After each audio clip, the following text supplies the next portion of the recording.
जद्भद्रन्तन्न आसुव।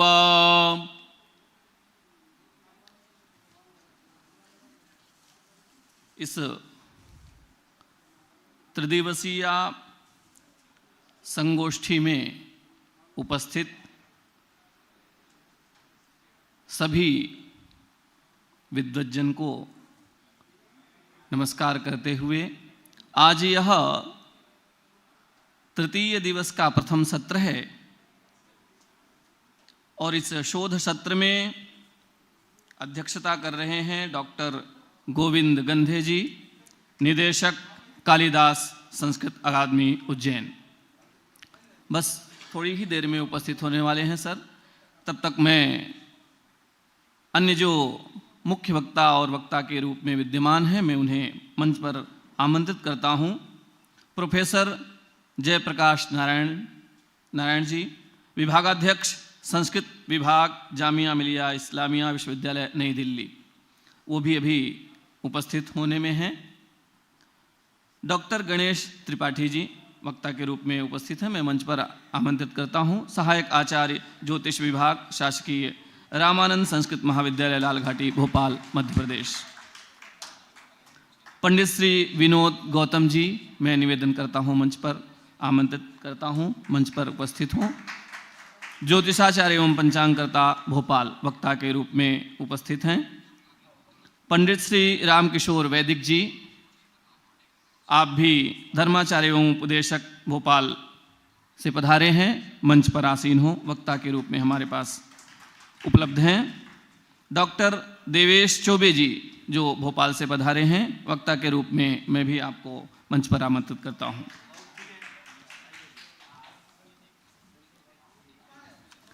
जैसा कि हम सभी जानते हैं, इन 2 दिवसों के पश्चात आज तृतीय दिवस है, अवसान दिवस है, और हम इन 3 दिवसों में जो कुछ भी प्राप्त करेंगे इन महानुभावों, वक्ताओं और जो भी विद्वान आए हैं उनके मुखारविंद से प्राप्त,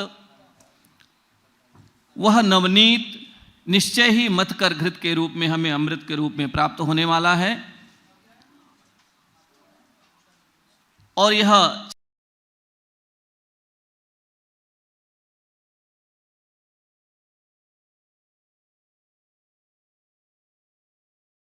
चर्चारत है और जिसके सारांश के रूप में हमें संपूर्ण सत्र के पश्चात तक हमें प्राप्त होने वाली है, निश्चित ही इस विश्वविद्यालय के लिए और जो शोधार्थी हैं, विद्यार्थी हैं, जो ज्योतिष के छात्र हैं, उनके लिए निश्चय ही उपयोगी होगी, ऐसी आशा ही नहीं है वरन पूर्ण विश्वास है।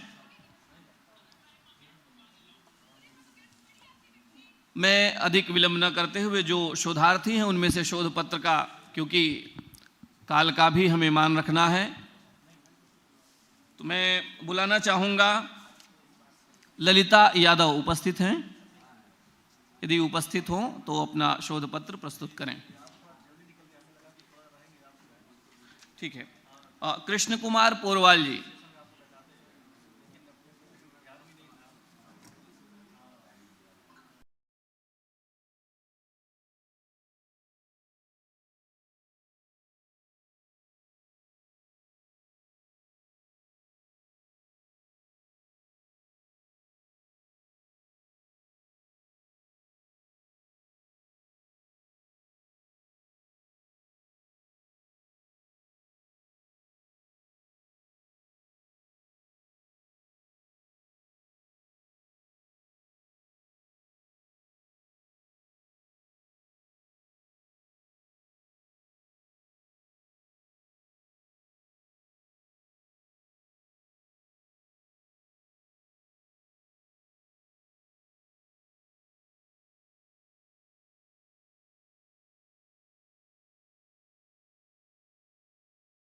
सत्कार करें।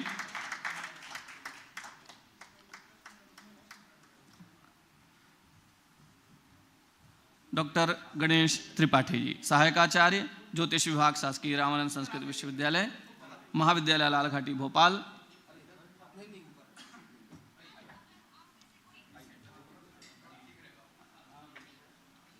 स्वागत कर रहे हैं इस संगोष्ठी के संयोजक डॉक्टर उपेंद्र भार्गव जी एवं विभाग समन्वयक डॉक्टर तुलसीदास परोहा सर। करतल ध्वनि से अभिनंदन करें।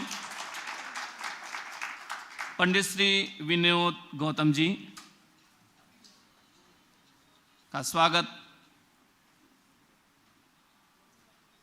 माला, उत्तरीय इत्यादि उपकृत वस्तुओं से स्वागत करते हुए संचालक संयोजक महोदय एवं विभाग समन्वयक महोदय। अनंतर पंडित श्री रामकिशोर वैदिक जी, आपका स्वागत करने के लिए मैं आमंत्रित करता हूं, निवेदन करता हूं संयोजक महोदय से एवं विभाग समन्वयक महोदय से। करतल ध्वनि से अभिनंदन करें।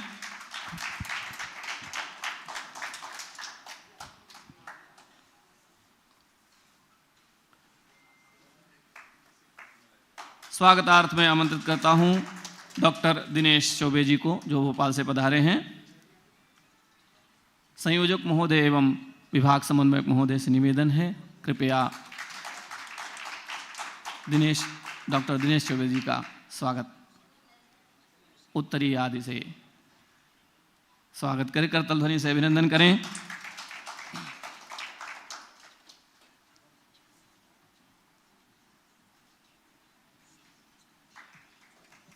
धन्यवाद सर, संयोजक महोदय एवं विभाग समन्वयक महोदय को।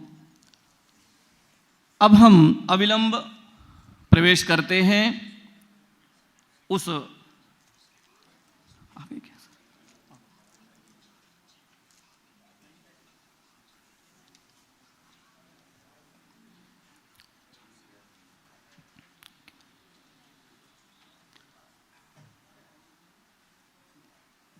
संगोष्ठी के जो मूल उद्देश्य है उसमें हम अब प्रवृत्त होते हैं और सर्वप्रथम हम आमंत्रित करते हैं कृष्ण कुमार पोरवाल जी को, जो शोधार्थी हैं, अपना शोध पत्र, अपना मत प्रस्तुत करें।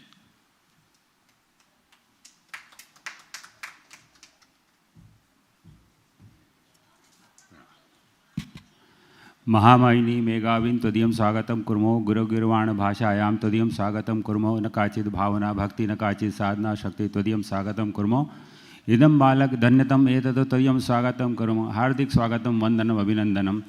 त्रिदिवसीय अंतर्राष्ट्रीय संगोष्ठी विक्रमोत्सव के अंतर्गत आयोजित इस अंतर्राष्ट्रीय शोध संगोष्ठी के अवसर पर मैं कृष्ण कुमार पोरवाल शोधार्थी आज जो विषय के अंतर्गत उप शीर्षक के अंतर्गत सम्राट विक्रमादित्य और विक्रम संवत के अंतर्गत अपनी बात रखना चाहूँगा। सर्वप्रथम जो सम्राट विक्रमादित्य के जीवन परिचय को संक्षिप्त में बताते हुए आप सभी का आशीर्वाद चाहूँगा। यत् कृतं यन्न केनापि यद्दत्तं यन्न केनचित् यत् साधितं साध्यं च विक्रमार्केण भूभुजा। जैसा कि आप सबको विदित है कि उज्जैनी महाकाल की नगरी है और इसमें सम्राट विक्रमादित्य ने वह किया जो आज तक किसी ने नहीं किया, वह दान दिया जो आज तक किसी ने नहीं दिया, वह असाध्य साधना की जो आज तक किसी ने नहीं की, अतः उनका नाम सदैव अमर रहेगा। सम्राट विक्रमादित्य का प्रारंभिक उल्लेख स्कंद पुराण और भविष्य पुराण सहित कुछ अन्य पुराणों में भी मिलता है। इसके अतिरिक्त विक्रम चरित्र, कालक कथा, बृहत कथा, गाथा सप्तशती, कथा सरित सागर, बेताल 25, सिंहासन 32, प्रबंध चिंतामणि इत्यादि संस्कृत ग्रंथों में उनके यश का वर्णन विस्तार से किया गया है। साथ ही जैन साहित्य के 55 ग्रंथों में सम्राट विक्रमादित्य का उल्लेख मिलता है। संस्कृत और जैन साहित्य के अतिरिक्त चीनी और अरबी फारसी साहित्य में भी सम्राट विक्रमादित्य की कथा उपलब्ध है, जो कि उनकी ऐतिहासिकता को प्रमाणित करती है। आज हम सब उज्जैन के इतने सौभाग्यशाली हैं कि सम्राट विक्रमादित्य की कथा का वर्णन एक अलौकिक व्यक्ति की भांति अनेक ग्रंथों और लोक कथाओं में मिलता है, और जो पिछली 2 शताब्दियों से जन सामान्य के हृदयों के नायक रहे हैं, जिन्होंने विदेशी आक्रांता शकों का संपूर्ण उन्मूलन करके भारत भूमि पर धर्म और न्याय की पुनर्स्थापना की, तथा इतने लोकप्रिय सम्राट हुए कि अपने जीवन काल में ही किंवदंती बन गए। सम्राट विक्रमादित्य भारतीय इतिहास और साहित्य के एक महान न्यायप्रिय और वीर शासक, जिन्होंने उज्जैन से शासन करने वाला, शकों का उन्मूलन करने वाला और विक्रम संवत, जो कि आज राष्ट्रीय संवत बनने के लिए पूरी तरह से अपनी तैयारी कर चुका है, और 57 ईसा पूर्व शुरू करने वाला माना जाता है। उनके जीवन और शासन पर कई शोध ग्रंथ और ऐतिहासिक उपन्यास लिखे गए हैं जो उन्हें आदर्श शासक के रूप में चित्रित करते हैं। सर्वप्रथम युग पुरुष सम्राट विक्रमादित्य आदरणीय प्रताप नारायण सिंह जी ने लिखा है। यह ऐतिहासिक आधार पर रचित एक महत्वपूर्ण उपन्यास है जो विक्रमादित्य के जीवन, उनके द्वारा शकों के उन्मूलन और उनकी न्याय व्यवस्था को रेखांकित करता है। हमारे मध्य प्रदेश के माननीय मुखिया आदरणीय डॉक्टर मोहन यादव जी तो उनके इतने परम प्रिय भक्त हैं कि सम्राट विक्रमादित्य के विक्रम उत्सव के लिए पिछले 20 वर्षों से यहाँ पर विक्रम उत्सव का आयोजन बहुत ही बृहद पैमाने पर किया जा रहा है। इसके बाद विक्रमादित्य के जीवन द्वारा शकों के उन्मूलन और उनकी न्याय व्यवस्था को रेखांकित करता है। ये युग पुरुष ऐसा उपन्यास आदरणीय प्रताप नारायण सिंह जी द्वारा लिखा गया। Vikramaditya of Ujjaini the founder of the Vikram era एक शोध ग्रंथ है जो सम्राट विक्रमादित्य को संवत प्रवर्तक के रूप में स्थापित करता है। आज हम यहाँ विक्रम संवत के बारे में भी चर्चा करेंगे। सम्राट विक्रमादित्य यानी अवंतीनो सुवर्ण युग, जैन दृष्टिकोण से यह देखा जाए तो यह ग्रंथ उनके युग को जैन सिद्धांतों से प्रभावित स्वर्ण युग के रूप में प्रस्तुत करता है। महाराजा विक्रमादित्य शोधपीठ के प्रकाशन उज्जैन स्थित शोधपीठ सम्राट विक्रमादित्य उनके युग और भारत विज्ञान पर निरंतर शोध और पुस्तकें प्रकाशित करता है और वहाँ पर शोध संगोष्ठियाँ निरंतर आयोजित रहती है। हमारे संस्कृति विभाग के माननीय मुख्यमंत्री डॉक्टर मुखिया मोहन यादव जी के सांस्कृतिक सलाहकार के रूप में आदरणीय श्री राम तिवारी जी वहाँ पर पूर्ण रूप से संलग्न होकर के इस कार्य को अपने लक्ष्य तक पहुँचा रहे हैं। प्राचीन साहित्य और पौराणिक ग्रंथ वे सम्राट विक्रमादित्य चरित्र, कल्काचार्य, कथानक, बेताल, पंचविशंति, सिंहासन, बत्तीसी, प्रबंध, चिंतामणि और कथा सरित सागर में सम्राट विक्रमादित्य के जीवन के प्रसंग मिलते हैं। शोध ग्रंथों के जो मुख्य निष्कर्ष यहाँ पर निकल के आए हैं, ऐतिहासिकता, यद्यपि उन्हें पौराणिक माना जाता है लेकिन शोध ग्रंथ उन्हें शकों पर विजय प्राप्त करने वाले एक ऐतिहासिक राजा के रूप में स्थापित करते हैं। और नवरत्न, उनके दरबार में 9 विद्वान नवरत्न थे जिनमें धन्वंतरी चिकित्सा के और अमर सिंह कोशाकार शामिल थे। यहाँ पर उज्जैन में जितने भी हमारे फ्रीगंज में मार्ग हैं उन सभी मार्गों का नाम उन नवरत्नों के नाम पे रखा गया है। अमर सिंह मार्ग जैसे यहाँ पर आप देखेंगे। प्रशासन, वे अपनी न्यायप्रियता और वीरता के लिए प्रसिद्ध थे। राज्य विस्तार, यहाँ पर किंवदंतियों के अनुसार उनका साम्राज्य चीन से लेकर अरब तक फैला था और लेकिन उनकी राजधानी उज्जैन ही थी। अगला है सांस्कृतिक योगदान। सम्राट विक्रमादित्य के शासनकाल में साहित्य और कला का बहुत विकास हुआ। उनके दरबार में कालिदास सहित कई विद्वान विराजित थे। और उपाधि, उनके पराक्रम के कारण बाद के कई राजाओं ने सम्राट विक्रमादित्य की उपाधि धारण की, जैसे कि गुप्त वंश के चंद्रगुप्त द्वितीय, जिन्हें चंद्रगुप्त विक्रमादित्य भी कहा जाता है। अगला जैसे हम देखते हैं बिंदु, सम्राट विक्रमादित्य न केवल एक योद्धा बल्कि एक उदार, दानवीर और महाकाल के परम उपासक के रूप में भारतीय इतिहास में एक अमिट सांस्कृतिक प्रतीक हैं। अब हम बात कर रहे हैं यहाँ पर भारत का जो नववर्ष है विक्रम संवत एवं सम्राट विक्रमादित्य। 57 ईसा पूर्व में प्रारंभ विक्रम संवत एक कैलेंडर युग है। किंवदंतियाँ शक काल 78 ईस्वी पूर्व में शुरुआत इसको भी अपने साथ जोड़ती है, जब फारसी विद्वान अल बिरूनी 973 से लेकर 1048 ने भारत का भारतीयों के 5 युगों का उल्लेख किया है। सम्राट विक्रमादित्य 57 ईसा पूर्व, शक 78 ईस्वी, वल्लभ और गुप्त 319 ईस्वी, श्रीहर्ष 606 ईस्वी। सम्राट विक्रमादित्य का उपयोग दक्षिणी और पश्चिमी भारत में किया जाता था। अल बारनी ने शक युग के बारे में जिक्र किया है। शक शासक ने उत्तर पश्चिमी भारत पर आक्रमण किया और हिंदुओं पर अत्याचार किया। बहुत बहुत धन्यवाद, आपने मुझे अवसर दिया, बहुत बहुत धन्यवाद। धन्यवाद। आपका शोध पत्र निश्चय ही हमें ज्ञात है कि अधिक और लंबा होगा और विस्तृत होगा, लेकिन समय अवधि हमारे पास कम है। इसी मध्य हमारे जो सत्राध्यक्ष महोदय हैं वह पधार चुके हैं। करताल ध्वनि से अभिनंदन करें सर का।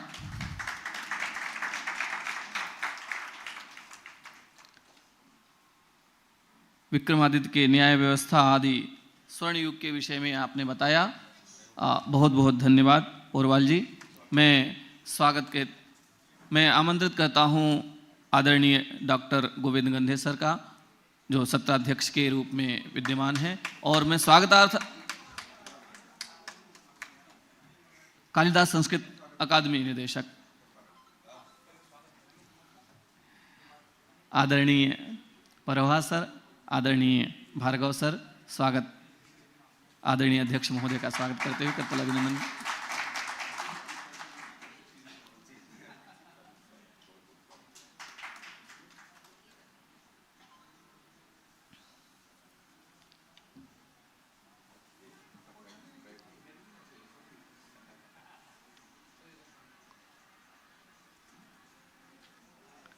धन्यवाद सर।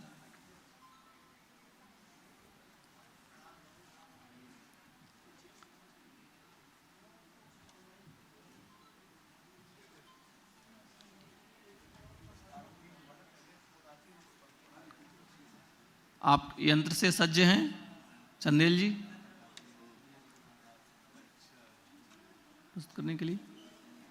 ओके। अग्रिम क्रम है ललिता यादव जी, अपना शोध पत्र प्रस्तुत करने आ रही हैं। ललिता यादव।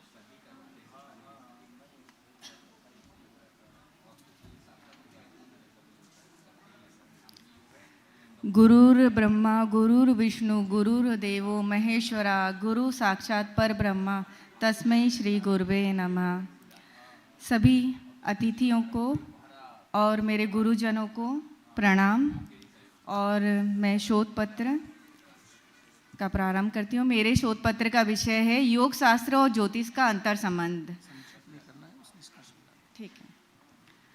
इस शोध पत्र का केंद्रीय विचार पिंड और ब्रह्मांड सिद्धांत है, जिसके अनुसार मनुष्य के भीतर स्थित चक्र और नाड़ियाँ सीधे तौर पर आकाशीय पिंडों से ऊर्जा ग्रहण करती हैं। बाह्य ब्रह्मांड और आंतरिक ब्रह्मांड जो है एक ही चेतना के दो रूप हैं। पातंजलि योग सूत्र में विभूति पाद में और गौरख संहिता के काल पुरुष सिद्धांत और हठ योग के स्वर विज्ञान के माध्यम से यह सिद्ध किया गया है मेरे शोध पत्र में कि यौगिक क्रियाएं ग्रहों के प्रतिकूल प्रभावों को न केवल कम करती हैं बल्कि साधक को प्रारब्ध के बंधनों से मुक्त कर कैवल्य की ओर ले जाती हैं। यत् पिंडे तद ब्रह्मांडे। मनुष्य का अस्तित्व केवल स्थूल शरीर तक सीमित नहीं है। ऋषि वशिष्ठ और पराशर के अनुसार जो आकाश में काल चक्र है वही मनुष्य के भीतर प्राण चक्र है। ज्योतिष शास्त्र को वेदांगों का नेत्र कहा जाता है तो समय और भाग्य का मानचित्र प्रस्तुत करता है ज्योतिष शास्त्र, और योग शास्त्र उस भाग्य को पुरुषार्थ में बदलने की विधि है। अक्सर यह भ्रम रहता है कि ज्योतिष केवल नियतिवाद है, लेकिन योग की दृष्टि से ज्योतिष वह मौसम की जानकारी है जिसे जानकर साधक अपनी यौगिक छतरी तैयार कर लेता है। यह शोध पत्र इन दोनों विधाओं के वैज्ञानिक और आध्यात्मिक तालमेल को प्रमाणित करता है।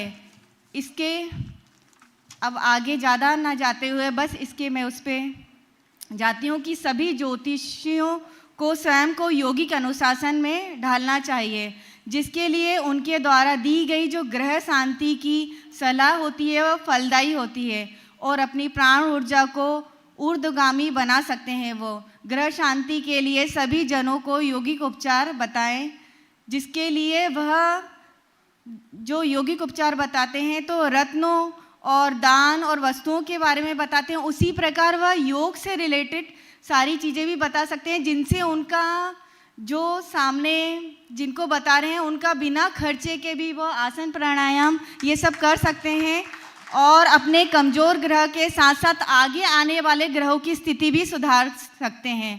तो इसी के साथ मैं अपना ये समाप्त करती हूँ। धन्यवाद। बहुत सुंदर, कम शब्दों में ही आपने अपने विषय को उपस्थापित किया। धन्यवाद। अगले क्रम में आमंत्रित करते हैं राम गोपाल नायक उपस्थित हों और ज्योतिष एवं वास्तु से संबंधित आपका शोध पत्र है प्रस्तुत करें।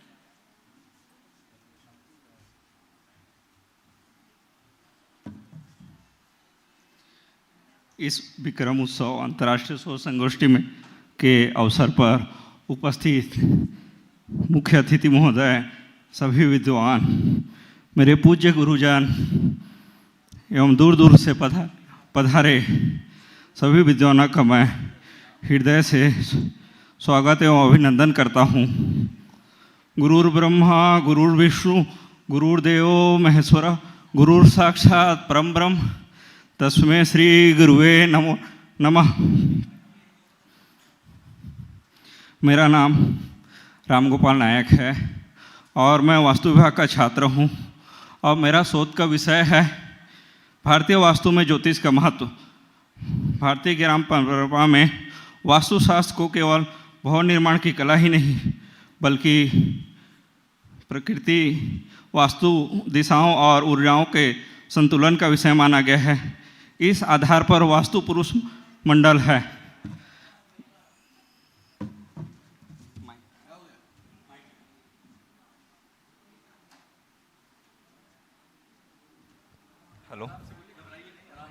हेलो, जैसे ज्योतिष में आप देखे होंगे कि ये शिलान्यास जो हो रहा है, ज्योतिष में इस टाइप से जगह का सही समय, सही मुहूर्त निकाल के किया जाता है, जिसमें शिलान्यास किया जाता है सही मुहूर्त, सही नक्षत्रों पे। अगला कुछ आपको प्राचीन चीज़ों के बारे में बता रहा हूँ, जिसमें बिना दिक्शासन के संभव नहीं था। वो कि शंकु द्वारा ये सब है। इजिप्ट का पिरामिड, जिसमें उत्तर दक्षिण पूरा टिल्ट है, और यह है मिस्र सभ्यता ने बनाया है, और यह इजिप्ट में बना है। यह मदीना है जो कि मुस्लिम समुदाय ने सऊदी अरब में बना हुआ है। यह है ताजमहल जो कि आगरा में बना हुआ है।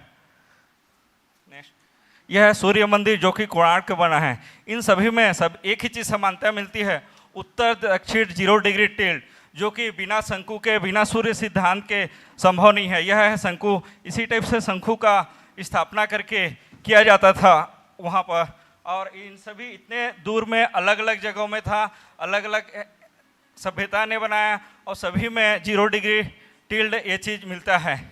नेक्स्ट, डिजिटल दिक्शासन क्या होता है उसके बारे में बता रहा हूँ। इस टाइप से डिजिटल दिक्शासन होता है जो गूगल अर्थ में हम किसी भी जगह का, किसी भी क्लाइंट का ड्राइंग आता है, उसमें हम उसका डिग्री लेते हैं, कितना डिग्री टिल्ड, जैसे यहाँ 23.40 डिग्री टिल्ड है। इस टाइप से डिजिटल दिक्शासन करते हैं, उसके हिसाब से ड्राइंग्स और बाकी चीज़ों को बनाते हैं। नेक्स्ट, ये उस जगह का डिजिटल दिक्शासन करते हुए पूरे 16 दिशाओं को ग्रीडिंग करते हुए सभी का एरिया निकाला जाता है और ड्राइंग बनाया जाता है। नेक्स्ट, यह वास्तु के 45 देवता एवं 81 पद का उपयोग करते हुए बनता है। यह वास्तु के ग्रंथ हैं, 2500 से अत्यधिक ग्रंथ हैं, लेकिन ये प्रमुख और प्रचलित ग्रंथ हैं जिसमें ज्योतिष और वास्तु के बारे में बताया गया है।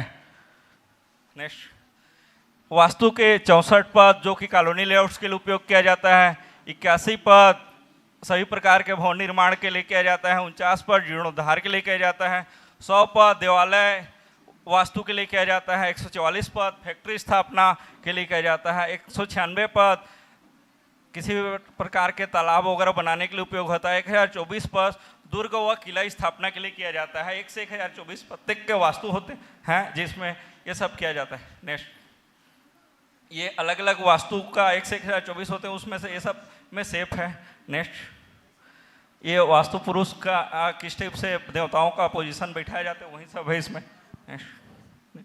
नेक्स्ट, जैसे एक परिवार में 5 सदस्य हैं, सभी अलग अलग नक्षत्र में पैदा हुए हैं, किस टाइप से प्लाट लें कि उनके लिए शुभ और बेस्ट हो, इसको देखते हैं। जैसे ये है गोल्डन रेशियो 1:1.6180, दूसरा है वैदिक रेशियो जो कि 1:1, 1:2, 1:3, 1:1.25। इन्हीं टाइप से रेशियो में ही प्लाट लेना चाहिए, ये बेस्ट और अच्छे होते हैं। नेक्स्ट, ये है पद क्या है, एक बॉक्स इंटू एक पद। जैसे इस टाइप से ड्राइंग में दिखाया गया है कि इसमें अलग अलग 9x9 81 पद का दिया गया है, इसमें हर बेडरूम में उसी रेशियो के अकॉर्डिंग इसमें बताया गया है। इसी टाइप से हम एलिवेशन में भी अप्लाई करते हैं इस रेशियो का। नेक्स्ट, ये डोर लगाने में, विंडो लगाने में भी इसी रेशियो का अप्लाई करते हैं। ये TS टोटल स्टेशन मशीन है, इसमें कितना भी बड़ा एरिया हो, जगह का एरिया मेजरमेंट करके वास्तु में सेंटर पॉइंट बहुत ही इंपॉर्टेंट रहता है, उसी सेंटर पॉइंट्स की मार्किंग इस मशीन से होता है, प्लस एरिया मेजरमेंट मशीन से होता है, ताकि 1 इंच भी इधर का उधर ना आए, एक्यूरेसी के साथ बना रहे। नेक्स्ट, इस टाइप से कॉलोनी लेआउट्स में भी काम किया जाता है। नेक्स्ट, ये भी कॉलोनी के मल्टी स्टोरी बिल्डिंग्स के में भी वास्तु का उपयोग होता है। नेक्स्ट, ये कॉलोनी लेआउट का है। नेक्स्ट ये इंडस्ट्रियल का है, इंडस्ट्री में भी उपयोग होता है। इस टाइप से गृह प्रवेश पूजन में ज्योतिष का बहुत ही महत्व है। बिना शुभ मुहूर्त, बिना अच्छे नक्षत्रों में इस ज्योतिष में गृह प्रवेश करना संभव नहीं। यही पूजा पाठ की। धन्यवाद। बहुत बहुत धन्यवाद। आपने प्रेजेंटेशन के साथ जो है अपना मत प्रस्तुत किया, धन्यवाद। और इसी मध्य हमारे मुख्य वक्ता पधार चुके हैं। मैं मंच पर सर को आमंत्रित करता हूं। प्रोफेसर जयप्रकाश नारायण जी, विभागाध्यक्ष संस्कृत विभाग, जामिया मिलिया इस्लामिया विश्वविद्यालय नई दिल्ली, सर को मंच पर आमंत्रित करता हूं। सर मंच पे पधारें। और मुख्य वक्ता के स्वागतार्थ मैं निवेदन करता हूं आदरणीय संयोजक महोदय से, आदरणीय संयोजक महोदय डॉक्टर उपेंद्र भार्गव जी।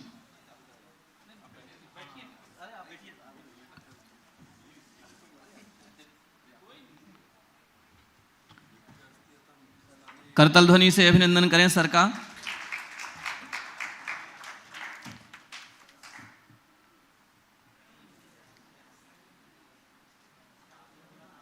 निश्चित ही इतने वर्षों से प्राप्त अनुभव का सार हमें प्राप्त होता है। आप सबके मुख से निकले हुए वो हर वाक्य एक शोध विषय के रूप में परिणत होते हैं, क्योंकि आपके इतने वर्षों की जो तपस्या है, जो परिश्रम है, उसका प्रतिफल है आपके ये विचार। धन्यवाद सर। एक और शोधार्थी हैं, बस उनकी प्रस्तुति अनंतर। हाँ, बस 2 मिनट, क्योंकि ये अब तो हम आमंत्रित करते हैं युजवेंद्र सिंह चंदेल। आप आएं और अपना शोध पत्र प्रस्तुत करें। और निवेदन है कि कृपया संक्षेप में उसके निष्कर्ष को बताएं।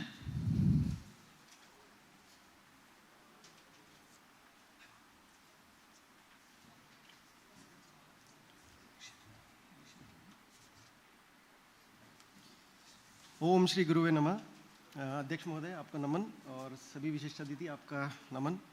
प्रिय श्रोतागण, मेरा जो विषय है ज्योतिष एवं आधुनिक चिकित्सा विज्ञान में परस्पर संबंध और उसकी प्रासंगिकता। तो सर्वप्रथम मैं ये बोलना चाहूँगा कि हम लोग अभी आधुनिक युग में हैं और आधुनिक युग में हम लोग सब आधुनिक तकनीक का इस्तेमाल कर रहे हैं चिकित्सा में। पर आज से पहले या कुछ समय पहले जब ये सब तकनीक नहीं थी, तब भी हमारे ज्योतिष, हमारे वेदाचार्य, हमारे आयुर्वेद वाले जो भी गुरु थे, वो बीमारियों का पता लगा करके उनका सटीक निदान और उपचार करने में सक्षम थे। तो उसके बारे में मैंने थोड़ा सा कहा था कि जो आज की आधुनिक चिकित्सा है, यदि हम उसमें पुराने ज्योतिष और आयुर्वेद को यदि जोड़ लेते हैं तो उसकी प्रासंगिकता कितनी ज़्यादा बढ़ जाएगी। तो मैं थोड़ा सा यहाँ पर बोलना चाहूँगा कि भारतीय ज्ञान परंपरा में ज्योतिष शास्त्र को एक अत्यंत महत्वपूर्ण स्थान प्राप्त है। वेदांगों में ज्योतिष को वेदों का नेत्र कहा गया है और ज्योतिष में काल, ग्रह और नक्षत्र आदि से हम लोग व्यक्ति के बारे में, जैसे मैं यहाँ पर थोड़ा सा कहना चाहूँगा कि जैसे राशियों को यदि हम लोग देखते हैं तो 12 राशियों को 12 अंगों से हम लोग रिप्रेजेंट करते हैं। उसी प्रकार से यदि आपको रोगों के बारे में पता करना है तो जैसे रोग में जब 12 भाव होते हैं हमारी राशियों में, उस तरीके से मुख्य 3 भाव हैं, 4, 8 और 12। यदि हम उनको तरीके से देखते हैं तो वहाँ से हम रोगों का पता कर सकते हैं।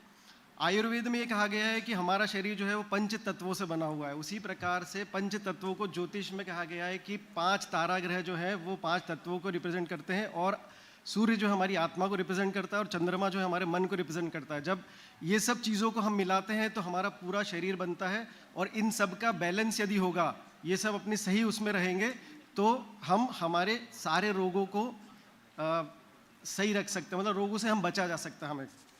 तो मेरा जो टॉपिक था उसका सारांश यही है कि यदि हम आधुनिक तकनीक के साथ में ज्योतिष एवं आयुर्वेद को भी जोड़ लें और उनके साथ में यदि करें तो ज्योतिष जो है वो हमें बहुत अच्छे से उसके बारे में जानकारी दे सकता है और हम क्रॉस चेक कर सकते हैं। और आजकल कुछ हॉस्पिटल्स में ऐसा होने भी लगा है, जैसे मैंने रिसर्च किया था तो उसमें पता चला है कि एक हेलिक्स हॉस्पिटल है गुड़गांव में जो इसके ऊपर काम कर रहा है। वो ज्योतिष, उन्होंने एक ज्योतिष डिपार्टमेंट बनाया सर, ज्योतिष आचार्य को वो यूज़ कर रहे हैं अपने डायग्नोसिस में। उसी प्रकार से जयपुर में एक हॉस्पिटल है जहाँ पर इसके ऊपर काम हो रहा है, जो ज्योतिष आचार्य को लेकर के अपने डायग्नोसिस पे मतलब क्रॉस वेरीफाई करवा रहे हैं। तो मेरा टॉपिक इसी के ऊपर था। बहुत सुंदर, आपने ज्योतिष और चिकित्सा विज्ञान इत्यादि को के संबंध में अपना मत प्रस्तुत किया और समय में समापन किया, इसके लिए पुनः धन्यवाद आपको। अब मैं अविलंब वक्ता की ओर हम लोग अग्रसर होते हैं और हम निवेदन करते हैं डॉक्टर दिनेश चौबे जी से आप अपना मत प्रस्तुत करें। सर।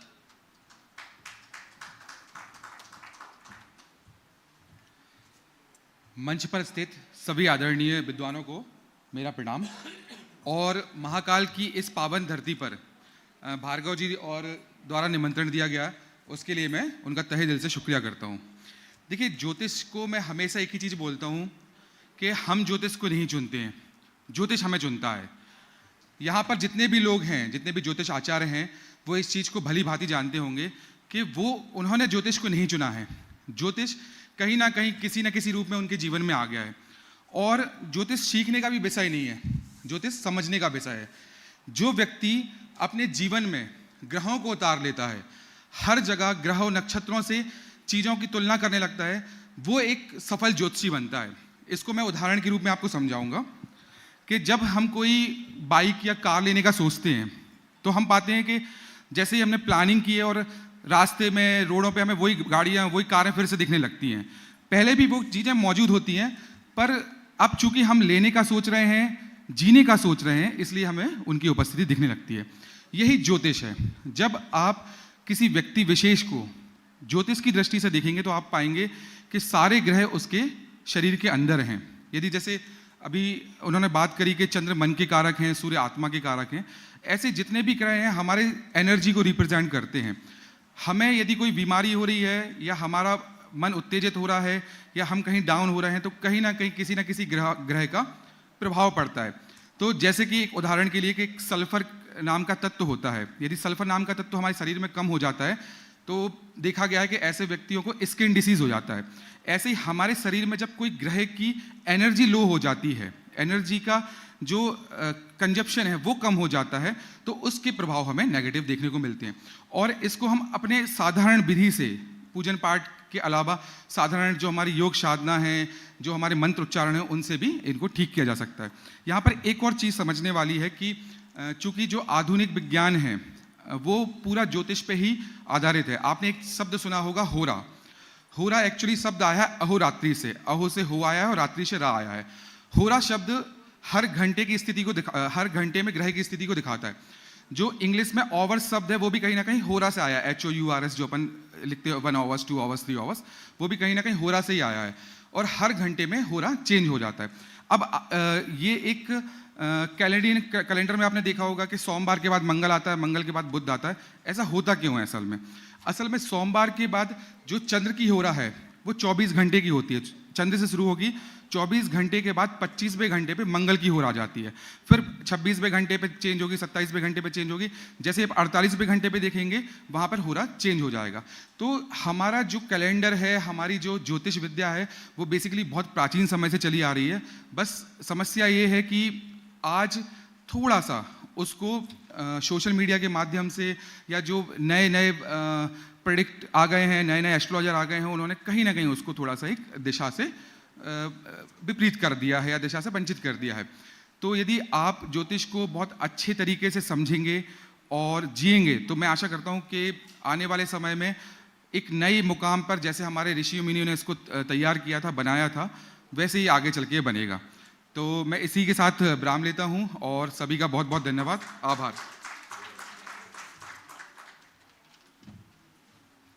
धन्यवाद। आपने महनीय उद्बोधन में ज्योतिष और वर्तमान परिप्रेक्ष्य में कैसे ज्योतिष ज्योतिषी आगे बढ़ें या फिर अर्वाचीन समय में वो उपयोगी हो सकें, इस विषय पे बताया। धन्यवाद सर, कम समय में आपने महनीय उद्बोधन दिया। मैं अब अग्रिम वक्ता के रूप में निवेदन करता हूँ पंडित श्री राम किशोर वैदिक जी, धर्माचार्य एवं उपदेशक भोपाल। सर अपना मत प्रस्तुत करें।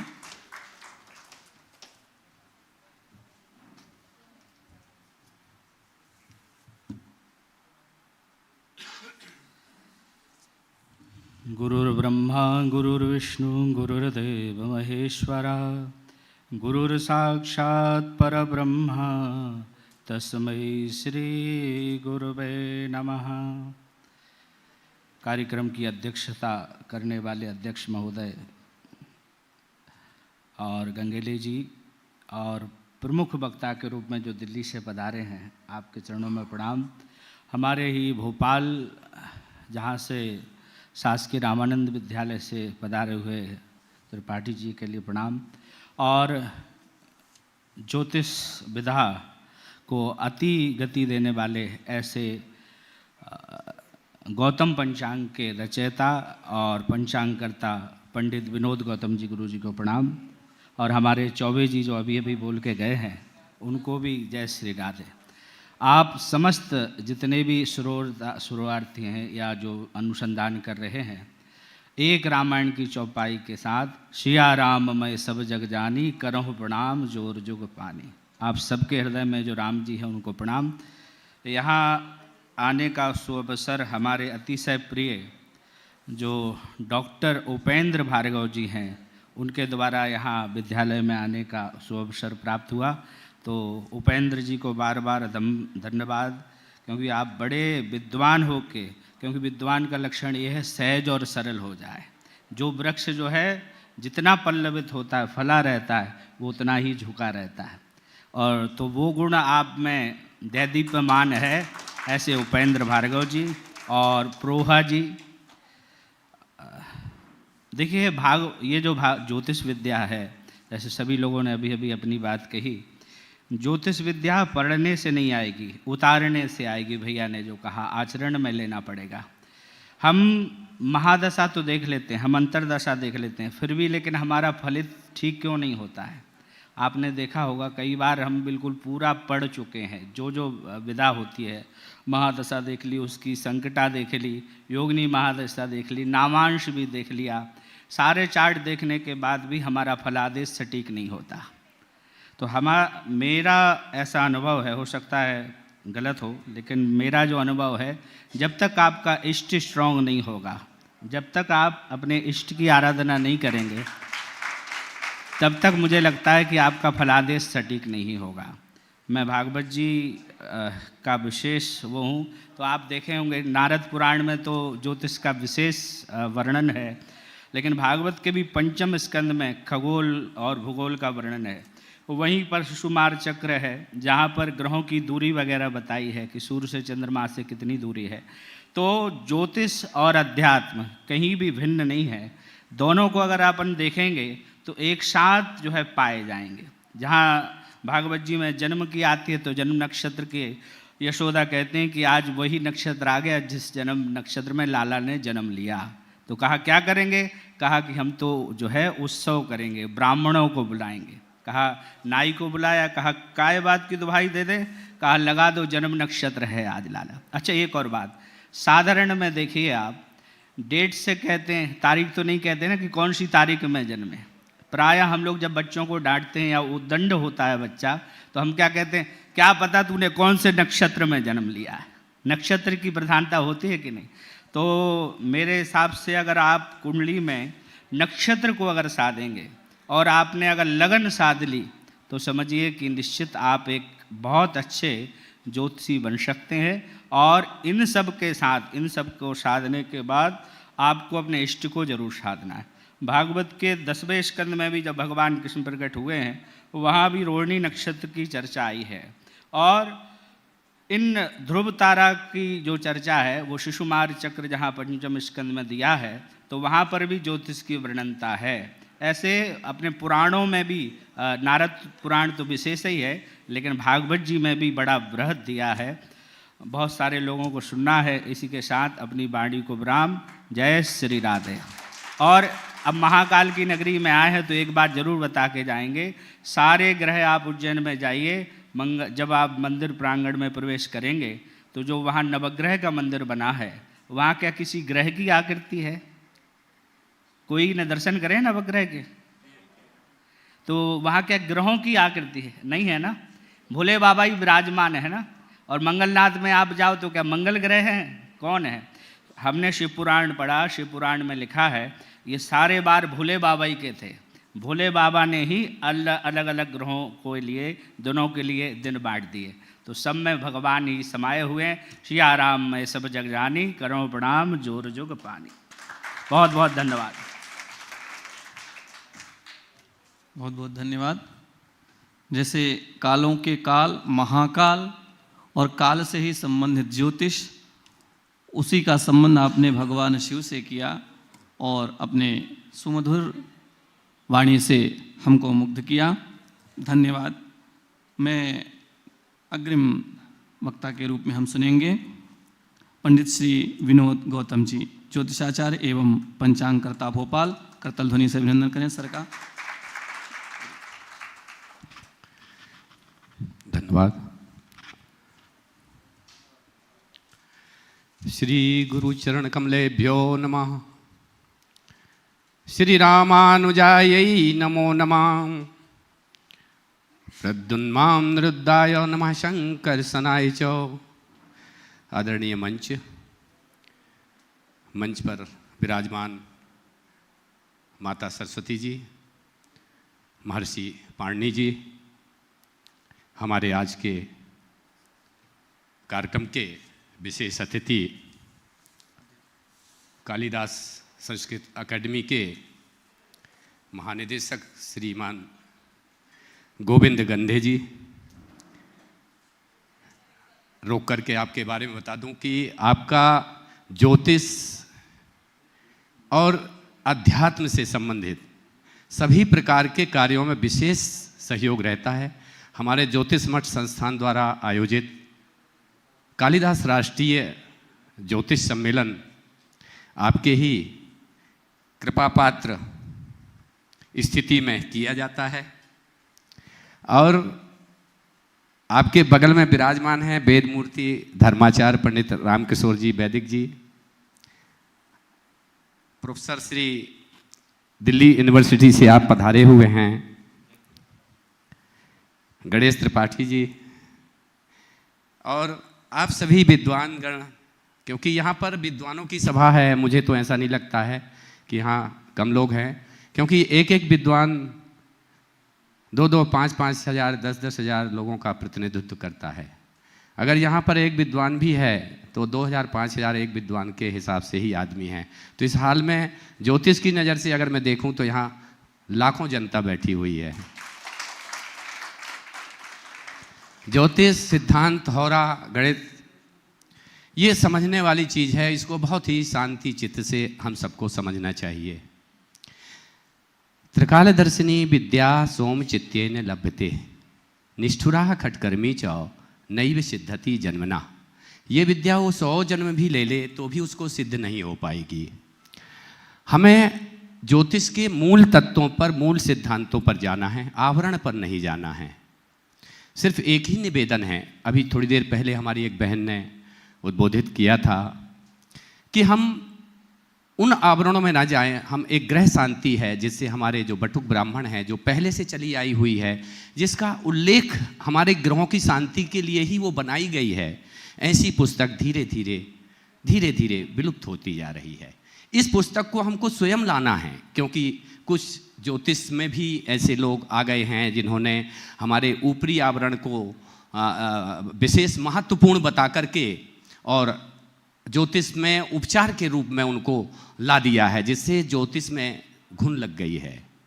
तो हमको वास्तविक सिद्धांत पर आना है, जो आध्यात्मिक स्थितियां हैं ज्योतिष की, उसमें आना है। चूंकि मैं पंचांगकार हूँ तो पंचांग की स्थिति बता दूँ। अभी 19 तारीख को जो संवत्सर शुरू होगा, वैसे भी रौद्रनामा संवत्सर है ये, और ये रुद्रवीशी का 14वां वर्ष है।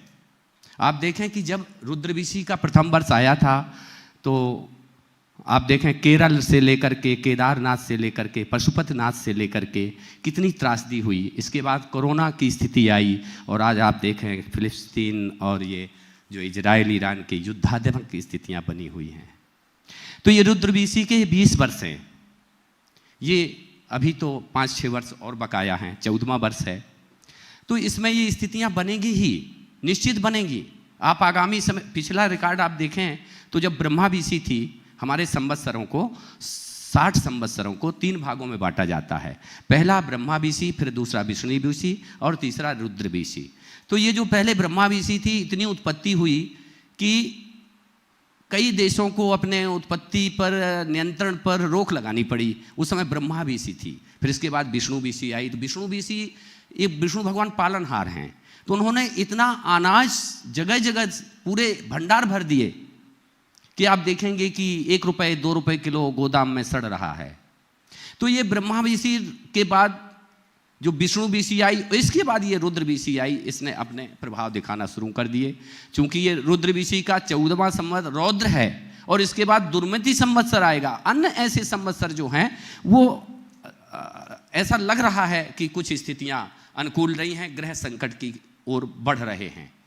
जब भी चतुर्ग्रही, पंचग्रही, षष्ठग्रही योग बनते हैं तो ऐसे में स्थितियां अनुकूल नहीं रहती हैं। 1971 में भी, 1962 में भी इस प्रकार के ही कुछ ग्रहों की स्थिति थी। अभी कुछ समय पहले गुरु अतिचारी था और शनि वक्री था। इस संबंध में भी शास्त्रों का कहना है, अतिचारे गते जीवे शनि वक्रत्व मांगते हा भूतम जगत सर्वम रुंड मुंडा च मेदनी। अर्थात स्थितियां अनुकूल नहीं है। ये संकट की ओर हमारे ग्रह बढ़ रहे हैं। चतुर्ग्रही योग, पंचग्रही योग, आप इसका उदय ही 9 वर्ष का उदय ही चतुर्ग्रही योग की स्थिति में बन रहा है। जिस समय 9 वर्ष का उदय होगा चतुर्ग्रही योग होगा। और चतुर्ग्रही योग के संबंध में भी शास्त्रों ने कहा है, एक राशि यदा यंतो चत्वारः पंचखेचरा पिलवंतुम ही सर्वे जलेन रुधिरेण वा। अर्थात ये भी अच्छा नहीं है। तो कुल मिलाकर के हम संकट काल की ओर हैं। मैं ज़्यादा कुछ नहीं बोलूँगा, लेकिन इतना जरूर कहूँगा कि वास्तविक रूप से जो ज्योतिष है उसको वास्तविक रूप से अपनाएं। ये त्रिकालदर्शनी विद्या है, इसमें आवरण नहीं करें और ना ही किसी को आवरण करने की सलाह दें। ये ऊपरी आवरण, ये ग्रह दैवी ऊर्जा शक्ति है। ये पूजा पाठ आराधना से प्रसन्न होते हैं, ना कि आपके आवरण से प्रसन्न होंगे। आप बप्पी लहरी बन जाएं, सभी प्रकार के ये राजा महाराजे लोग अपना वैभव दिखाने के लिए ये सब चीज़ें धारण करते थे, ना कि ग्रह शांति के लिए। उनकी ग्रह शांति, एक श्लोक ज्योतिष में नहीं है जिसमें हम रत्नों के द्वारा ग्रह की शांति करते हों। रत्न की उत्पत्ति के विषय में जरूर कुछ श्लोक हैं, लेकिन मेरा ये दावा है कि एक भी श्लोक मुझे ऐसा नहीं मिला जो ये रत्न से ये ग्रह की शांति होती है। तो हम इस आवरण में ना जाएं, वास्तविकता में रहें। इससे कुछ नहीं होने वाला। अगर इससे कुछ होता तो जो एक गरीब आदमी है और एक अमीर आदमी है, क्या भगवान उसको या ग्रह उसको अलग अलग दृष्टि से देखेंगे कि ये व्यक्ति ने ये पहन लिया, ये व्यक्ति ने ये पहन लिया? मैंने बहन जी की ही बात को थोड़ा सा आगे बढ़ाया है। किसी को अच्छा ना लगा हो तो क्षमा करें। दूसरा, हमारी जो ज्योतिष है वो वास्तविक संस्कृत में है। वास्तविक पूरा एक ज्योतिष, एक संस्कृत का एक श्लोक ही आप अगर आधारभूत के तौर पर अगर आपको याद है तो निश्चित तौर पर आप आगे ज्योतिष के बहुत बड़े विद्वान बनेंगे। और वो कैसे याद होगा? आप पुनरावृत्ति रोज के, आप एक संस्कृत का जैसे अपन कोई मंत्र जपते हैं तो इसी प्रकार रोज एक संस्कृत का श्लोक 11 बार पढ़िए। ऐसे आपको 11 दिन में एक बच्चे को प्रार्थना भी याद हो जाती है अंग्रेजी की, संस्कृत की जो जानता नहीं है, तो वो मंत्र आपका याद हो गया है आपको। ऐसे आप साल भर में अगर 10 मंत्र भी आपने संस्कृत के, ज्योतिष के अगर आपको आ गए तो आप उसी मंत्र से, एक ही मंत्र से बहुत सारी स्थितियां या उनके दशाओं से संबंधित भी मंत्र हैं। कई ग्रहों की स्थितियां ऐसी हैं, जैसे हम अगर एक मंत्र ही दशा का ले लेते हैं तो मिथ्यापवाद बदबंधु निराश्यंचो मित्राति वैर आशा निराशकृत निष्फल सर्व शून्यम, और ऐसे बहुत से हैं। मिष्ठान पान शयनासन भोजनानी चंद्रौ ददाति धन कंचन भूमि लाभम। ऐसे बहुत सारे ऐसे फलित श्लोक भी हैं जो हमको निश्चित तौर पर ज्ञान प्रदान करेंगे। यहाँ पर तो मंच विशेष ज्ञानमय है। आदरणीय उपेंद्र जी ने हमको यहाँ पर बुलाया, हम आभारी हैं।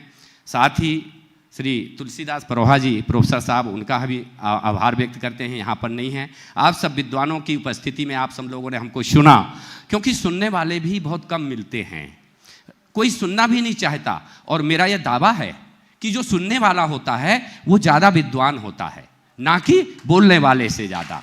इसलिए हम सब श्रोता बने। और इसका एक उदाहरण है, आज भी पंडित नाई से झेप जाता है। क्यों झेप जाता है? कि वो नाई 36 प्रकार की विद्या जानता है। उसने 36 ज्योतिषियों का सुना है, 36 पंडितों के साथ उसने काम किया है, लेकिन जो वो पंडित है उसको तो सिर्फ अपना ही ज्ञान है, लेकिन नाई को 36 पंडितों का ज्ञान है। इसलिए नाई बने हम। इसके बाद निश्चित तौर पर हम पंडितों को के आगे भी पहुंच जाएंगे। तो हमको नाई बनने में कोई परहेज नहीं है। अच्छे श्रोता बने, श्रोता से ही अच्छा लगेगा आपको और आगे विद्वता बढ़ेगी। इसी शब्दों के साथ आप लोगों से क्षमा करता चाहता हूँ, कुछ ऐसी स्थितियाँ बनी हों जिसमें आपके मन को ठेस लगी हो, और आदरणीय मंच को भी प्रणाम करूँगा और अपनी बात को यहीं पर समाप्त करूँगा। जय गुरुदेव। बोलो महाकाल भगवान की। धन्यवाद। आपने ग्रहों से उत्पन्न जो अभी वर्तमान देशों के मध्य विसंगतियाँ उत्पन्न हो रही हैं और संवत से उत्पन्न उसे बताया, और अन्य विषयों पर आपने गहन अध्ययन को प्रस्तुत किया, जिससे निश्चय ही यह सभा आत्मसात की होगी। मैं अग्रिम वक्ता के रूप में मैं निवेदन करता हूँ डॉक्टर गणेश त्रिपाठी जी को, सहायक आचार्य शासकीय रामानंद संस्कृत महाविद्यालय लालघाटी भोपाल।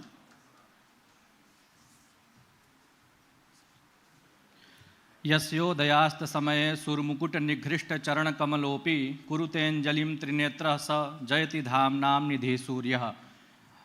महाकाल की इस पावन धरती को प्रणाम करता हूँ और विक्रमादित्य और अपने आचार्य वराह मिहिर की इस पावन धरती को प्रणाम करता हूँ और आदरणीय मंच को प्रणाम करता हूँ और आप सभी को प्रणाम करते हुए अपनी जो भी हमारा शोध पत्र है अथवा जो भी ज्योतिष से संबंधित जो तथ्य हैं और जो अनुभव गम्य है उन सबको आप सभी के समक्ष रखता हूँ। ये महाकाल की धरती है और विक्रमादित्य की धरती है, तो विशेष रूप से आप सभी लोग बहुत ही अपने आप को गौरवान्वित महसूस करेंगे कि ये जो पावन धरती है, उज्जैनी नगरी है, अवंतिका नगरी है, यह अवंतिका नगरी वराह मिहिर की जन्मस्थली या कार्यस्थली रही है, क्योंकि स्वयं आचार्य वराह मिहिर कहते हैं कि आवंतिको मुनिमतान अवलोक्य सम्यक होराम वराह मिहिरो रुचिराम चकार।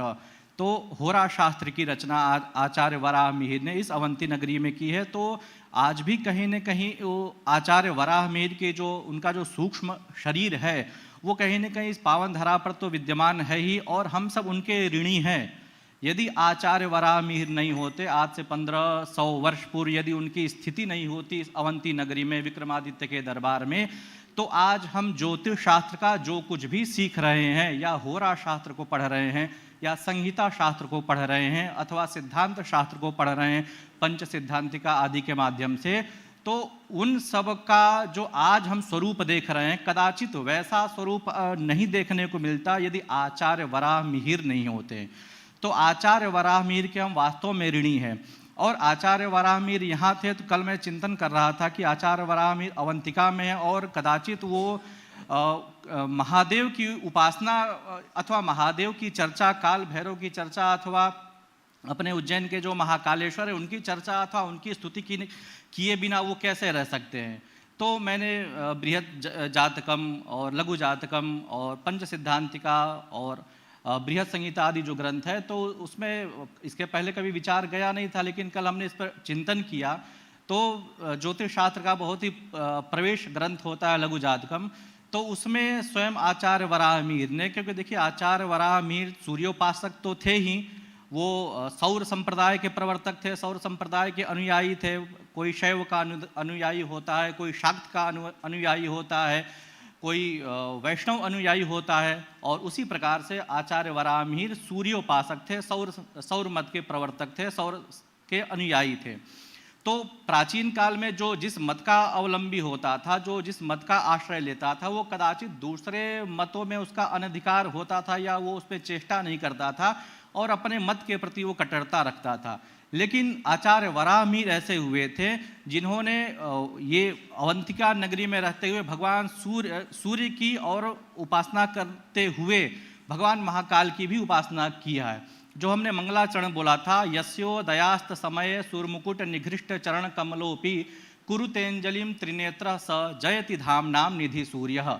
तो वहाँ पर त्रिनेत्र शब्द से भगवान शिव की वो वंदना करते हैं। तो सह त्रिनेत्र कीदृश सूर्य मुकुट निघृष्ट चरण कमलः अपि त्रिनेत्र। तो वो कैसे है हमारे भगवान त्रिनेत्र? तो कहते हैं कि देवताओं के मुकुट से जिनके चरण कमल जो है रंजित हो चुके हैं, देवता आकर के बार बार उनकी स्तुति करते हैं, उनके चरणों में अपना मस्तक रखते हैं, तो उनके मस्तक पर जो उनका मुकुट होता है वो उस मुकुट के तीव्र धार से भगवान शिव के जो चरण कमल हैं वो खंजित हो जाते हैं, रंजित हो जाते हैं। तो ऐसे भगवान महाकाल अथवा ऐसे भगवान त्रिनेत्र शिव जो स्वयं सूर्योदय के समय में और सूर्यास्त के समय में भगवान सूर्य की उपासना करते हैं, तो ऐसे सूर्य जो है सर्वोत्कृष्ट है। तो वहाँ पर आचार्य वराहमिहिर ने भगवान महाकाल की आराधना प्रत्यक्ष अथवा अप्रत्यक्ष रूप में की ही है। इसके अतिरिक्त बृहद जातक में भी जो है जब बात आती है मूर्तित्व परिकल्पित शशभृतो वर्तमा पुनर्जन्मनाम आत्मेत्यात्म विदाम क्रतुश्चयताम, ऐसा करके उन्होंने प्रयोग किया हुआ है। तो भगवान सूर्य जो है चंद्रमा को भी मूर्तित्व रूप में प्रदान करते हैं और शशभृत कहा जाता है। तो ठीक वैसे भी भगवान शिव वो भी चंद्रमा को मूर्तित्व रूप में प्रदान करते हैं और स्वयं वो शशांक शेखर हैं, चंद्र को वो धारण किए हुए हैं। तो आचार्य वराहमिहिर ने प्रत्यक्ष अथवा अप्रत्यक्ष रूप में कई स्थानों पर महाकाल की स्तुति की हुई है। तो ये उनकी धरती है और संहिता में आचार्य वराहमिहिर का जितना योगदान है उतना योगदान आज तक किसी भी ज्योतिष शास्त्र के ग्रंथ लेखक का रहा ही नहीं है। सिद्धांत में बहुत सारे 5-6 ग्रंथ ही मुश्किल से प्राप्त होते हैं। भद्रबाहु संहिता हो गई, अद्भुत सागर हो गया और अन्य 2-3 ग्रंथ ही, लेकिन ये सभी इनका जो मूलाधार है आचार्य वराहमिहिर की बृहद संहिता है। जो जैसा कि गुरुजी ने विनोद गुरुजी ने बताया, जो आज का समय चल रहा है अथवा जो अभी वर्तमान संवत्सर अपना आने वाला है रौद्र संवत्सर, तो रौद्रम रौद्रांतको घोरः ऐसा कहा गया है। तो ये जो हमारा रौद्र संवत्सर है ये घोर होता है, अर्थात उपद्रव को जन्म देने वाला होता है, बुभुक्षा को जन्म देने वाला होता है, राष्ट्र में दुर्भिक्ष होता है, अकाल की स्थिति बनती है अथवा 2 देश आपस में एक दूसरे के ऊपर युद्ध करने की चेष्टा करते हैं। तो अभी तो संवत्सर प्रारंभ भी नहीं हुआ, लेकिन संवत्सर प्रारंभ होने के पूर्व ही 15-10 दिनों से ये वृत्तांत अपना शुरू हो गया। फिर इसके बाद दुर्मति संवत्सर अभी मतलब बीच में ही जो प्रयोग हो जाएगा, वस्तुतः वर्ष पर्यंत तो रौद्र संवत्सर का ही प्रयोग होगा, लेकिन बृहस्पति का राशि प्रवेश होगा कर्क में, तो वहाँ पर दुर्मति संवत्सर प्रयुक्त हो जाता है। दुर्मति भी कुछ वैसा ही है, दुष्ट बुद्धि से संबंध रखने वाला होता है। तो ये सब चीज़ें हैं और आचार्य वराहमिहिर ने ऐसा तो बताया हुआ है कि अग्रतः पृष्ठतो वापि ग्रहाः सूर्यावलंबिनः यदा तदा प्रकुर्वन्ति मही में कारण वाम इव।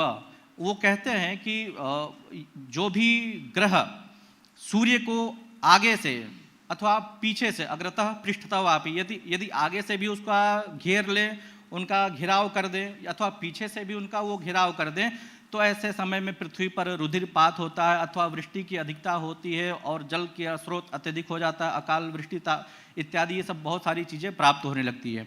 तो आचार्य वराहमिहिर की वो दृष्टि थी, वो केवल एक व्यक्ति विशेष तक सीमित नहीं रहते, अपितु वो समग्रता के शुभाशुभ फल का विवेचन करते हैं। और दैवज्ञ के लक्षण में तो उन्होंने यही कहा हुआ है कि संहिता पारगश्च दैव चिंतको भवति। जो होरा शास्त्र का पारंगत है व्यक्ति है वो दैव चिंतक नहीं हो सकता, अथवा जो सिद्धांत शास्त्र का जो चिंतक है वो दैव चिंतक नहीं हो पाएगा, क्योंकि आचार्य वराहमिहिर स्वयं जो है पंच सिद्धांतिका जैसे ग्रंथों का प्रणयन किए, वाराह योग यात्रा हुआ, ढिकनिक यात्रा और भी बहुत सारे ग्रंथों का प्रणयन उन्होंने किया।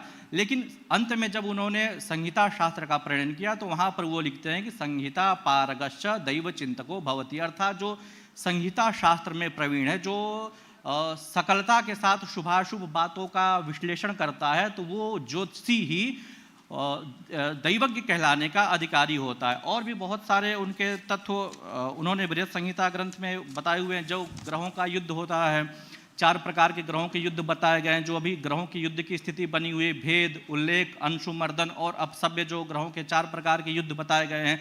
जब भी 2 अथवा 2 से अधिक ग्रह अंशात्मक रूप में बहुत सन्निकट हों तो ग्रह की स्थिति, युद्ध की स्थिति बनती है। तो उसमें उन्होंने अलग अलग युद्ध के फल के बारे में बताया गया है। उल्लेखे शस्त्र भयम, मंत्री विरोध प्रियान्नत्वम, अंशु विरुद्धे युद्धानि, भूभृताम शस्त्र रुक्षुद व मर्दाहा, युद्धे चाप्य सभ्ये भवंति युद्धानि भूपाना। मतलब किसी भी प्रकार का युद्ध, किसी भी प्रकार का ग्रहों का परस्पर युद्ध हो तो निस्संदेह उस पृथ्वी पर, उस भूमंडल पर कहीं न कहीं कुछ ऐसे युद्ध की स्थिति बनती है। इसके अतिरिक्त जब महाभारत का जो काल था, महाभारत का काल 13 दिन का पक्ष हुआ था उसमें, और उसके अतिरिक्त 2 ग्रहण भी लगे थे। 1 मास में 2 ग्रहण लगे हुए थे। तो जब भी 1 मास के अंतराल पर अथवा 15 दिन के अंतराल पर यदि ग्रहण की प्रवृत्ति हो जाए, ग्रहण का पुनरावृत्ति हो जाए, तो ऐसी स्थिति में लोक में शस्त्रपात और युद्ध आदि की विभीषिकाएं उत्पन्न होती है। तो स्वयं वराहमिहिर इस बात को कहते हैं कि सोमग्रह निवृत्ते पक्षांते यदि भवेद ग्रहोर कस्य तत्रानयः प्रजानाम दंपत्योर वैरम अन्योन्यम, परस्पर में विरोध होता है इत्यादि आदि आदि बातें आचार्य वराहमिहिर वो कहते हैं। और संहिता शास्त्र में जो व्यक्ति पारंगत होता है वो सिद्धांत शास्त्र की अपेक्षा उसको उत्कृष्ट बताया हुआ है आचार्य वराहमिहिर ने। और वो कहते हैं कि उत्पातान गणित वर्जितोपि बुद्ध्वा विख्यातो भवति नरेंद्र वल्लभश्च। अर्थात जो ज्योतिषी, जो दैवज्ञ, यदि गणित शास्त्र का सामान्य बोध भी उसको है अथवा गणित शास्त्र सामान्य रूप से वो समझता है, तो उसके पश्चात भी और उत्पात, जो अपने 3 प्रकार के भौम उत्पात, दिव्य उत्पात, अंतरिक्ष उत्पात कहे गए, इन उत्पातों का भली भांति प्रकार से वो विश्लेषण करता है। तो ऐसा ज्योतिषी जो है वो विख्यात होता है और नरेंद्र वल्लभ होता है, राजा का प्रिय होता है। तो आदि आदि बातें आचार्य वराहमिहिर ने अपने ग्रंथ बृहत संहिता में बताई गई हैं। समाज संहिता भी उसका सूक्ष्म रूप है। तो ये सब बहुत सारी विस्तार से बातें आचार्य वराहमिहिर ने बताया हुआ है। तो इन्हीं सब बातों के साथ अपनी वाणी को विराम देता हूँ और कार्यक्रम के संयोजक प्रोफेसर उपेंद्र भार्गव जी के चरणों में प्रणाम निवेदित करता हूँ।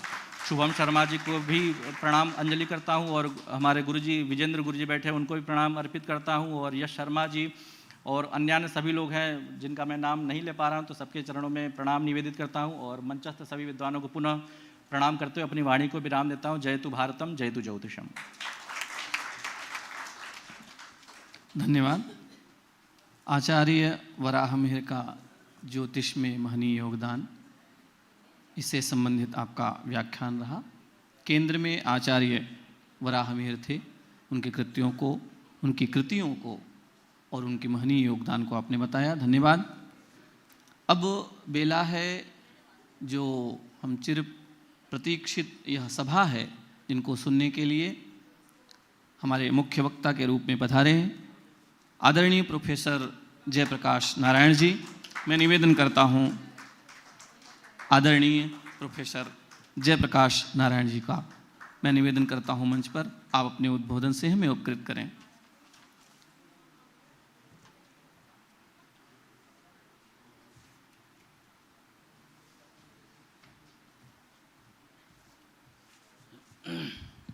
ओम वंदे वाणी विनायको। विक्रमोत्सव के अवसर पर अंतर्राष्ट्रीय संगोष्ठी भारतीय ज्योतिष ज्ञान परंपरा में वेद, विज्ञान, धर्म एवं संस्कृति विषय पर आयोजित इस कार्यक्रम में उपस्थित मंचस्थ सभी विद्वानों को नमस्कार करता हूं, अध्यक्ष महोदय को नमस्कार करता हूं, साथ ही सामने बैठे हमारे परम आदरणीय प्रोफेसर कृष्णेश्वर झा जी सर हैं, विजेंद्र जी हैं और परम प्रिय हमारे उपेंद्र भार्गव जी, साथ ही ज्योतिष प्रेमी सुधी श्रोतागण। सबसे पहले मैं यहाँ के कुलपति महोदय को साधुवाद देना चाहता हूँ कि इतने अच्छे आयोजन के लिए उन्होंने निर्देशन दिया और उनके मार्गदर्शन में यह कार्यक्रम हो रहा है। और मैं कल से सुबह से ही शाम तक यहाँ उपस्थित था और देखा कि किस तरह से अच्छे अच्छे विद्वानों का यहाँ चयन किया गया है और वे अपनी बात को बड़े ही गंभीरता से रख रहे हैं, जिसको एक सही में शोध संगोष्ठी में जैसा होना चाहिए पूर्ण तैयार करके और गंभीरता से पत्र रखने चाहिए, वो हो रहा है यहाँ। तो मुझे बड़े संतोष है। और विशेषकर मैं ज्योतिष का छात्र तो नहीं हूँ, लेकिन लखनऊ परिसर में जब संस्थान में मैं था तो वहाँ एक विद्वान है सर्वनारायण झा जी, तो उनके कक्ष में मैं देखता था कि कुछ यंत्र रखे हुए हैं। तो मैंने सोचा ये है क्या, तो बताए वेद यंत्र है, ये वेदशाला है। फिर उसके बाद जब जम्मू गया, परिसर में था, तो वहाँ पर भी उपेंद्र भार्गव जी भी थे हमारे साथ और वहाँ भी एक वेदशाला देखा। तो थोड़ी रुचि हुई कि ज्योतिष में ये वेदशाला है क्या, और इसी कारण और कोई भी विषय है तो दूसरे विषय से निश्चित रूप से वो संबद्ध होता है। तो इसी को ध्यान में रखते हुए मैं एक वेद परंपरा का वेद मूलकत्व, वेद में कहाँ पर इनके संदर्भ मिलते हैं, उसी पर अपना एक शोध पत्र तैयार किया हूँ। वेद सभी भारतीय विद्याओं का मूल है। वेदों के अर्थ को अच्छी तरह से समझने के लिए 6 वेदांगों की रचना हुई। शिक्षा, कल्प, व्याकरण, ज्योतिष, निरुक्त और छंद। वेदांगों में ज्योतिष नेतृत्वेन मूर्धा रूप में वर्णित है। तद्वद वेदांग शास्त्राणाम गणित मूर्धनि स्थितम। ज्योतिष वेदांग को गणित शास्त्र भी कहते हैं। भारतीय ज्योतिष शास्त्र काल विधान शास्त्र है। समस्त जगत काल के अधीन है। काल के सम्यक ज्ञान के लिए वेदों में वेद की प्रक्रिया का स्पष्ट उल्लेख प्राप्त होता है।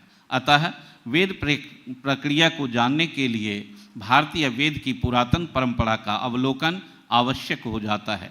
गणना को शुद्ध और सूक्ष्म बनाने के लिए वेदशाला का प्रयोग किया जाता है।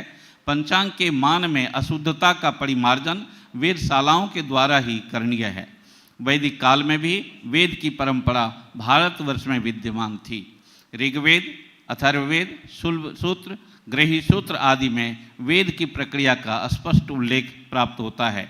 प्राचीन भारत में वेद का क्या महत्व था, उसके विविध प्रयोजन क्या थे तथा हमारे ऋषि मुनियों महर्षियों ने वेद के स्वरूप को किस प्रकार प्रतिपादित किया, इन सभी विषयों का प्रतिपादन प्रस्तुत शोध पत्र में किया गया है। भारतीय ज्योतिष में वेद परंपरा ब्रह्मांडीय पिंडों, ग्रहों, नक्षत्रों के प्रत्यक्ष अवलोकन और उसके सूक्ष्म अध्ययन की एक प्राचीन पद्धति है। यह केवल गणना या कैलकुलेशन पर आधारित नहीं है, बल्कि दृक् अर्थात देखने और यंत्र के माध्यम से ग्रहों की वास्तविक स्थिति का पता लगाने की तकनीक है, जिससे पंचांग के मान में अशुद्धियों को दूर किया जा सके। वेद का अर्थ और एवं परिभाषा। वेद शब्द का निर्माण विद अथवा व्यद धातु से हुआ है, जिसका अर्थ है किसी आकाशीय ग्रह अथवा तारे की दृष्टि के द्वारा वेदना अथवा शलाका या यष्टि के द्वारा वेदना विद करना। ग्रहों, तारों की स्थिति के ज्ञान हेतु आकाश में उन्हें देखा जाता था। आकाश में ग्रहादिकों को देखकर उनकी स्थिति का निर्धारण ही वेद है। वेद 2 प्रकार के होते हैं, दृष्टिवेद एवं यंत्रवेद। दृष्टिकृत वेद को दृष्टिवेद तथा यंत्रादि से संलग्न वेद को यंत्रवेद कहते हैं। यष्टि, शलाका, नलिका आदि की सहायता से अथवा आधुनिक उपलब्ध विविध यंत्रों से ग्रह, नक्षत्र आदि के बिंब का दर्शन यंत्रवेद कहलाता है। दृष्टिवेद भी अंतर्दृष्टिवेद तथा बाह्य दृष्टिवेद से 2 प्रकार का होता है। यहाँ महर्षियों द्वारा यम, नियम, आसन, प्राणायाम आदि तपस्याओं से भक्ति ज्ञान जन्य नेत्र द्वारा ब्रह्मांडस्थ पिंडों के अवलोकन को अंतर्दृष्टि वेद तथा स्वस्व नग्न नेत्र द्वारा आकाशस्थ पिंडावलोकन को बाह्य दृष्टि वेद माना जाता है। जब हम चक्र, नलिका, शंकु, दूरदर्शक आदि वेद उपकरणों से सूर्यादि ज्योति पिंडों को देखते हैं तो यंत्रवेद होता है। वेदों में वेद परंपरा। ऋग्वेद में उल्लिखित है कि जो नक्षत्र अर्थात सप्तर्षि उच्चस्थ आकाश में रखे हुए या रात्रि में दृष्टिगत होते हैं वे दिन में कहीं चले जाते हैं। अमी य रिक्षा निहितास उच्चा नक्तंद दृश्रे कोहचिद दिवेयुः। ऋग्वेद में वेद क्रिया का उल्लेख ग्रहण के संबंध में हुआ है, जिसका अर्थ आच्छादित करना है। सूर्य चंद्रमा को आच्छादित करने का नाम वेद है।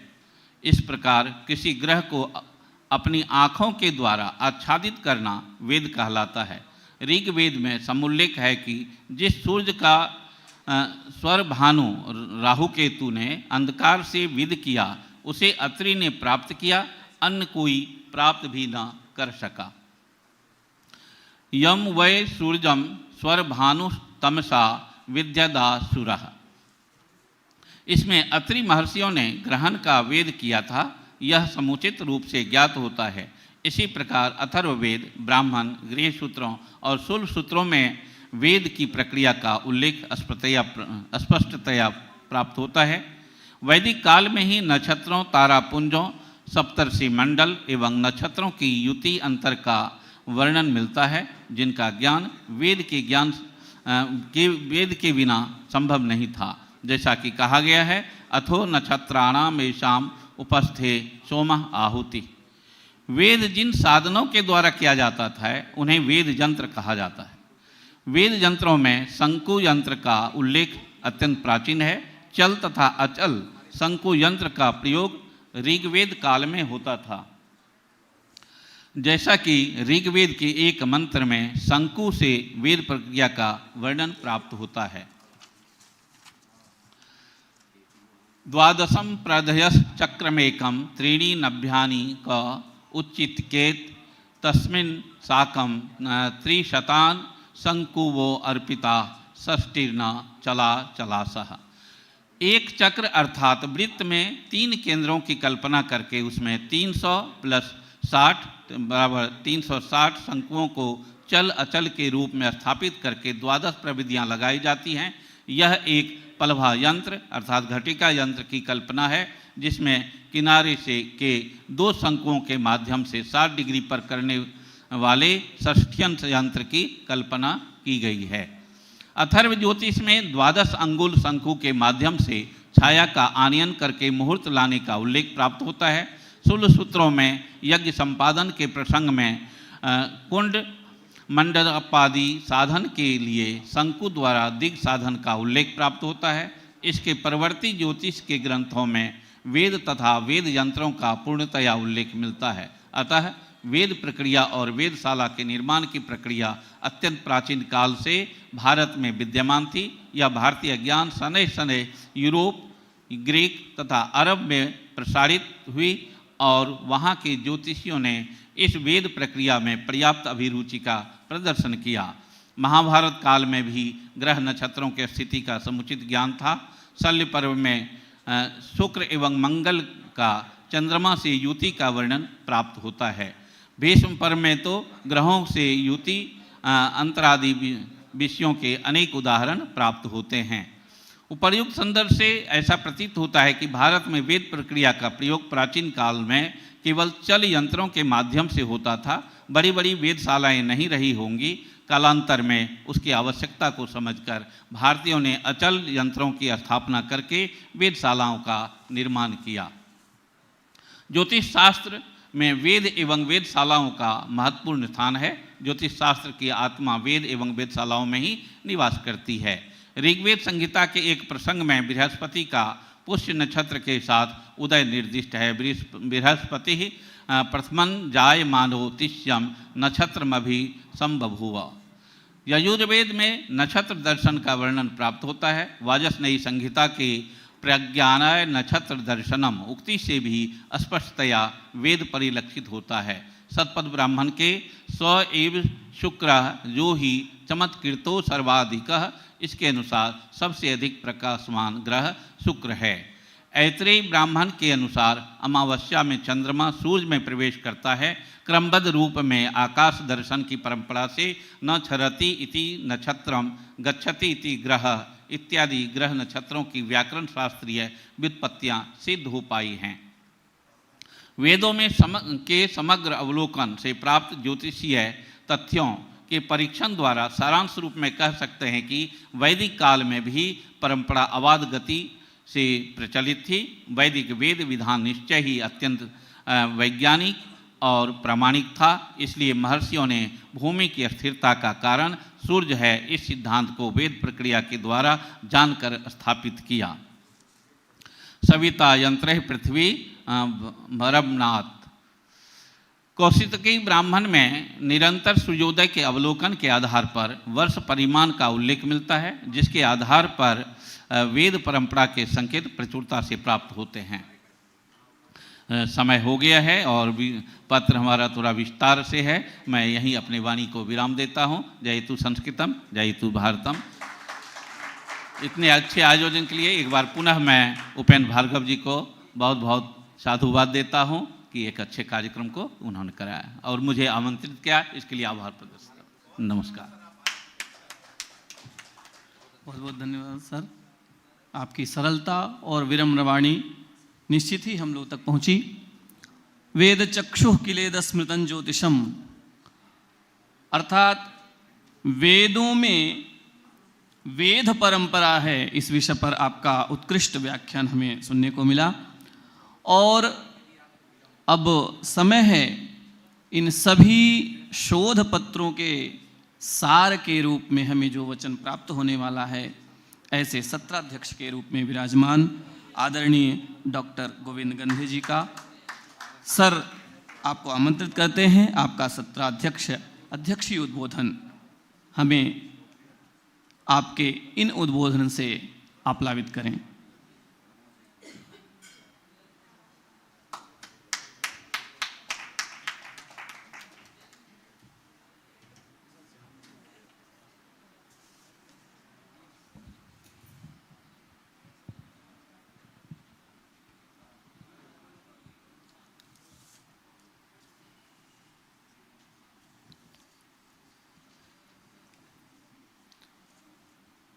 सच्चित सुखाधीश गणाधिनाथ त्रिलोक स्वामिन प्रभु भालचंद्र हे रंब लंबोदर विघ्नराज प्रसीद देवेश नमो नमस्ते।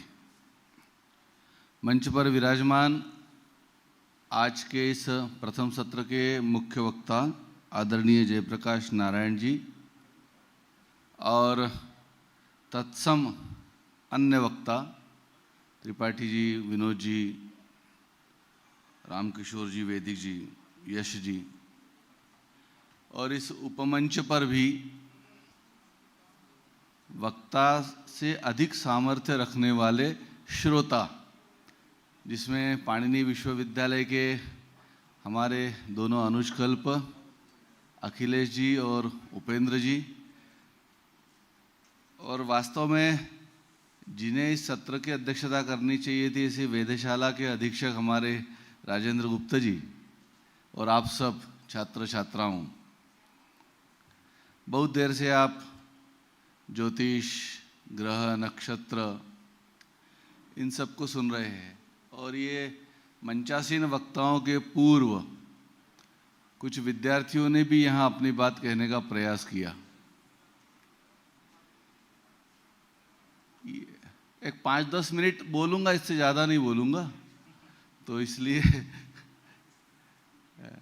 कुछ बहुत ज़्यादा ज़रूरी बात हो तो हम बाहर जाके भी कर सकते हैं, अन्यथा 5-10 मिनट तो अध्यक्ष को सुना जा सकता है, इतना तो बनता है। अध्यक्ष ने 1 घंटा यदि किसी को सुना है तो अध्यक्ष को 10 मिनट तो सुनना।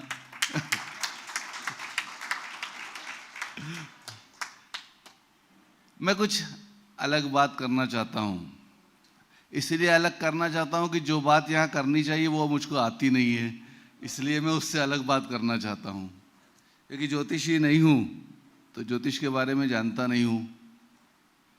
अभी कुछ छात्र छात्राएं यहाँ पर आए थे और बड़े घबराहट में थे बेचारे कि बोलेंगे तो क्या होगा। मंच पर बैठे हुए लोग हैं, उनके दिमाग में कुछ ऐसी कल्पना होगी कि ये मंच पर बैठे हुए बहुत ज़्यादा विद्वान होते हैं, उनके आंख में हम कम विद्वान हैं, और ये सोचकर बोलने के पहले ही बेचारे घबरा जाते हैं। तो उन छात्रों के लिए वो अपने आप को सामान्य कर ले, इसलिए एक छोटी सी घटना सुनाता हूँ और उसके बाद में अपनी बात प्रारंभ करूंगा। अच्छा उपेंद्र जी, अध्यक्ष के लिए वैसे तो कोई समय निर्धारित नहीं होता है ना? अच्छा ठीक है, वैसे भी मैं ज़्यादा बोलूँगा नहीं। एक छोटी सी बात सुनाता हूँ, आप सबको सुनकर प्रसन्नता होगी और उसके बाद में जो कहना चाहूँगा वो कहने का भी आपको आशय समझ में आ जाएगा। एक समय की घटना है, एक बार की। ये इसलिए सुना रहा हूँ कि छात्रों को यहाँ और वहाँ का अंतर ज़रा कम हो जाए या समझ में आ जाए कि यहाँ और वहाँ में कोई ज़्यादा अंतर होता नहीं है। एक बार एक चिड़ियाघर में एक बंदर की मृत्यु हो गई और बंदर कहीं मिल नहीं रहा था, इसलिए चिड़ियाघर के बाहर एक वैकेंसी का बोर्ड लगा था कि चिड़ियाघर में बंदर की आवश्यकता है और वेतन दिया जाएगा 30,000 रुपया।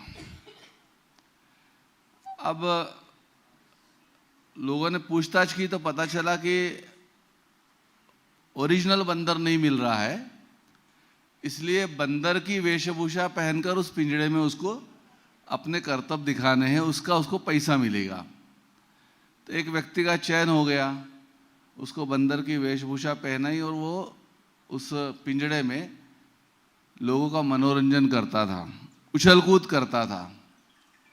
एक दिन क्या हुआ कि उसने कुछ ज़्यादा उछल कूद कर ली और उछल कूद करते करते वो पड़ोस के पिंजरे में जा गिरा और संयोग से जो पड़ोस का पिंजरा था वो शेर का था।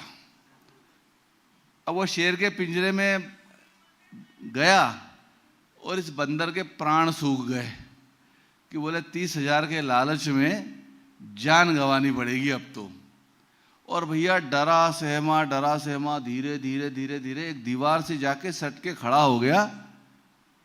बाहर से लोग बोले कि कुछ कर। वो मन ही मन के अब मैं क्या करूं, अब जो कुछ भी करना है शेर को ही करना है, मैं तो गिर गया हूं अंदर।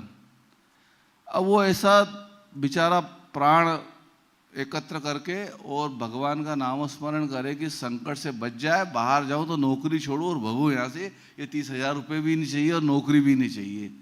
वो शेर आया, इसके पास में करीब आया और 2 मिनट उसको देखा और बात की उसने मनुष्य के वेश में। बोले क्यों घबरा रहा है?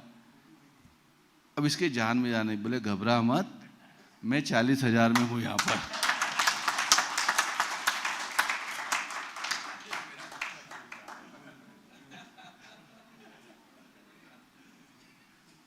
तो इसलिए बच्चों घबराओ नहीं, हम सब एक ही है। इधर से उधर उछल कूद करते रहते हैं। हम लोगों ने ज़्यादा उछल कूद कर ली तो मंच पर आ गए हैं, तुम्हारी शुरुआत है, कुछ दिनों बाद तुम भी आ जाओगे यार। बहुत अच्छे विषयों का चयन किया था आप सबने। और क्या होता है कि जब प्रारंभिक अवस्था में होते हैं विद्यार्थी तो इसी प्रकार की घबराहट और शोध पत्रों का स्वरूप होता है। और जैसे जैसे फिर वो कबीरदास जी ने कहा, ये करत करत अभ्यास के, आज हम लोगों को अभी भी ऐसा लगता है कि हमें कुछ नहीं आता है, हमको बहुत कुछ सीखना है। और कई बार हम अपने मित्रों से, हमारे छोटे भाइयों से भी फ़ोन करके पूछते हैं कि भैया इस बारे में समझ में नहीं आ रहा है तो क्या करें बताइए। तो ये अपने ज्ञान के अनुसार, बुद्धि के अनुसार बताते हैं, फिर बाद में हम किसी निष्कर्ष पर पहुंचते हैं। तो ये अध्ययन अध्यापन की परंपरा तो हमारे यहाँ अनादिकाल से चली आ रही है और चलती रहेगी। और कोई भी स्वयं को इस विद्या के क्षेत्र में ऐसा कहने का साहस नहीं कर सकता जो वास्तव में विद्याभ्यासी हो कि मुझे सब कुछ आता है और अब मेरे को जानने के लिए और कुछ शेष बचा नहीं है।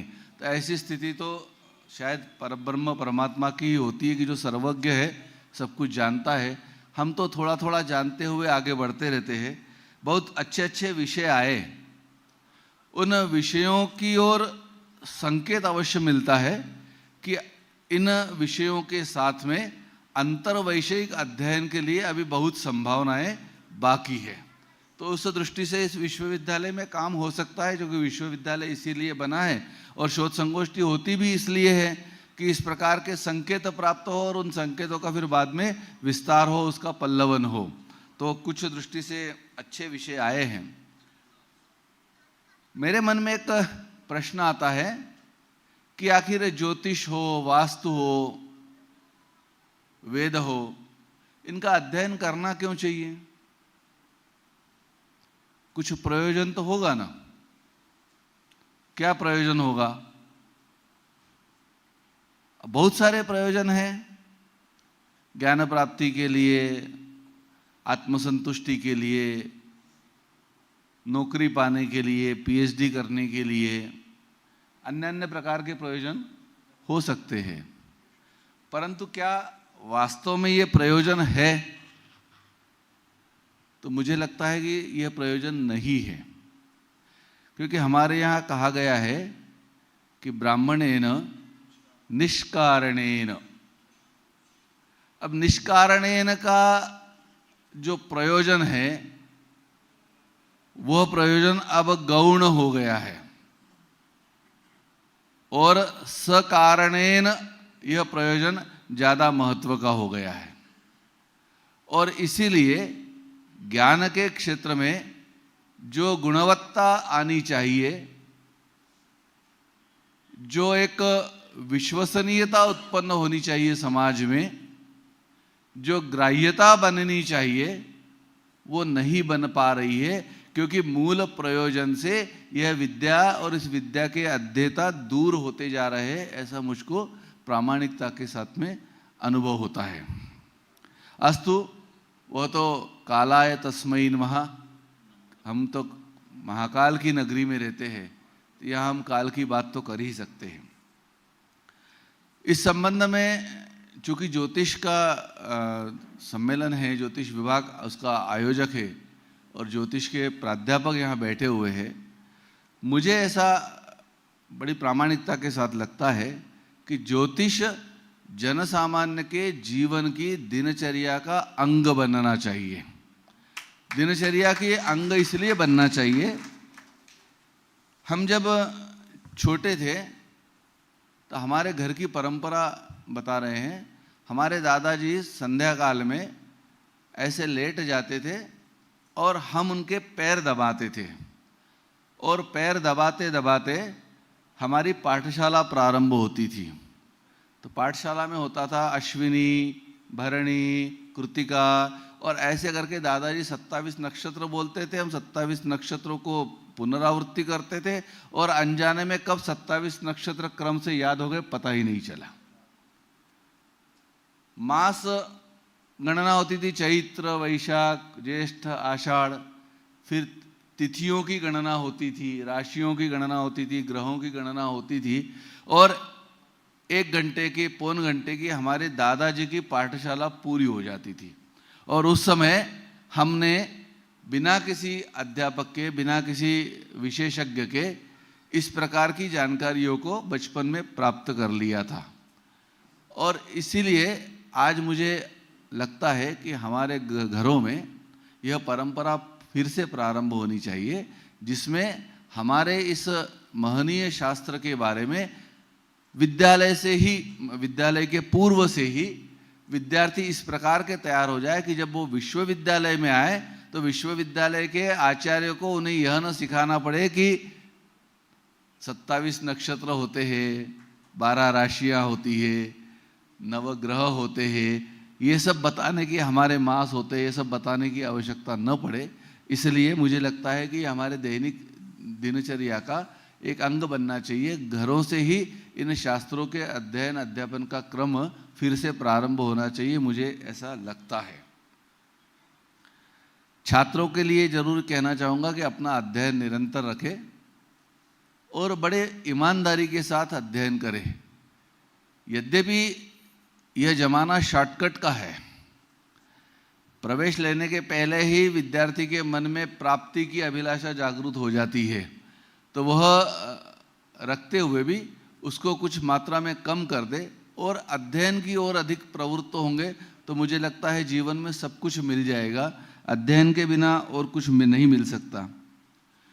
अब चूंकि कुछ ही दिनों के बाद नव संवत प्रारंभ होने वाला है, उसकी भी चर्चा अभी यहाँ हुई। रौद्र नाम संवत्सर प्रारंभ होगा। अभी दक्षिण भारत में पूछेंगे तो वो कहेंगे कुछ दूसरा संवत्सर प्रारंभ, विजयारंभ। तो वो तो गणना का अंतर है, वो तो रहेगा।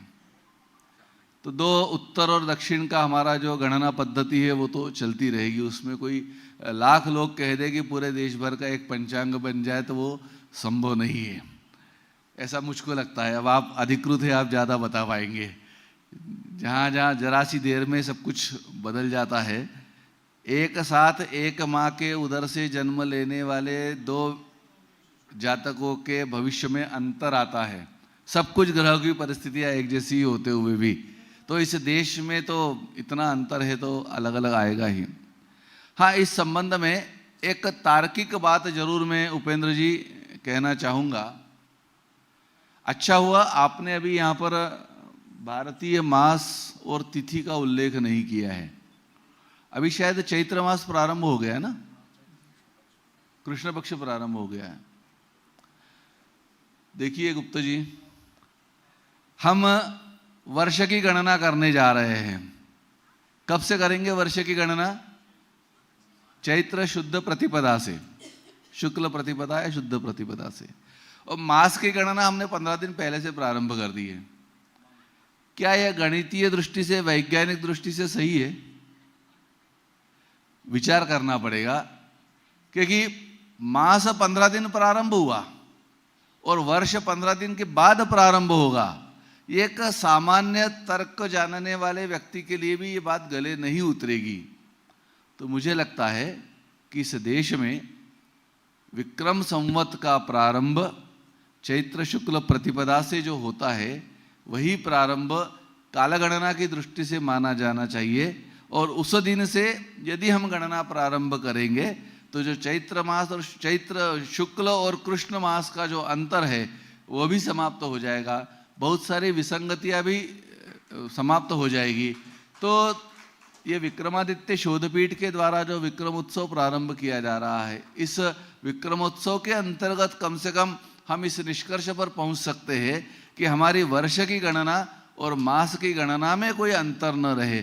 अन्यथा हम फिर ये न कहे कि हमारा विक्रम संवत प्रारंभ हो रहा है। यदि 15 दिन पहले यदि प्रारंभ किया है तो कोई अन्य संवत्सर वो हो सकता है, तो उस संवत्सर को कहिए। यदि विक्रम संवत्सर की बात करते हैं तो मुझे लगता है कि चैत्र शुद्ध प्रतिपदा से करना चाहिए। मेरे मन में बहुत सारे प्रश्न थे, मुझे क्यों बुलाया, अध्यक्ष के रूप में क्यों बैठाया, तो कुछ प्रश्न वहाँ बैठे बैठे ही मुझे उसके उत्तर मिल गए कि अध्यक्ष का लिए कोई विशेष काम होता नहीं है, उसके लिए ज़्यादा ज्ञाता होने की भी आवश्यकता नहीं होती है। उसके लिए ऐसा होता है कि भाई बैठो और सब कुछ ठीक ठाक चल रहा है कि नहीं देखो उसको। यदि किसी ने ज़्यादा समय लिया तो उसको टोक दो कि भैया बहुत हो गया, आप बैठ जाओ, अगले व्यक्ति को बुला लो। इतना ही काम अध्यक्ष को होता है। तो इतने सरल काम के लिए मुझे माननीय उपेंद्र जी ने आग्रह करके बुलाया, इसलिए उनके प्रति मैं आभार व्यक्त करता हूँ। और आप सब ने मुझे बहुत ध्यान से सुना, यद्यपि ध्यान से सुनने जैसी कोई बात थी नहीं, फिर भी आपने सुना। ये आपकी उदारता है, महानता है। तो आपकी उदारता और महानता को मैं प्रणाम करता हूँ। सूत्र संचालक बहुत अच्छे हैं, बहुत पहले ही बड़े प्यार से कह देते हैं कि संक्षेप में अपनी बात करो। तो बेचारा बच्चा वहाँ से यहाँ आते आते सोचता है कि संक्षेप में बोल दिया, अब ज़्यादा मुझे बोलना नहीं, तो वो 2 मिनट भी नहीं बोल पाता है और अपना स्थान ग्रहण कर लेता है। इसलिए मैं संचालक जी को भी धन्यवाद देना चाहूँगा। पुनः नमस्कार। बहुत बहुत धन्यवाद सर, आपके इस विनोदपूर्ण व्याख्यान। क्योंकि विनोद जो है वो अंतर मन तक पहुंचता है, और ऐसे आपने गहनीय और गंभीर विषय को, महनीय गंभीर विषय को हमने आत्मसात कराया। बहुत बहुत धन्यवाद। और धन्यवाद ज्ञापन के लिए मैं स्वयं को ही आदेशित करता हूं, क्योंकि अभी दूसरा सत्र सद्यः प्रारंभ होने वाला है। अतः परंपराया विक्रम संवत में ये विक्रमोत्सव के अंतर्गत ये जो तृतीय दिवस का प्रथम सत्र है, उसमें सत्राध्यक्ष कर रहे हैं डॉक्टर गोविंद गंधे सर, निदेशक कालिदास संस्कृत अकादमी। आपने महनीय समय दिया सर, आपका हृदय से आभार। प्रोफेसर जयप्रकाश नारायण जी, विभाग अध्यक्ष जामिया मिल्लिया इस्लामिया विश्वविद्यालय, आपका बहुत बहुत आभार सर। डॉक्टर गणेश त्रिपाठी जी, आपका सर्वा आभार। डॉक्टर दिनेश चौबे जी अभी सद्यः गए हैं, आपका आभार। पंडित श्री विनोद गौतम जी, हृदय से आभार। पंडित श्री रामकिशोर वैदिक जी, आपके उद्बोधन के लिए आभार। कुछ शोध पत्र पढ़े गए, कृष्ण कुमार पोरवाल जी, राम गोपाल नायक, ललिता यादव एवं युजवेंद्र सिंह चंदेल जी, आपको भी धन्यवाद। और महनीय भूमिका इस संगोष्ठी में निभा रहे हमारे जो ये ज्योतिष के अनुयायी हैं, ज्योतिर्विद हैं। श्रेष्ठता चांग मध्य थते नोचिते संयुतोपि तरैः कर्णनाशादिभिः चक्षुषांगेन हीनो न किंचित करः। अर्थात सभी चक्षुवान हैं तो सभी ज्योतिषमान हैं। आप सभी को हृदय हृदय से सादर धन्यवाद एवं आभार। यहीं विराम करते हैं और अग्रिम सत्र के लिए मैं आमंत्रित करता हूं अग्रे सत्र संचालन को।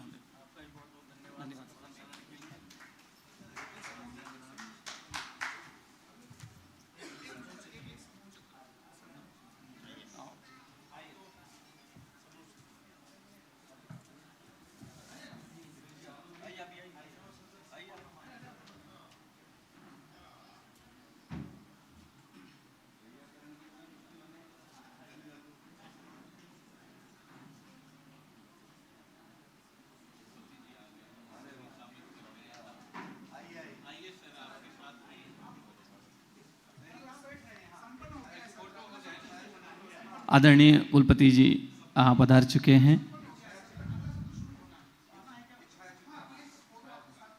चित्राकर्षण के लिए आदरणीय कुलगुरु महोदय करतल ध्वनि से अभिनंदन करें आदरणीय सर का, महनीय अतिथियों का।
हरि ओम।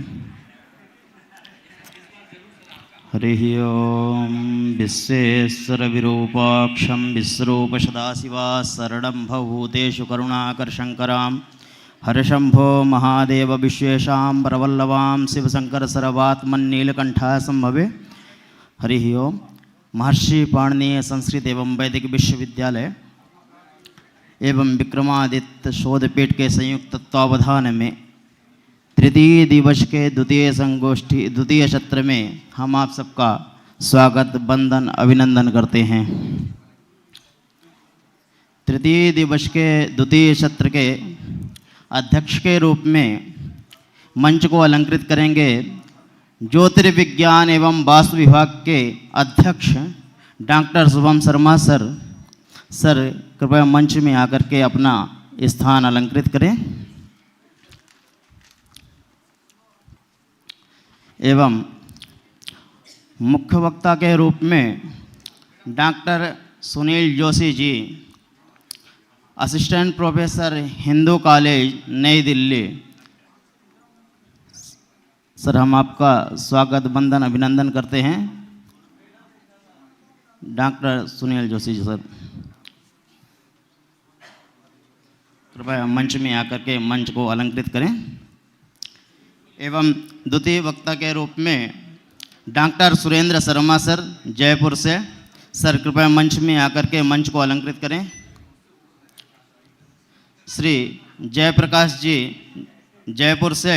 सर मंच में आकर के कृपया मंच अलंकृत करें। एवं श्री राजेंद्र गुप्ता जी निर्देशक श्री जीबाजी वेधशाला उज्जैन। सर मंच में आकर के कृपया मंच को अलंकृत करें। श्री यश शर्मा जी असिस्टेंट प्रोफेसर शासकीय संस्कृत महाविद्यालय उज्जैन। सर मंच में आकर कृपया मंच को अलंकृत करें। Doctor Hemant Sharma assistant professor शासकीय संस्कृत महाविद्यालय उज्जैन। डॉक्टर पीयूष त्रिपाठी जी निर्देशक श्री महाकालेश्वर वैदिक शोध संस्थान उज्जैन। सर मंच में आकर के कृपया मंच अलंकृत करें।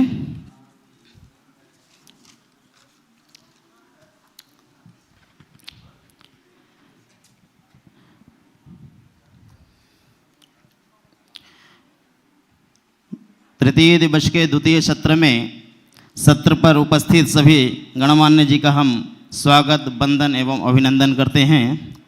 सत्र के प्रथम वक्ता के रूप में डॉक्टर सुनील जोशी सर को हम आवाहन करते हैं। सर आकर के हमें अनुग्रहित करें।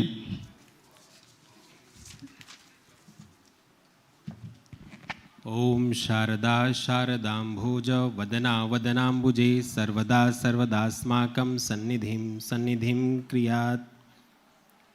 ओम ज्योतिर्गणानां पतये दिनाधिपतये नमः। सम्मानित मंच एवं इस सम्मानित मंच के अध्यक्ष महोदय आचार्य शर्मा जी, इस प्रतिष्ठित विश्वविद्यालय के यशस्वी, तेजस्वी, ओजस्वी, हम सभी के अनन्य आचार्य, देश के मूर्धन्य न्यायिक प्रोफेसर शिवशंकर मिश्र गुरुजी, माननीय कुलपति जी एवं इस सभा में उपस्थित महनीय गुणों से विभूषित अलंकृत आचार्य वृंद, श्रोता वृंद, हम सभी के लिए यह अत्यंत ही आमोद प्रमोद का विषय है, हर्ष प्रकर्ष और उत्कर्ष का विषय है कि मध्य प्रदेश में विक्रमोत्सव के इस पुनीत आयोजन स्थल पर ज्योतिर्विज्ञान के विषय में जो एक महनीय और गंभीर विचार गोष्ठी हो रही है, जिसमें विदेशों से भी जिज्ञासु, शोधकर्ता, अनुसंधानकर्ता, आचार्य उपस्थित हुए हैं,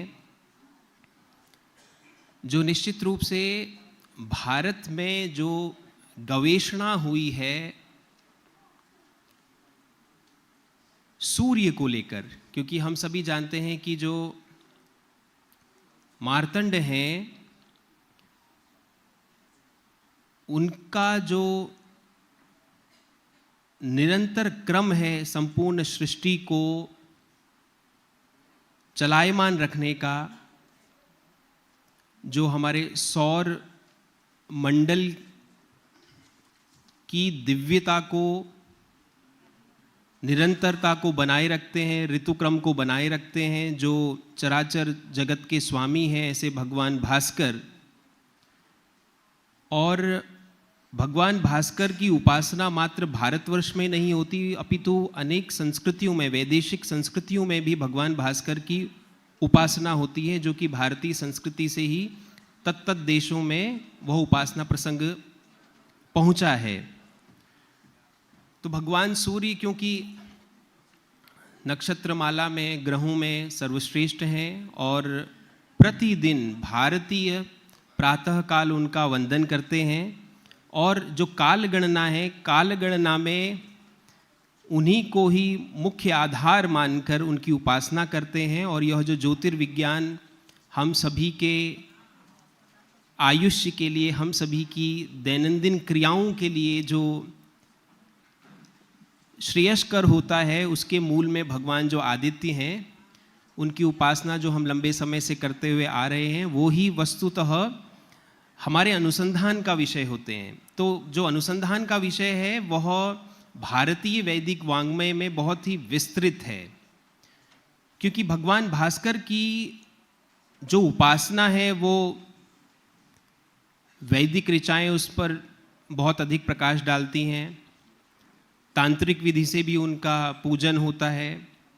और जो आधुनिक विज्ञान से जुड़े हुए जो लोग हैं, वो उनको अपनी जो वेधशालाएं हैं, वेधशालाओं के माध्यम से उनकी गति और उनका जो प्रभाव अन्य ग्रहों पर है, या अन्य ग्रहों का जो प्रकृति पर प्रभाव होता है, उसके विषय में कार्य करते हैं।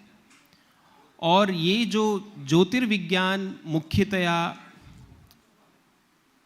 भारतीय मनीषियों ने पंचांग पद्धति के माध्यम से, कालगणना के माध्यम से जो हम सभी के समक्ष रखा है, उसका जो वैशिष्ट्य है, वस्तुतः उस कालगणना को समझने का, उस पर आज भी अनेक देशों में बहुत चिंतन हो रहा है कि इतना स्पष्ट जो कालगणना का सिद्धांत है, ग्रहण इत्यादि का जो विचार है, वह इतना स्पष्ट किस प्रकार से भारतीय मनीषा या भारतीय परंपरा को जानने वाले लोग कर सकते हैं। तो इसलिए मैंने कहा कि जो हमारे मूल में है वो सूर्य हैं, अग्नि तत्व के रूप में जो सूर्य हैं, जिनको विविध उपासना के प्रसंग में हम लोग उनकी अर्चना करते हैं, वंदना करते हैं, कुछ लोग अनुसंधान करते हैं। तो वो बहुत ही हमारे लिए महत्वपूर्ण है कि हम भगवान सूर्य की जो उनका जो प्रकाश है, उस प्रकाश को हम अनुसंधान के माध्यम से आगे लेकर जाएं। और आधुनिक भाषा में तो एस्ट्रोफिजिक्स जब हम पढ़ते हैं तो निश्चित रूप से ऑब्जर्वेटरी वगैरह हम देखते हैं। और भारत सरकार ने भी अभी घोषणा की है कि 4 नई ऑब्जर्वेटरीज देश के अलग अलग कोनों में स्थापित की जाएंगी, जिससे कि हमारा जो वैज्ञानिक सिद्धांत है वो बहुत सटीक होगा।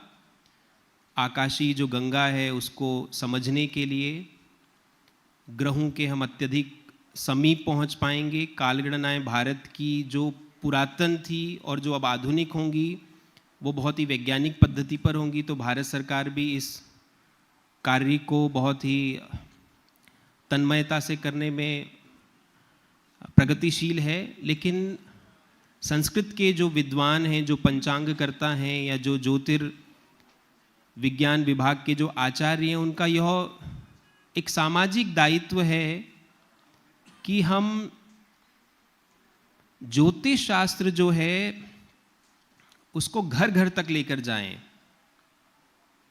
क्योंकि काल गणना जो है वो हम संकल्प के माध्यम से देखते हैं। हमारे जितने भी धार्मिक कार्य हो रहे हैं उनमें कहीं ना कहीं संकल्प का हम प्रातःकाल जब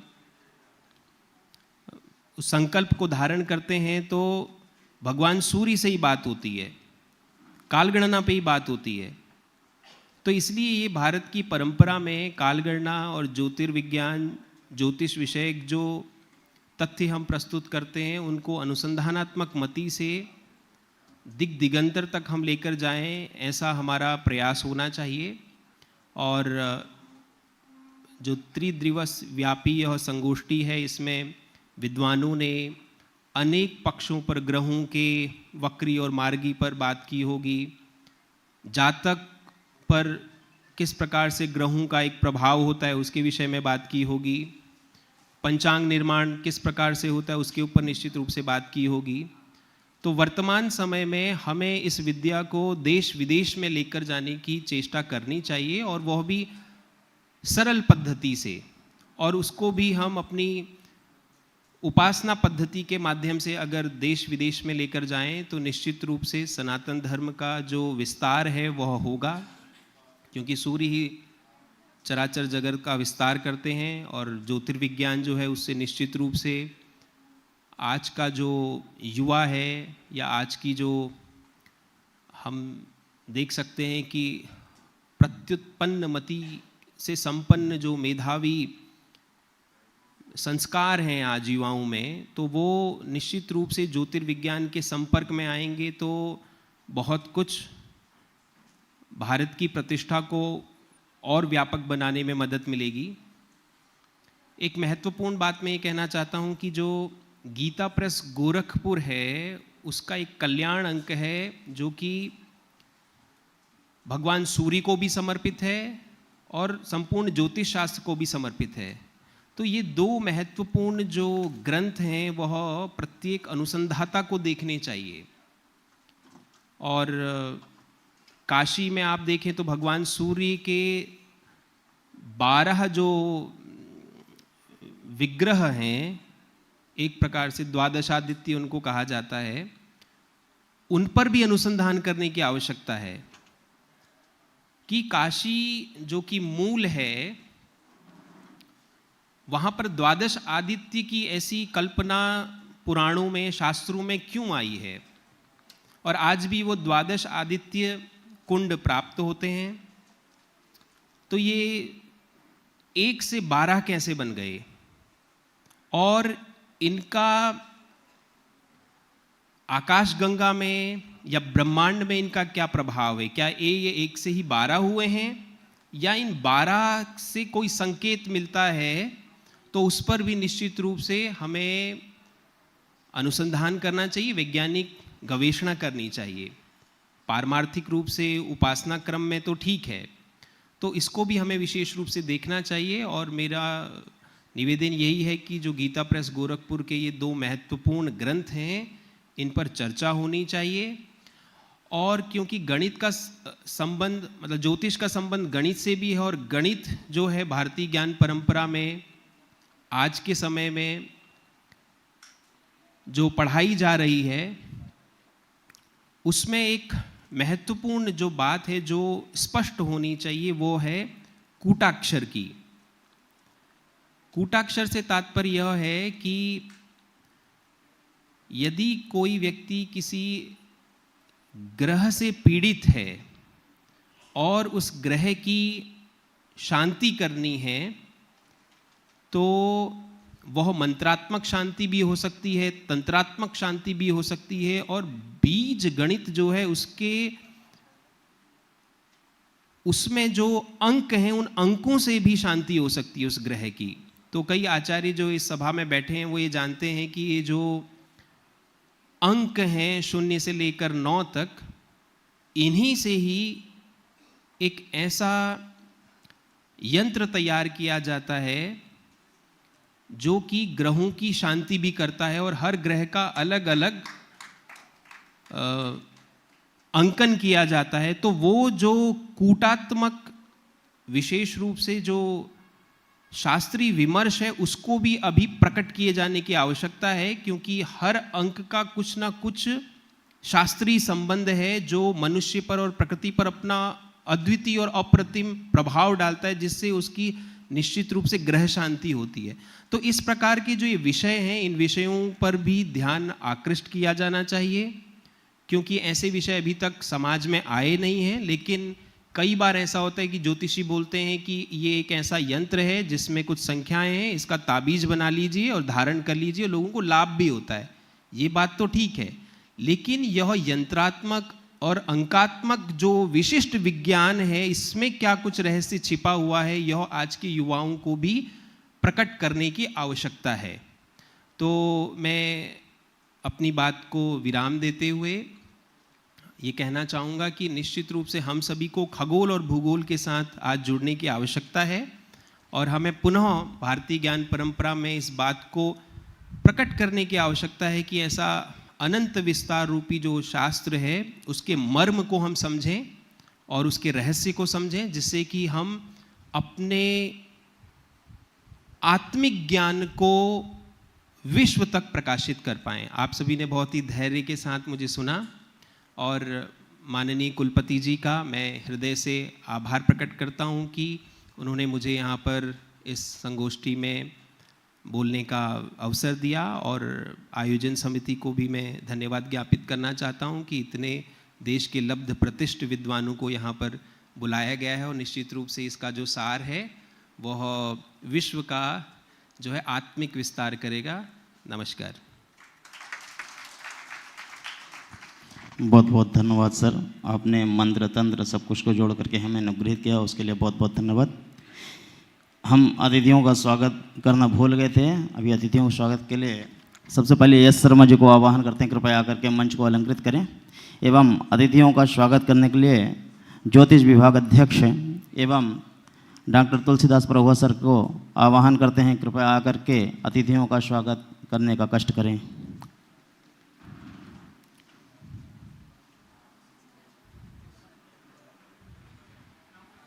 डॉक्टर सर्वप्रथम डॉक्टर शुभम शर्मा जो हमारे इस सत्र का अध्यक्ष कर रहे हैं, डॉक्टर शुभम शर्मा का स्वागत वंदन अभिनंदन करें। Doctor Upendra sir.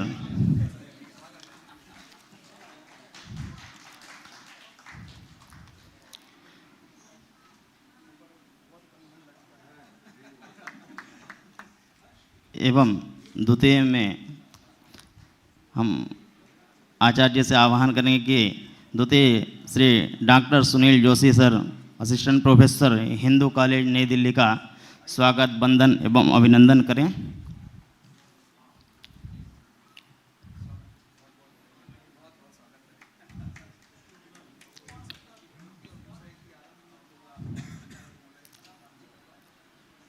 एवं इसी सत्र में तृतीय के रूप में डॉक्टर सुरेंद्र शर्मा सर जयपुर से जो हमारे पास उपस्थित हैं, कृपया सर से आह्वान करें, कृपया सर का स्वागत वंदन एवं अभिनंदन करने का कष्ट करें। कुलगुरु जी से हम आह्वान करते हैं कि कृपया आकर के डॉक्टर सुरेंद्र शर्मा जी जो जयपुर से हमारे बीच पधारे हैं उनका स्वागत वंदन एवं अभिनंदन करने का कष्ट करें। डॉक्टर कुलगुरु सर।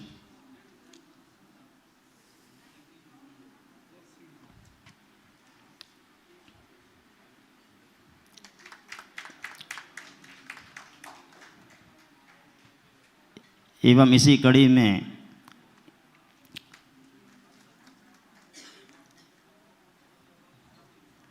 जयप्रकाश जी जो जयपुर से हमारे बीच पधारे हैं उनका स्वागत करने के लिए माननीय कुलगुरु जी से आह्वान करते हैं, कृपया श्री जयप्रकाश जी का स्वागत करें।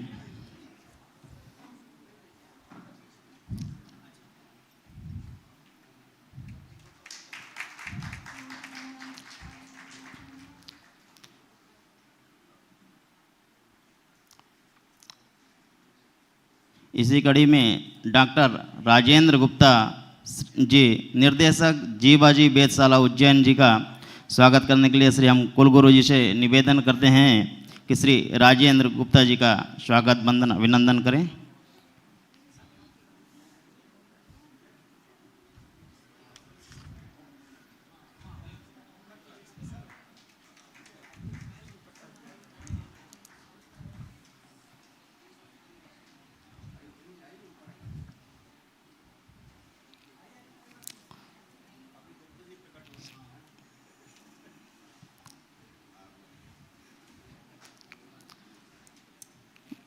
श्री डॉक्टर पीयूष त्रिपाठी जी का श्री महाकालेश्वर वैदिक शोध संस्थान उज्जैन जी का श्री कुलगुरु जी एवं डॉक्टर तुलसीदास प्रभु सर से आह्वान करते हैं, कृपया स्वागत वंदन एवं अभिनंदन करें डॉक्टर पीयूष त्रिपाठी जी का।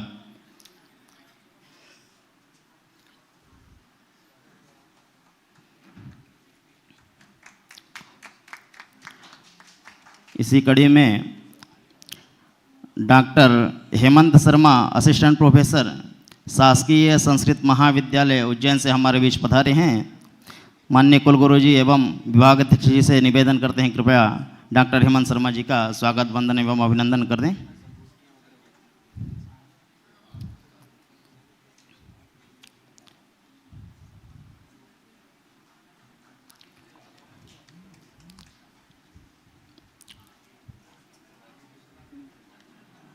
इसी कड़ी में हमारे बीच श्री यश शर्मा जी असिस्टेंट प्रोफेसर शासकीय संस्कृत महाविद्यालय उज्जैन से वक्ता के रूप में हमारे बीच पधारे हैं। माननीय कुलगुरु जी एवं विभागाध्यक्ष जी से निवेदन करते हैं कृपया यश शर्मा जी का स्वागत वंदन एवं अभिनंदन करें।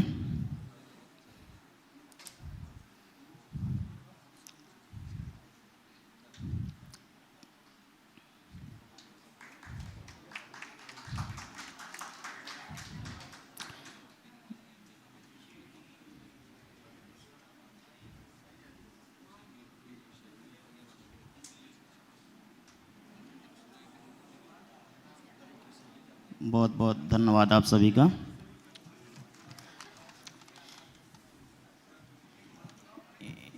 इसी कड़ी में विभागाध्यक्ष जी से निवेदन करेंगे कि माननीय कुलगुरु जी का स्वागत वंदन एवं अभिनंदन करें।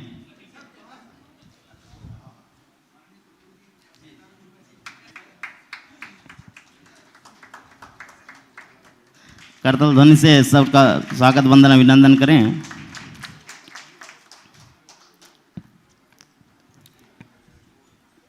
इसी कड़ी में अब हम द्वितीय वक्ता के रूप में डॉक्टर यश शर्मा जी से निवेदन करेंगे कृपया आकर के अपने मधुर वचन से हम सबको अनुग्रहित करें। डॉक्टर यश शर्मा जी।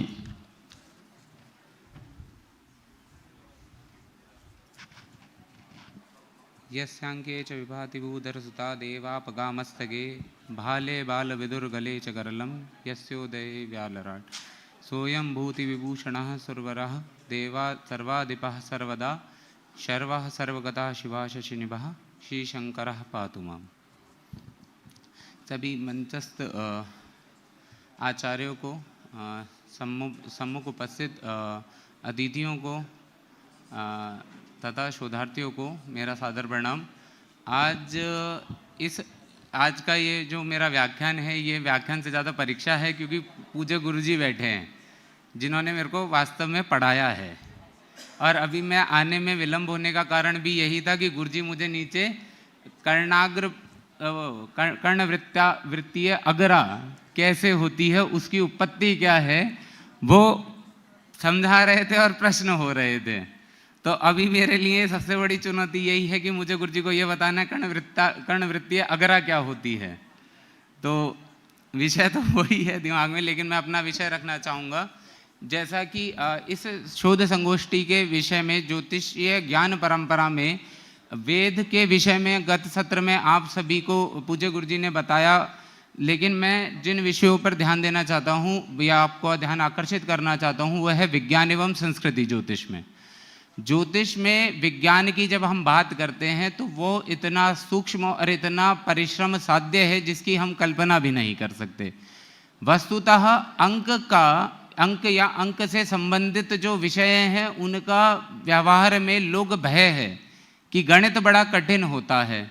गणित कठिन नहीं, गणित गुरुजी से जो मैंने सीखा है, आप यकीन मानिए ज्योतिष का 90% गणित सिर्फ इतना है जो आप व्यवहार में रोज प्रयोग करते हैं कि इतने में इतना तो इतने में कितना, बस। ये आप रोज कोई दिन होगा जो आप ये प्रयोग ना करें कि इतने में इतना तो इतने में कितना। इसी पर संपूर्ण लगभग ज्योतिष निर्धारित है, त्रैराशिक अनुपात पर।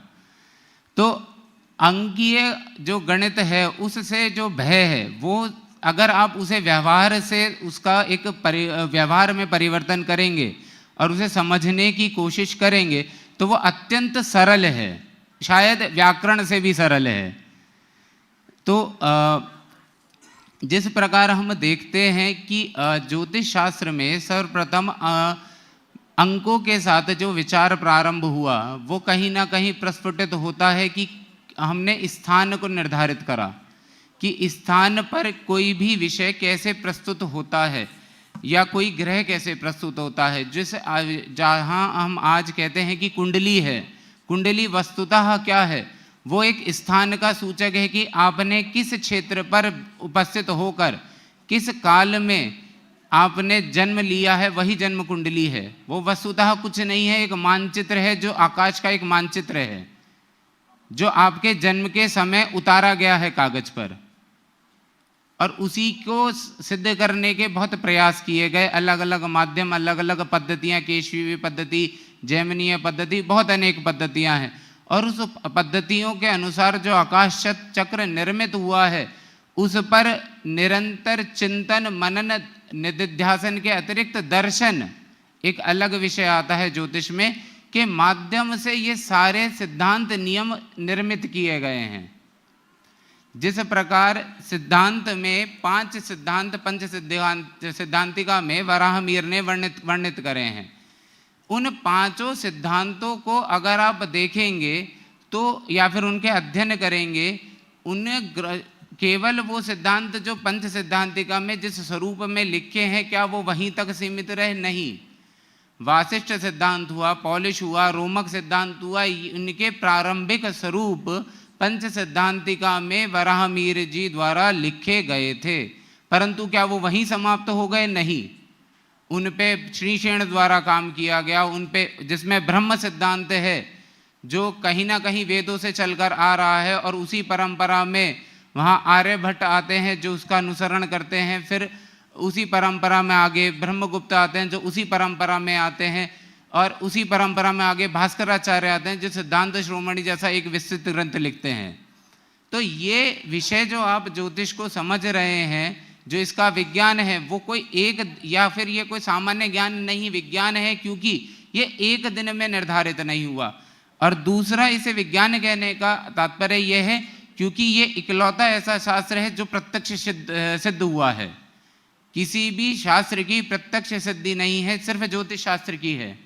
बिना ज्योतिष शास्त्र में अगर प्रत्यक्ष सिद्धि नहीं हो रही है तो आपके सिद्धांत का, आप्त वचन प्रमाण का कोई अर्थ नहीं है। अगर जैसे अभी पिछले सत्र में आपने सुना रौद्र संवत आया, रौद्र संवत आया, रौद्र संवत में अगर जो फल कहें अगर वो घटित नहीं हो रहे हैं तो फिर रौद्र संवत का होने का कोई औचित्य या उस ऋषियों की उन वाणी का कोई औचित्य नहीं है। फलित होते हैं इसलिए वो सत्य हैं और इसलिए वो तथ्य हैं।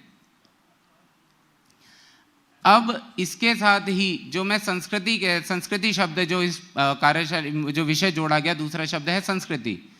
संस्कृति पर अगर हम समझें तो ज्योतिष एक बहुत बड़ा परिचायक है इस विषय का कि जिस क्षण जिस काल में वो ग्रंथ लिखे जा रहे हैं उसकी संस्कृति क्या है। और अगर ज्योतिष में हम इस विषय को नहीं, इस विशेषतः फलित में हम अगर इस विषय को नहीं विचार में ला रहे हैं कि संस्कृति क्या है। अगर कोई यूरोप में बैठा व्यक्ति है और वो आपके पास अपना भविष्य के लिए आप पूछने कुछ आ रहा है, और कोई भारत में है और कोई अमेरिका में है, तो उनकी संस्कृति अलग है। जिस प्रकार वाहन होने के स्थान पर हमारे यहाँ कहा जाता था अश्व होंगे, तो अश्व क्या है? सज्जा की वस्तु नहीं है, वो वाहन है। तो हमें ये समझना पड़ेगा ज्योतिष में जिस प्रकार विषय आता है विदेश गमन का, प्राचीन समय की संस्कृति या उस समय हमारी जो परंपराएं थी, मान्यताएं थी, या जो सामाजिक स्थितियां थी, वो विदेश गमन को बहुत ही अशुभ परिस्थितियों के रूप में देखते थे। तो उस समय कुंडली में चतुर्थ भाव में द्वादश भाव अगर पीड़ित हो रहा है, चतुर्थेश पीड़ित हो रहा है, तो कहते थे कि विदेश गमन होगा, स्थान परिवर्तन होगा। आज के समय में ये ठीक विपरीत है। जिस प्रकार पदोन्नति क्रमोन्नति अगर आप देखते हैं तो उसी तरीके से विदेश गमन भी देखना पड़ता है। तो अगर आप संस्कृति और समाज और इन सब चीज़ों के साथ अपने विचार और विषयों को नहीं बदल पा रहे हैं तो ज्योतिष में भविष्य कथन या ज्योतिष को समझना लगभग नामुमकिन है। उसी तरीके से आप अब जैसे सिद्धांत के विषय में डॉक्टर गणेश त्रिपाठी गुरुजी ने अभी बोला था कि सिद्धांत में कुछ ग्रंथ हैं हमारे पास, और वास्तविकता यही है, सूर्य सिद्धांत, सिद्धांत शिरोमणि, सिद्धांत तत्व एक मुख्यतः पाठ्यक्रम में लगे हैं, या गोल प्रकाश से हम त्रिकोणमिति आदि विषय उठा के अलग अलग प्रश्न पत्रों के रूप में हम पढ़ते हैं, लेकिन क्या गणित सार संग्रह नहीं है? क्या और अन्य जो जैन ऋषियों द्वारा लिखे गए हैं जो ग्रंथ, सूर्य प्रज्ञप्ति, चंद्र प्रज्ञप्ति, इन विषयों को भी हमें पढ़ना पड़ेगा, जोड़ना पड़ेगा, और साथ ही साथ जो ग्रंथ विलुप्त हैं उन्हें ढूंढने का प्रयास करना पड़ेगा। जैसे मैं आज कल इस विषय में थोड़ा सा मैं पढ़ रहा था, तो एक विचार आया कि हम ऋषि किसे कहेंगे या प्रमाण किसे कहेंगे। लगभग एक विचारधारा जब से भारतीय ज्ञान परंपरा शुरू हुई है कि जो भारतीयों के द्वारा लिखा है वो भारतीय ज्ञान परंपरा है। लेकिन जब मैं ज्योतिष के विषय में, पंच सिद्धांतिका के विषय में पढ़ रहा था, तो क्या डॉक्टर कर्ण का नाम ना पढ़े हम? क्योंकि अगर वो संपादित ना करते पंच सिद्धांतिका, तो क्या हमारे पास आज पंच सिद्धांतिका जो भी प्राप्त है वो प्राप्त होती नहीं है। तो हमें सिर्फ भारतीयों को नहीं पढ़ना, भारतीय ज्ञान परंपरा के लिए ये बहुत आवश्यक है कि हमें पाश्चात्यों को भी पढ़ना पड़ेगा, क्योंकि हमारे लगभग आज़ादी से आज से 50 वर्ष पूर्व अगर हम देखेंगे तो लगभग सभी संपादित ग्रंथ पाश्चात्यों द्वारा ही संपादित हैं या उनके ही माध्यम से संपादित हुए हैं। हमारे ज्योतिष में जो सर्वप्रथम संपादित भारतीय विद्याओं के या भारतीयों द्वारा संपादित किया गया था वो ग्रंथ था भारतीय ज्योतिष बालकृष्ण दीक्षित जी का शिवनाथ झारखंडी जी द्वारा अनुवाद है। वो एक पूर्ण ग्रंथ है अपने आप में। तो हमें खाली भारतीय ज्ञान परंपरा से ये नहीं समझ के कि भारतीयों ने जो लिखा है वही भारतीय ज्ञान परंपरा है। और उसी विषय में आगे एक और विषय आता है कि प्रमाण किसका माने। तो वस्तुतः प्रमाण जब हम भारतीय ज्ञान परंपरा कह रहे हैं तो इसमें अगर कोई भी अपना वक्तव्य कह रहा है तो वो किसी मत को प्रस्तुत कर रहा है, किसी आचार्य को प्रस्तुत कर रहा है। क्योंकि अगर हम ऐसे विचार करने लगे तो आर्यभट्ट की जितनी भी टीका करने वाले आचार्य हैं, क्या हम उन्हें प्रमाण नहीं मानेंगे? क्योंकि उन्होंने तो कहा था कि आर्यभट्ट ने स्वयं कहा था कि पृथ्वी घूमती है और पृथ्वी सूर्य के केंद्र में नहीं है, सौर मंडल के केंद्र में पृथ्वी नहीं है, ये आर्यभट्ट ने स्पष्ट करा था। परंतु उनके किसी भी टीकाकार ने और जो आगे आचार्य आ रहे हैं उन्होंने नहीं माना। लेकिन कोपरनिकस की डायरी में 1500 ईस्वी में ये विषय उन्होंने स्वयं प्रस्तुत करा है। तो प्रमाण किसे मानेंगे? जो वस्तुतः प्रत्यक्ष हो रहा है वही प्रमाण है ज्योतिष में। इस विचारधारा को लेके ही अगर आप ज्योतिष का अध्ययन करेंगे तो ज्योतिष के जो विषय हैं वो और अच्छे से आपको समझ में भी आएंगे और उसमें आपकी गति और आपकी दिशा बहुत श्रेष्ठ रहेगी। इसी के साथ मैं अपनी वाणी को विराम देता हूँ। धन्यवाद। बहुत बहुत धन्यवाद सर, आपने सिद्धांत पे विशेष ध्यान आकर्षण करते हुए हमें अनुग्रहित किया। इसी विषय में इसी डॉक्टर सुरेंद्र शर्मा जो कि समन्वयक वैदिक हेरिटेज एवं पांडुलिपि शोध संस्थान राजस्थान संस्कृत अकादमी जयपुर से हमारे बीच पधारे हैं। सर कृपया करके अपने उद्बोधन से हम सबको अनुग्रहित करें। डॉक्टर सुरेंद्र शर्मा जी।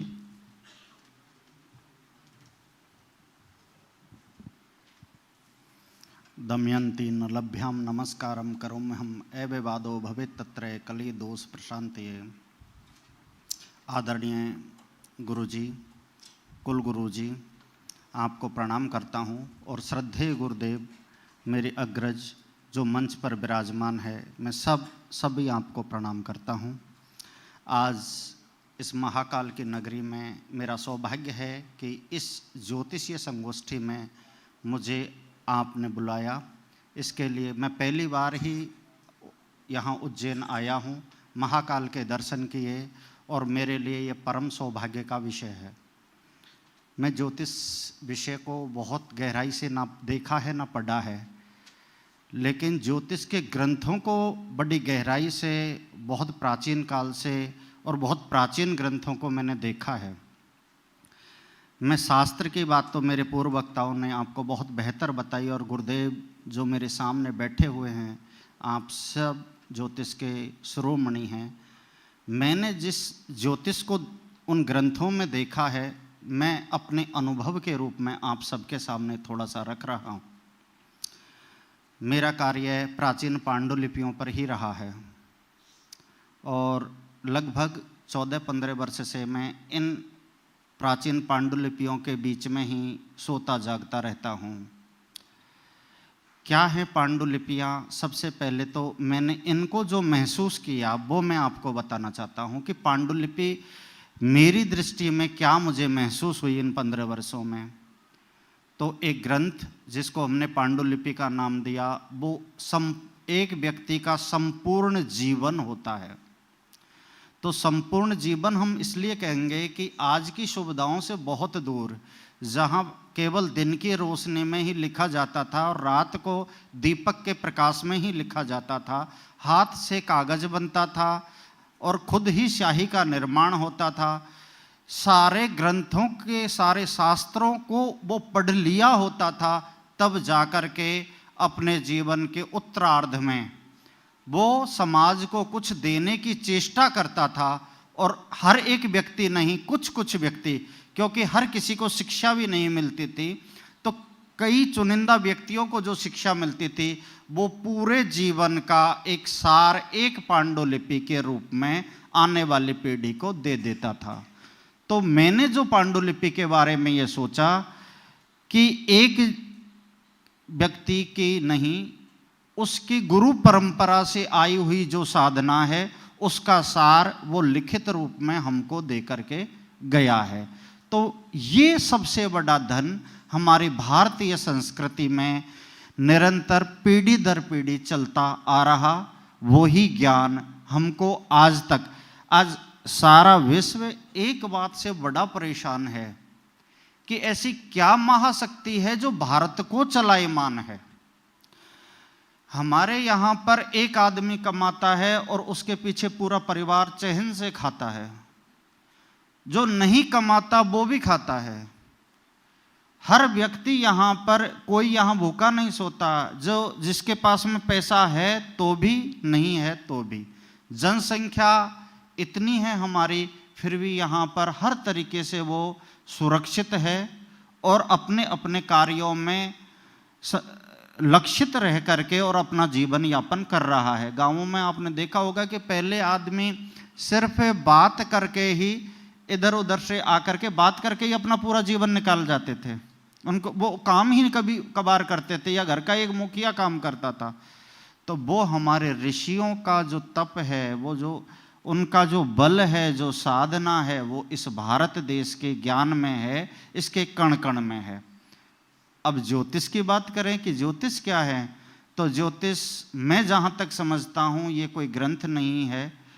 ये जैसे वेद पुरुष का चक्षु जिसको ज्योतिष को कहा है, तो वो नेत्र किसी और चीज़ को देखने वाला नेत्र नहीं, ये हमें स्वतः देखने वाला या स्वयं का गुरु, हमको रास्ता दिखाने वाला ज्योतिष हम इसको कह सकते हैं।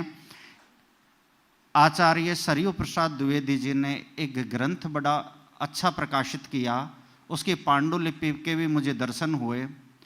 वो ग्रंथ था सिद्धांत संग्रह शिरोमणि। मैं सभी जो ज्योतिष से हैं और नहीं हैं, मैं सभी को आग्रह करूंगा कि एक बार इस ग्रंथ को जरूर आप देखें। वो ग्रंथ बताता है कि ज्योतिष क्या है। वो हमें हर तरीके की चीज़ों के बारे में ज्ञान कराने वाला ग्रंथ है कि आप बोल रहे हैं, आपके दाएं कान की तरफ से आवाज़ किसी ने दी तो उसका क्या फल होगा, बाएं की तरफ से आवाज़ आई तो उसका क्या फल होगा। आप जब चल रहे हैं, हवा इधर की चल रही है तो आपकी दृष्टि किधर जाएगी, इधर की चल रही है तो कैसे जाएगी। पूरी हमारी भौगोलिक स्थिति और हमारी सामाजिक परिवेश सबको मिला करके जो ज्ञान, जो भान हमें स्वतः अपनी आत्मा से प्रेरित होता है, वो ही ज्योतिष है। ज्योतिष अलग से कोई शास्त्र नहीं है। हमने इसको गणित के रूप में देखा तो गणित तो हमारा इतना विकसित था कि एक महाभारत में भगवान, मैंने जैसे अभी मंगलाचरण में भी भगवान नल का नाम लिया, और नल को आप सब जानते होंगे, लेकिन शायद कोई ऐसा भी होगा क्या जो नल को पूजते होंगे, जबकि दुर्गा सप्तशती का सभी लोग लगभग हम पाठ करते हैं, लेकिन दुर्गा सप्तशती में भी 3 बार भगवान नल को आराधना की है। कलयुग के दोषों को निवारण के लिए भी नल को कहा गया है। तो जब महाभारत में एक प्रसंग आता है, काशी नरेश जो थे उनके वहाँ पर जब नल रहते हैं, तो जब दमयंती के विषय में बात होती है कि नल नहीं रहे हैं, आप स्वयंवर की जब घोषणा हो जाती है, और जब स्वयंवर की घोषणा में उनको रथ पर बिठा करके जब नल लेकर के जाते हैं, और 3 दिन के रास्ते को मात्र वो नल, जिसको उन्होंने कहा कि वो सबसे बड़े अश्वाचालक थे, तो वो मात्र 1.5 दिन में उसे पूरा करते हैं। तो वो जो उनकी रथ की गति थी, तो उस गति को देख करके, और काशी नरेश का गणित बहुत प्रबल था, तो नल ने उनसे कहा कि सामने एक जो बड़े बड़े बेर आते हैं, बेरडी जिसको कहते हैं, उसका पेड़ था। तो उन्होंने जाते हुए कहा कि काशी नरेश से कि महाराज आपका तो गणित बहुत ज़्यादा सुदृढ़ है, आप बताएंगे कि इसमें कितने वो हैं डालियां हैं इस पेड़ में, क्योंकि रथ की गति बहुत तेज थी, कि क्या आप अंदाज लगा सकते हैं। तो उन्होंने कहा नल से कि इसमें इतनी डालियां, इतने पत्ते और इतने फल हैं। तो उन्होंने कहा कि मैं कैसे मान सकता हूं इस बात को। तो उन्होंने कहा कि आप रथ को रोकिए, और ऐसा कह करके उन्होंने अपना जो दुपट्टा था वो नीचे डाल दिया। उन्होंने तत्काल रथ को रोका। रथ को जैसे ही उन्होंने रोका, तो उन्होंने कहा कि अब वो बेड़ी का पेड़ और आपका दुपट्टा महाराज 21 किलोमीटर 7 कोस पीछे छूट गया है। ये रथ की गति थी। और जब उन्होंने कहा कि कोई नहीं, मैं इससे भी तेज गति से वहां पर आपको समय से पहुंचा दूंगा, उस पेड़ को कटाया गया, और उसमें जो उन्होंने गणितीय संख्या दी, उन्हीं गणितीय संख्या के अनुसार उस पेड़ का माप निकला। तो ये भारतीय संस्कृति का इससे बड़ा और क्या उदाहरण होगा कि हमारा गणित कहाँ पहुंच चुका था। जब हमने पांडुलिपियों में विमान शास्त्र को खोजा, यंत्र सर्वस्व करके एक पांडुलिपि हमारे हाथ लगी, और विमान शास्त्रम के 2-3 खंड जो अभी प्रकाशित नहीं हो पाए थे, उनको भी हमने जब देखा, तो 24 प्रकार के विमानों का उसमें वर्णन है। और आज पूरे विश्व में मात्र 8 प्रकार के ही विमान उड़ रहे हैं। जब हमने इसका अध्ययन किया, शास्त्र का, ये शस्त्र विज्ञान का, शस्त्र विज्ञान के लिए मैं एक बड़ी अद्भुत बात बताता हूँ, मुझे भी बड़े जान करके रोचक लगी, कि अर्जुन ने महाभारत में मात्र उसके तर्कस में 14 ही अस्त्र थे, और पूरा महाभारत युद्ध पूरा हो गया और 11 ही अस्त्रों का इस्तेमाल हो पाया। पूरे 14 अस्त्रों का इस्तेमाल भी उन्होंने नहीं किया था, 11 ही अस्त्रों से उन्होंने संपूर्ण महाभारत को समाप्त कर दिया। तो ऐसा क्या था उनके पास में? तो अर्जुन की जो शास्त्रागार थे पूरे देश में, वो कहाँ कहाँ थे, जहाँ पर वो ट्रेनिंग दिया करते थे, किस धातु का प्रयोग होता था, उन सब के विषय में भी हमारे ऋषि मुनियों ने पहले ही लिख दिया है। तो इस तरीके का हमारा ये शास्त्र रहा है। आज नैनो टेक्नोलॉजी की बात होती है, तो सबसे पहले नैनो टेक्नोलॉजी का जो आविष्कार किया था, वो जानकर बड़ा आश्चर्य होता है कि वो कुंभकर्ण ने किया था। कुंभकर्ण जो थे, जिनके बारे में आज की जो भ्रांतियां हैं वो ये है कि वो 6 महीने जागते थे और 6 महीने सोते थे। कुंभकर्ण 6 महीने लैब में रहते थे, और उन्होंने नैनो टेक्नोलॉजी, जो इसको उड़न दस्ता कहा, ये उड़न दस्ता जो पुष्पक विमान का एक हिस्सा था, उसका संपूर्ण जो बनाने का नैनो टेक्नोलॉजी है विमान की, वो कुंभकर्ण ने ही हमको दी। रावण के बारे में अगर हम बात करें, तो रावण बाल तंत्र के, बच्चों के रोगों के सबसे बड़े विशेषज्ञ उनको बताया गया है, जो जिसको देख करके बच्चा कांप जाए, ऐसी सूरत उनकी दिखाई जाती है, तो वो सबसे बड़े वैद्य बताए जाते हैं। उनका एक ग्रंथ बाल तंत्र करके मिलता है, जिसमें 1 वर्ष से लेकर के 16 वर्ष तक के बच्चों के सभी रोगों का निदान हमको आज भी मिलता है। जो कुंभकर्ण है उसका उड्डीस तंत्र करके हमको मिलता है, जिसमें नैनो टेक्नोलॉजी की बात है, और अब उस पर काम भी चल रहा है और जल्दी ही हम उसको प्रकाशित करेंगे। अभी हम बैठे हुए थे, गुरुजी से चर्चा हो रही थी, मैंने एक मातृका स्तुति पुस्तक का जो प्रकाशन किया, गुरुजी को भेंट भी किया था। उसमें वर्णों की विज्ञान के बारे में बताया गया है। हम वर्णमाला में बात करते हैं, त्रिषष्ठी चतुर्षष्ठी वर्णों की बात करते हैं। ये 64 ये 63 का क्या योग है, ये 64 योगनियाँ क्या हैं, ये हमारी संस्कृति में कैसे हैं। अब से पहले जब हमारे घरों में कच्ची लिपाइयाँ होती थी, जब गोबर से घरों को लिपा जाता था, तब उसके मध्य में एक सबसे बड़ा एक यंत्र बनाया जाता था, जो घर के मध्य में होता था, उसको हम श्री यंत्र कहते हैं आज के उसमें। अब वो मांडने में आकर के उनकी जो आकृतियां हैं वो थोड़ी सी अलग अलग होती गई, पर उसको जितना आप प्राचीन काल में जाकर के देखोगे, आप 17वीं शताब्दी के पांडुलिपियों में जाकर के देखोगे भारत की संस्कृतियों के अंतर्गत, तो आपको सारे यंत्र वहां पर मिलेंगे। जो हमारी देहली होती है उस पर सबसे पहले बाला और मध्य में श्री, ये 2 यंत्र जरूर बनाए जाते थे। मेरे पूर्व वक्ता भाई साहब ने अभी जो बातें हमको ज्योतिष की बताई, मैं उसमें थोड़ा सा अपना ध्यान और देना चाहता हूँ कि आपने कहा पाश्चात्यों को भी पढ़ना चाहिए। हम भारतीय संस्कृति को पढ़ रहे हैं, पाश्चात्यों को भी पढ़ना चाहिए। पाश्चात्यों को हम कहाँ से पढ़ेंगे? जब से वो भारत में आए तभी तो उन्होंने भारतीय ग्रंथों को देखा, और तभी तो उनका उन्होंने अनुवाद किया या टीकाएं लिखी जब वो भारत आए। लेकिन जब वो भारत नहीं आए, जब भारत में नहीं आए उससे पहले को अगर हम देखें, उसके बाद में जो उस पाश्चात्य ने लिखा है उसको देखें, तो शायद हमें समझ में ये जरूर आ जाएगा कि उस पाश्चात्य ने हमारे भारतीय संस्कृति के साथ में न्याय किया है या अन्याय किया है।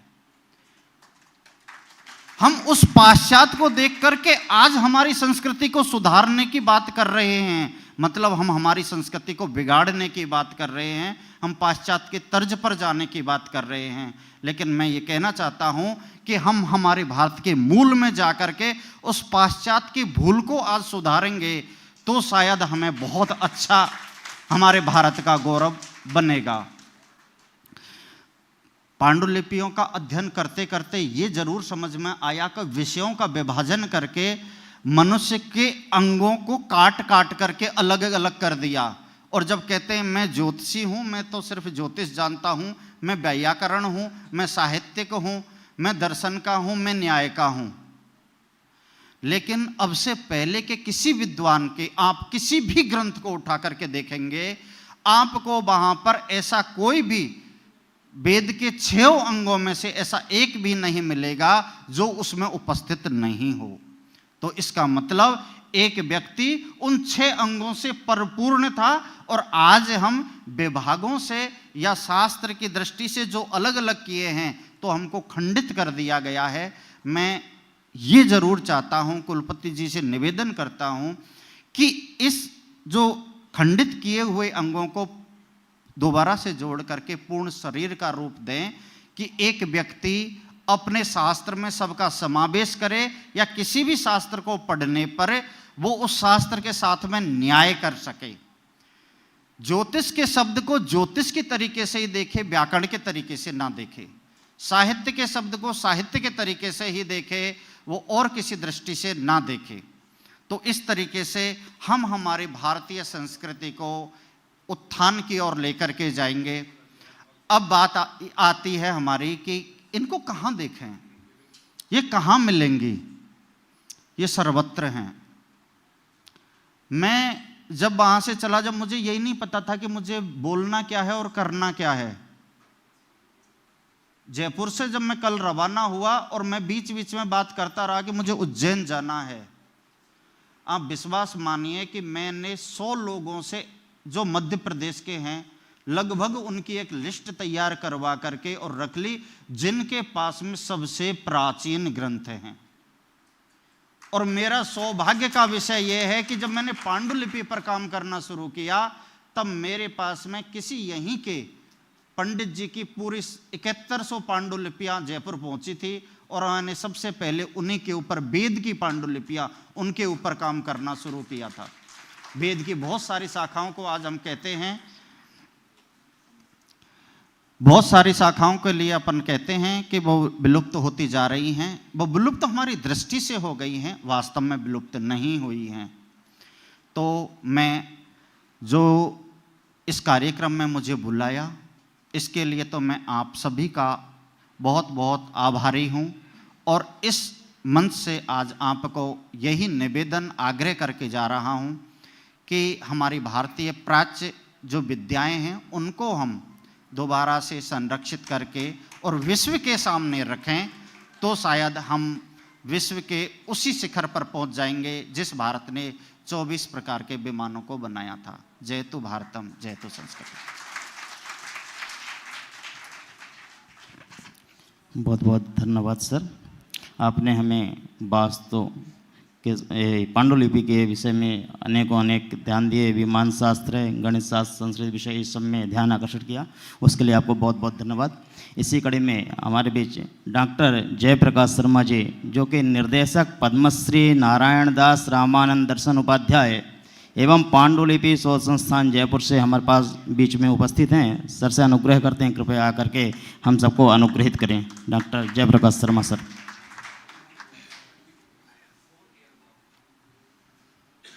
गुरुर्ब्रह्मा गुरुर्विष्णु गुरुर्देवो महेश्वर गुरुर साक्षात परम ब्रह्म तस्मै श्री गुरुवे नमः।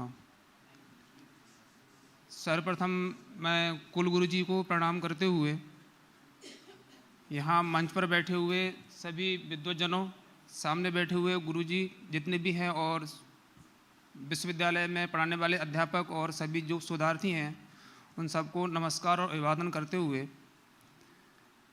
अपनी बात रखूं। ज़्यादा समय नहीं लूँगा क्योंकि ज्योतिष मेरा विषय नहीं है। मेरा विषय भी डॉक्टर सुरेंद्र कुमार शर्मा जी के जैसा ही है। पिछले लगभग 5-6 वर्षों से मैं पांडुलिपि के क्षेत्र में हूँ और उन 6 वर्षों में मैंने लगभग ज़्यादा नहीं लेकिन छोटी या बड़ी मिलाकर के लगभग 30 प्राचीन जो हस्तलिखित पांडुलिपियाँ हैं उनका पुनर्लेखन किया है और उन पर धीरे धीरे और भी आगे हम काम कर रहे हैं। उन पांडुलिपियों में जैसे बताया कि ज्योतिष जो बीच में आता रहा, जो ज्योतिष ग्रंथ बीच में आते रहे, तो उनको देख करके एक ही चीज़ तक मैं अपने हिसाब समझा कि शायद ही ऐसा कोई विषय होगा, शायद ही ऐसा कोई क्षेत्र होगा जिसमें ज्योतिष नहीं है। हमारे दैनिक जीवन के हर क्षेत्र में हमारे आध्यात्मिक, धार्मिक जितने भी पर्व है, तीज है, त्यौहार हैं, जितने हमारे नित्य कर्म हैं, हर चीज़ में हम ज्योतिष देखते हैं। और यहाँ तक ये मानते हैं कि प्राचीन जो लिपिकार या लेखक हुआ करते थे वो भी शुभ अशुभ अपने लेखन करने से पहले या लेखन को विराम देते समय वो भी शुभ अशुभ को देखते थे। आज तो हम अपना जब लेखन करते हैं तो अपने लेखन को जब भी हमें हमारा कुछ काम होता है उसको बीच में विराम देते हैं और चले जाते हैं। हमारे लेखन के विराम का, हमारे लेखन के प्रारंभ का कोई समय नहीं होता है। लेकिन प्राचीन समय में मैं ज़्यादा नहीं तो राजस्थान की बात करूं, जो प्राचीन राजस्थान में लिपिकार या लेखक हुआ करते थे उनके ग्रंथ के विराम करने का एक समय निश्चित होता था। या तो वो पूरे ग्रंथ को करने के बाद ही वहाँ से उठते थे या उनको किसी कारणवश यदि वो विराम करना है, किसी परिस्थितिवश अपना विराम करना है, तो वो एक अलग से एक कागज़ लेते थे, उसमें एक व अक्षर लिखते थे और उसको लिख करके फिर अपने ग्रंथ को विराम करते थे। लेकिन ऐसे ही नहीं कि वो ऐसे उठ करके चल दिए। हर चीज़ में वो अपना शुभ अशुभ देखते थे, चाहे वो लेखनी हो, चाहे वो कागज़ हो, चाहे वो लिखने का प्रारंभ हो, चाहे लिखने का विराम हो। तो ज्योतिष प्राचीन तो है ही, लेकिन जीवन के हर क्षेत्र में व्याप्त है। मैं, क्योंकि इससे पहले ज्योतिष ही चल रहा है, 3 दिन से आपकी संगोष्ठी चल रही है, तो यहाँ बहुत से ज्योतिष के विद्वानों ने, ज्योतिष के जो मूर्धन्य विद्वान उन्होंने बोला है और आपको बताया है, तो मैं तो आपको क्या ही बोलूँगा ज्योतिष के बारे में। मैं तो सिर्फ यहाँ जो मूल उद्देश्य है वो आपके सामने रखना चाहूँगा कि हमारा उद्देश्य है कि इस विश्वविद्यालय को पांडुलिपि का एक प्रतिष्ठित केंद्र बनाना। हम ये चाहते हैं कि मध्य प्रदेश में जो सबसे प्रतिष्ठित, एक सबसे जो मॉड्यूल जो केंद्र बने पांडुलिपि के क्षेत्र में, वो ये विश्वविद्यालय बने। और यहाँ आने का उद्देश्य भी यही है।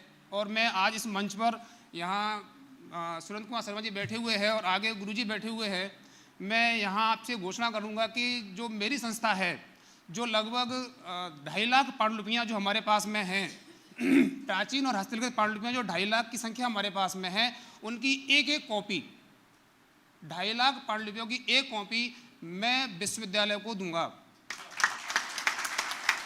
इससे यहाँ जितने भी शोधार्थी होंगे, जिस विषय में शोध कर रहे होंगे, उनको शोध करने में कहीं इधर उधर नहीं भटकना पड़ेगा, सीधे विश्वविद्यालय आएंगे, उनको यहाँ से वो कॉपी मिलेगी और आराम से अपना शोध कर सकेंगे।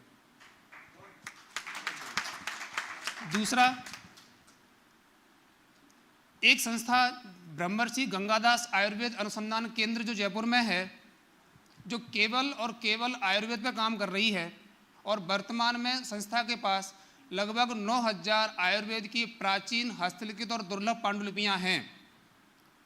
उसका भी MOU हम विश्वविद्यालय से करेंगे और वो सारी आयुर्वेद की पांडुलिपियाँ, उसकी एक प्रति हम विश्वविद्यालय को, कुलगुरु जी को प्रदान करेंगे, जिससे आयुर्वेद के विषय में भी कोई समस्या, जैसा भी गुरुजी बता रहे थे कि यहाँ आयुर्वेद पर कुछ काम होने वाला है, तो वो काम भी ना रुके, वो भी काम भी निर्बाध रूप से आगे चलता रहे। और ये भी फिक्स निश्चित मानिए कि आयुर्वेद, देश में जितनी भी आयुर्वेद पांडुलिपियाँ हैं, हम सारी पांडुलिपियों को अपनी संस्था में लाएंगे और वो सारी पांडुलिपियाँ हम विश्वविद्यालय में देंगे। तो मेरा तो जो उद्देश्य था, एक उद्देश्य सुबह गुरुजी ने पूरा कराया कि महाकालेश्वर भगवान के दर्शन करवाए, और बड़े अच्छे तरीके से दर्शन हुए, क्योंकि मैं भी पहली बार यहाँ आया और यही सुनते हैं कि दर्शन करने में बड़ा टाइम लगता है, लेकिन गुरुजी ने जिस तरीके से, जिस भाव से दर्शन करवाए, सोचा ही नहीं था कि दर्शन ऐसे होंगे। और हो सकता है कि उन्हीं महाकालेश्वर भगवान की कृपा है कि आज हम इतनी बड़ी घोषणा इस मंच पर करके जा रहे हैं, और ये काम हम बहुत जल्दी ही शुरू करेंगे। यहाँ से जाने के बाद MOU बनाएंगे और यहाँ विश्वविद्यालय के साथ MOU साइन करेंगे और उनकी प्रतियाँ, पांडुलिपि की प्रतियाँ हम विश्वविद्यालय को देना शुरू कर देंगे। इसी के साथ मैं आपका ज़्यादा समय नहीं लूँगा। मुझे यहाँ बोलने का मौका दिया, उसके लिए, यहाँ बुलाया, उसके लिए गुरुजी का और आयोजन समिति का धन्यवाद देना चाहता हूँ। और आपने जो सुना उसके लिए आप सभी को धन्यवाद। जयतु भारतम, जयतु संस्कृतम। बहुत बहुत धन्यवाद सर। आप हमारे विश्वविद्यालय में पांडुलिपि देने के लिए कार्य करें तो हम शोधार्थियों के लिए बहुत सहायता हो जाएगी। उसके लिए आपको बहुत बहुत धन्यवाद, स्वागत, वंदन, अभिनंदन करते हैं। इसी सत्र में हम अभी श्री राजेंद्र गुप्ता जी, जो कि निर्देशक श्री जीवाजी वेधशाला उज्जैन से हमारे बीच पधारे हैं, हम श्री डॉक्टर राजेंद्र गुप्ता जी से आह्वान करते हैं, कृपया आकर के हम सबको अनुग्रहित करें, अन्वित करें।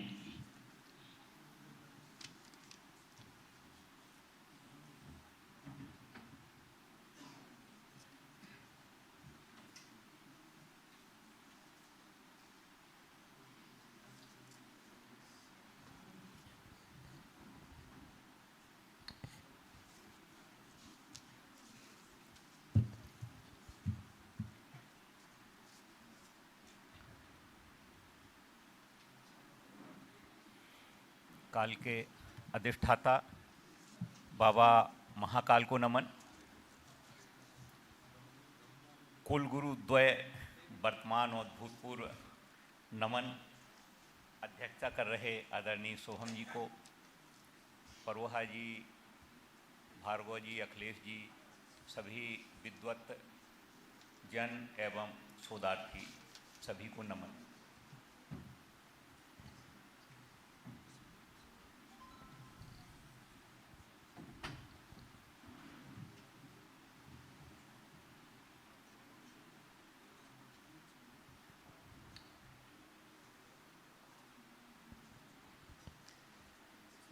जिस विषय पे मुझको दिया है, पहले तो इस विषय पे थोड़ा सा बात करना चाहूँगा। भारतीय ज्योतिष ज्ञान परंपरा में सामान्यतः केवल फलित ज्योतिष पर ही हमारा ध्यान जाता है, लेकिन विद्यालय या यहाँ के जो विद्वान हैं बहुत अच्छे विषय का चयन किया। इसमें वेद, विज्ञान और उसके बाद फिर उसको धर्म और संस्कृति से जोड़ा। बहुत अच्छा विषय है। मुझको जो विषय दिया गया है इसमें उज्जैनी की वेद परंपरा, वेद यंत्र और छाया विज्ञान, तीनों ही बिंदु इतने बड़े हैं। उज्जैनी की वेद परंपरा बहुत विस्तृत है। इसके बाद वेद यंत्र निश्चित है, सभी को जानकारी होगी, बहुत ज़्यादा हैं, और छाया विज्ञान। लेकिन मैंने सामंजस्य किया है कि इन सभी को समाहित करते हुए बहुत संक्षिप्त में जितना जो मुझे समय आवंटित है उसमें मैं थोड़ी सी आपको जानकारी प्रदान कर सकूं। जिस पे हम बात करेंगे उसमें उज्जैनी की वेद परंपरा, उस पे बात होगी। छाया विज्ञान, छाया विज्ञान में दो, एक तो पृथ्वी की दैनिक गति से और दूसरा पृथ्वी की वार्षिक गति से। यहाँ पर ग्रहण का छाया विज्ञान मैंने नहीं लिया है, क्योंकि यह लेते हैं तो प्रकरण बहुत ज़्यादा बड़ा हो जाता। तो केवल हमने पृथ्वी की गति के आधार पर जो छाया का विज्ञान है केवल उसी को लिया है। इसके बाद वेद यंत्र, वेद यंत्र में उज्जैन वेधशाला के प्राचीन यंत्र और जयपुर वेधशाला के प्राचीन यंत्र, इन सभी पर हम थोड़ा संक्षिप्त में बात करेंगे। अगर हम देखते हैं तो अनादिकाल से जो हमारा ज्योतिष रहा है उसमें मनुष्य, सूर्य, चंद्रमा के उदय, उसकी आकाशीय स्थिति, तारों की आभासी गति, चंद्रमा की कलाएं, बहुत सारी जितनी भी चीज़ें हैं जो आप हमारे ज्योतिष जो पंचांग रहते उसमें पढ़ते हैं, बहुत प्राचीन समय से इसकी गणना होती रही है। प्रेक्षणों के आधार पर पंचांग निर्माण किया गया है। लेकिन अगर हम देखें तो उज्जैनी की अगर हम वेद परंपरा देखें तो सबसे समृद्ध रही है और उसका सबसे बड़ा उदाहरण है विक्रम संवत। अगर हमारा वेद परंपरा सही नहीं होती, समृद्ध नहीं होती, तो विक्रम पंचांग जो पूरे भारत में बहुत ज़्यादा प्रसिद्ध है वो नहीं होता। सम्राट विक्रमादित्य के नवरत्नों में से बरामहिर का आपने सभी का नाम सुना होगा। उज्जैन के ही पास कैथा नामक जो ग्राम है वहाँ के हैं। जो विक्रमादित्य के हमारे नवरत्न हैं उसमें बरामहिर को अंतरिक्ष विज्ञानी के रूप में, क्योंकि हम जानते हैं कि बरामहिर ही केवल एक ऐसे खगोलवेत्ता या अंतरिक्ष विज्ञानी हुए हैं जिसमें हमारे जो ज्योतिष की तीनों शाखाएं हैं, जिनको हम गणित, फलित और संहिता बोलते हैं, तीनों में ग्रंथ लिखे हैं और प्रामाणिक ग्रंथ आज भी उपलब्ध हैं और उनको हम पढ़ते हैं।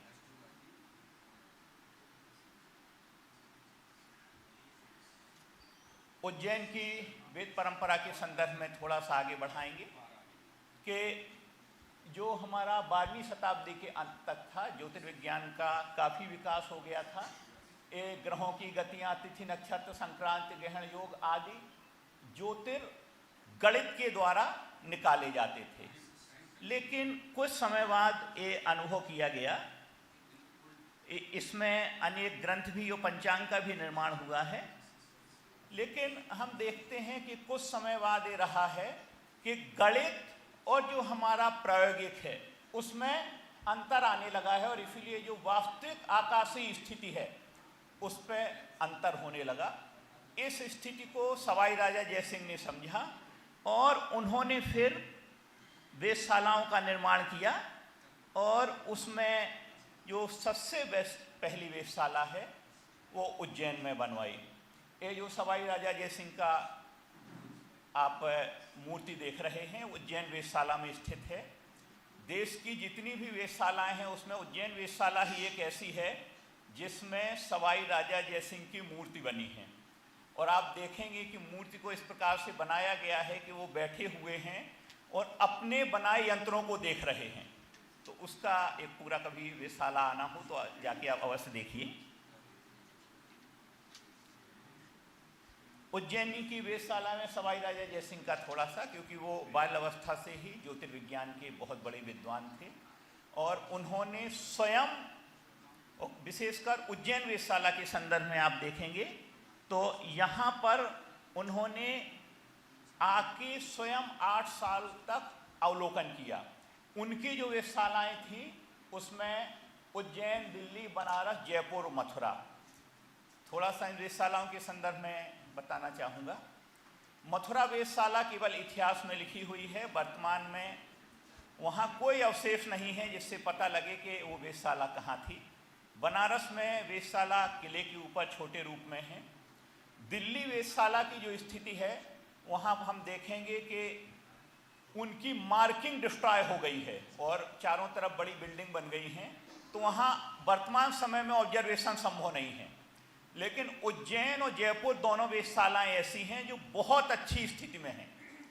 जयपुर वेधशाला में यंत्रों के माध्यम में सबसे समृद्ध है, बहुत अच्छे प्रकार से उसका रख रखाव है, आज भी ऑब्जर्वेशन कर सकते हैं, उनके यंत्र हम आज देखेंगे। लेकिन उज्जैन वेधशाला में एक दो चीज़ें अतिरिक्त हैं। प्राचीन यंत्रों के साथ साथ कुछ वर्तमान में भी वर्क हो रहा है, वो भी मैं बताऊंगा।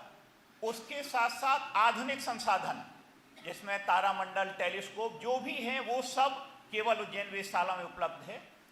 दूसरी जो महत्वपूर्ण बात यह है कि उज्जैन वेधशाला से 1941 से 1941 से लगातार पंचांग का प्रकाशन आज भी किया जा रहा है और वो बहुत प्रमाणिक है। तो जिस कार्य के लिए वेधशाला बनाई गई थी वो कार्य आज भी पूरा कर रही है। और फिर उसके बाद कुछ चीज़ें और जिसमें आशा का अवलोकन, मार्गदर्शिका, कैलेंडर वगैरह का भी प्रकाशन हमने शुरू किया है।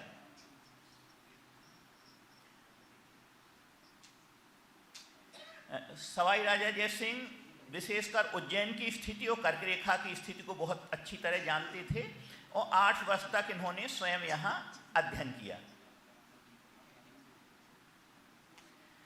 इस वेधशाला का थोड़ा सा इतिहास के संदर्भ में कि वेधशाला 2 शताब्दी तक इसकी स्थिति बहुत जीर्ण शीर्ण हो गई थी, लेकिन 1904 में जो बम्बई में तिलक जी के साथ जो ज्योतिष सम्मेलन हुआ था, उज्जैन के 2 विद्वान जो उज्जैन के लोग हैं वो जानते होंगे, एक तो नारायण जी व्यास जी का नाम और GS आपटे साहब, 2 लोग वहाँ गए थे और उन्होंने वेधशाला की स्थिति को देखे। तो उस समय चूँकि आज़ादी के पहले की बात थी, सिंधिया का शासन था, तो उस समय उन्होंने प्रयास किया कि इसको किया जाए।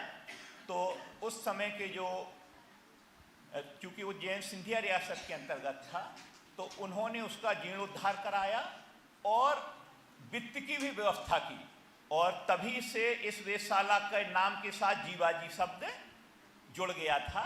तो वो जीवाजी वेधशाला की 1923 में इसका जीर्णोद्धार हुआ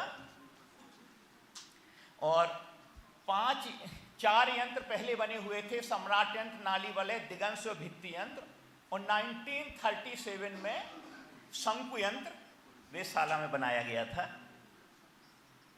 वर्तमान में देखें तो 1921 में नक्षत्र वाटिका की हमारे यहाँ बहुत कमी थी, तो 1921 में नक्षत्र वाटिका बनाई गई और ये देश की एकमात्र साइंटिफिक वेधशाला है जिसमें आप राशि और नक्षत्र के संबंध को, राशियों सबको बहुत प्रायोगिक रूप से देख सकते हैं।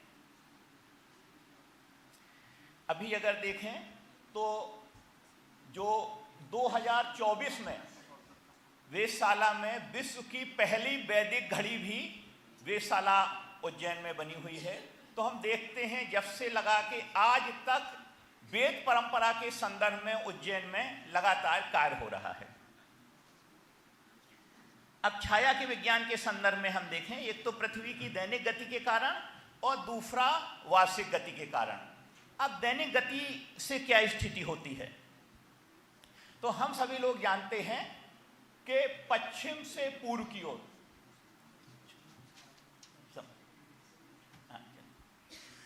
हम पश्चिम से पूर्व की ओर पृथ्वी घूमती है, उसी कारण हम छाया देखते हैं। पश्चिम से अगर पूर्व से सूर्य उदय होगा तो पश्चिम से चल के पूर्व की ओर ये आती है।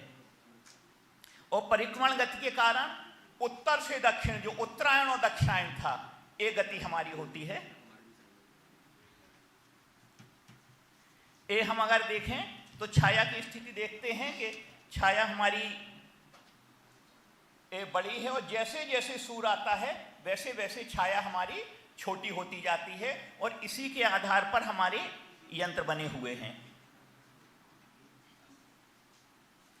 पृथ्वी 23.5 डिग्री झुकी हुई स्थिति में सूर्य की परिक्रमा करती है, जिससे सूर्य हमको कर्क रेखा से मकर रेखा के बीच गति करता हुआ दृष्टिगोचर होता है। ये विश्व का मानचित्र है। इसमें आप देखेंगे सबसे बीच में जो है वो हमारी विषुवत रेखा है। विषुवत रेखा से देखेंगे अधिकतम जो हमारी वर्ल्ड की पॉपुलेशन है वो उत्तरी गोलार्ध में है। दक्षिणी गोलार्ध में अगर देखेंगे तो केवल एक ऑस्ट्रेलिया रहता है, या साउथ अमेरिका और अफ्रीका का कुछ भाग है। तो ये हमारी कर्क रेखा की स्थिति है और ये नीचे हमारी मकर रेखा की स्थिति हम देख रहे हैं।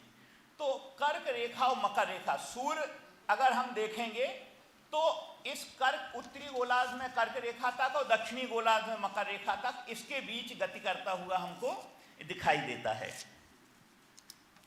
ये चित्र कर्क रेखा वहां देखती है, वहां आपने देखा होगा 23-30 लिखा हुआ है, और यहां पर जो है वो 23-26। तो वास्तव में 23-30 सही नहीं है, 23-26 है।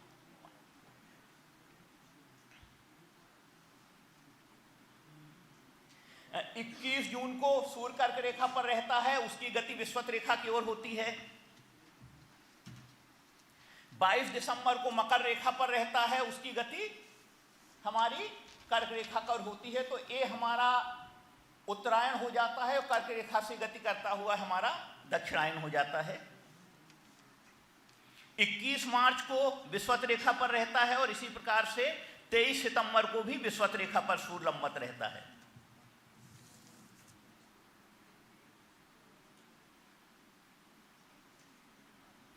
उज्जैन वेधशाला के 5 यंत्र हैं।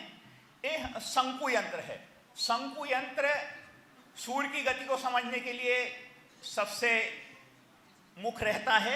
इसमें हम देखते हैं कि 21 मार्च और 23 सितंबर को विषुवत रेखा पर, क्या हुआ माइक, क्या हुआ, हेलो, 21 मार्च और 23 सितंबर को हम देखेंगे विषुवत रेखा पर शंकु की परछाई पूरी रहती है। मैं सर क्षमा चाहूँगा, 2 मिनट में आपको बीच में रोक रहा हूँ जी। हाँ जी, प्लीज़ प्लीज़, ठीक है ठीक है। अगर हम देखते हैं 22 दिसंबर को परछाई सबसे बड़ी होती है, जिससे उत्तरायण होता है।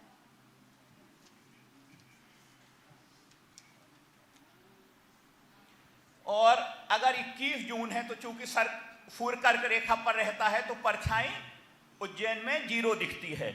और सम्राट यंत्र है। सम्राट यंत्र से हम देखते हैं ये पूर्णतः सूर्य की गति के आधार पर समय निर्धारण के लिए, जिसको हम धूप घड़ी के, सूर्य पूर्व से पश्चिम होता है, उससे समय गणना के लिए सम्राट यंत्र है। और शंकु यंत्र के माध्यम से सूर्य उत्तर से दक्षिण तक रहता है, तो उसके लिए बाकी सभी यंत्र हैं। इनको फिर कभी मौका मिलेगा। तो बहुत बहुत धन्यवाद मुझे अवसर दिया। मुझे बहुत ही प्रसन्नता है आदरणीय, आपने बहुत ही उत्कृष्ट प्रतिपादन किया, इसके लिए हार्दिक आभारी हैं हम आपके। मध्य में कुछ अन्य कार्यक्रम संबंधी मर्यादाएं हैं। इसके निमित्त हमारे लिए आज सौभाग्य का विषय है कि हमारे बीच में भगवान श्री कृष्ण और सुदामा की जो शिक्षा स्थली है उसके एक महत्वपूर्ण स्मृति प्रतीक है नारायणा ग्राम, हमारे यहाँ से समीप में है, 40 किलोमीटर के पास में। उस नारायणा ग्राम के मुख्य पुजारी आदरणीय पंडित श्री प्रेम नारायण जी शर्मा हमारे मध्य में उपस्थित हुए हैं और उनके साथ में ग्रामीण जन भी यहाँ आए हुए हैं, श्रीमान कवि किशोर पांचाल जी, श्री करण सिंह जी आंजना, श्री सुनील जी गौड़।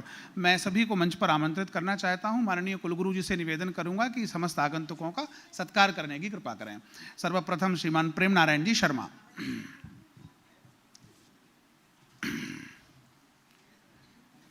आदरणीय डॉक्टर तुलसीदास परोहा सर भी कृपया मंच पर आकर के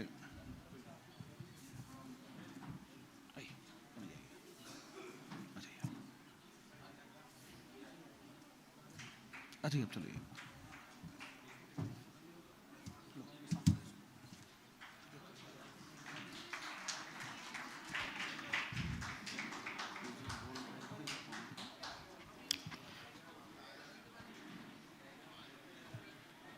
कवि किशोर पंचाल जी कृपया मंच पर आकर के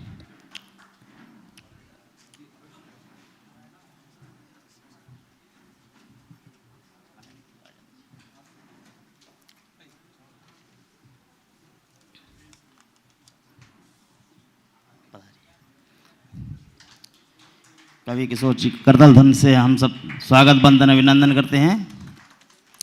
एवं द्वितीय श्री करण सिंह जी अंजाना कृपया मंच पर आकर के सम्मान ग्रहण करें। करण सिंह जी।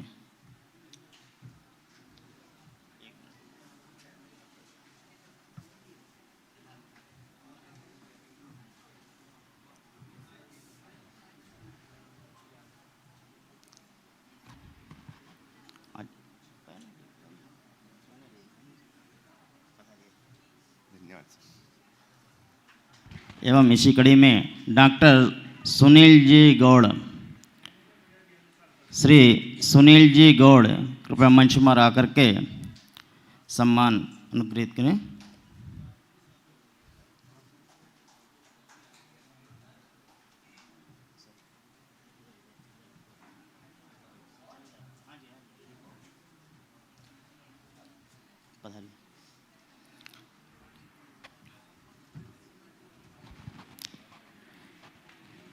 बहुत बहुत धन्यवाद आप सभी आगंतुकों का। हम हृदय से विश्वविद्यालय की तरफ से अपनी तरफ से आपका स्वागत बंदन में अभिनंदन करते हैं। इसी कड़ी में हम द्वितीय अपने नेक्स्ट वक्ता doctor Hemant Sharma, assistant professor शासकीय संस्कृत महाविद्यालय उज्जैन, कृपया संक्षिप्त में अपना उद्बोधन करके हमें अनुग्रहित करें। Doctor Hemant Sharma sir. हरि ओम। जी गुरुदेव। ओम वंदे वंदन तुष्टमानसमति प्रेम प्रियं पूर्णदं पूर्णं पूर्णकरं प्रपूर्णनिखिलैश्वर्यैकवासं शिवं सत्यं सत्यमयं त्रिसत्यविभवं सत्यप्रियं सत्यदं विष्णुब्रह्मनुतं स्वकीयकृपयोपात्ताकृतिं शङ्करं ग्रहाधीशा शिवा शम्भुः सर्वज्ञानप्रकाशकः यं नत्वा कृतिकृत्यास्युस्तन्नमामि महेश्वरं। भगवते महाकालाय नमः।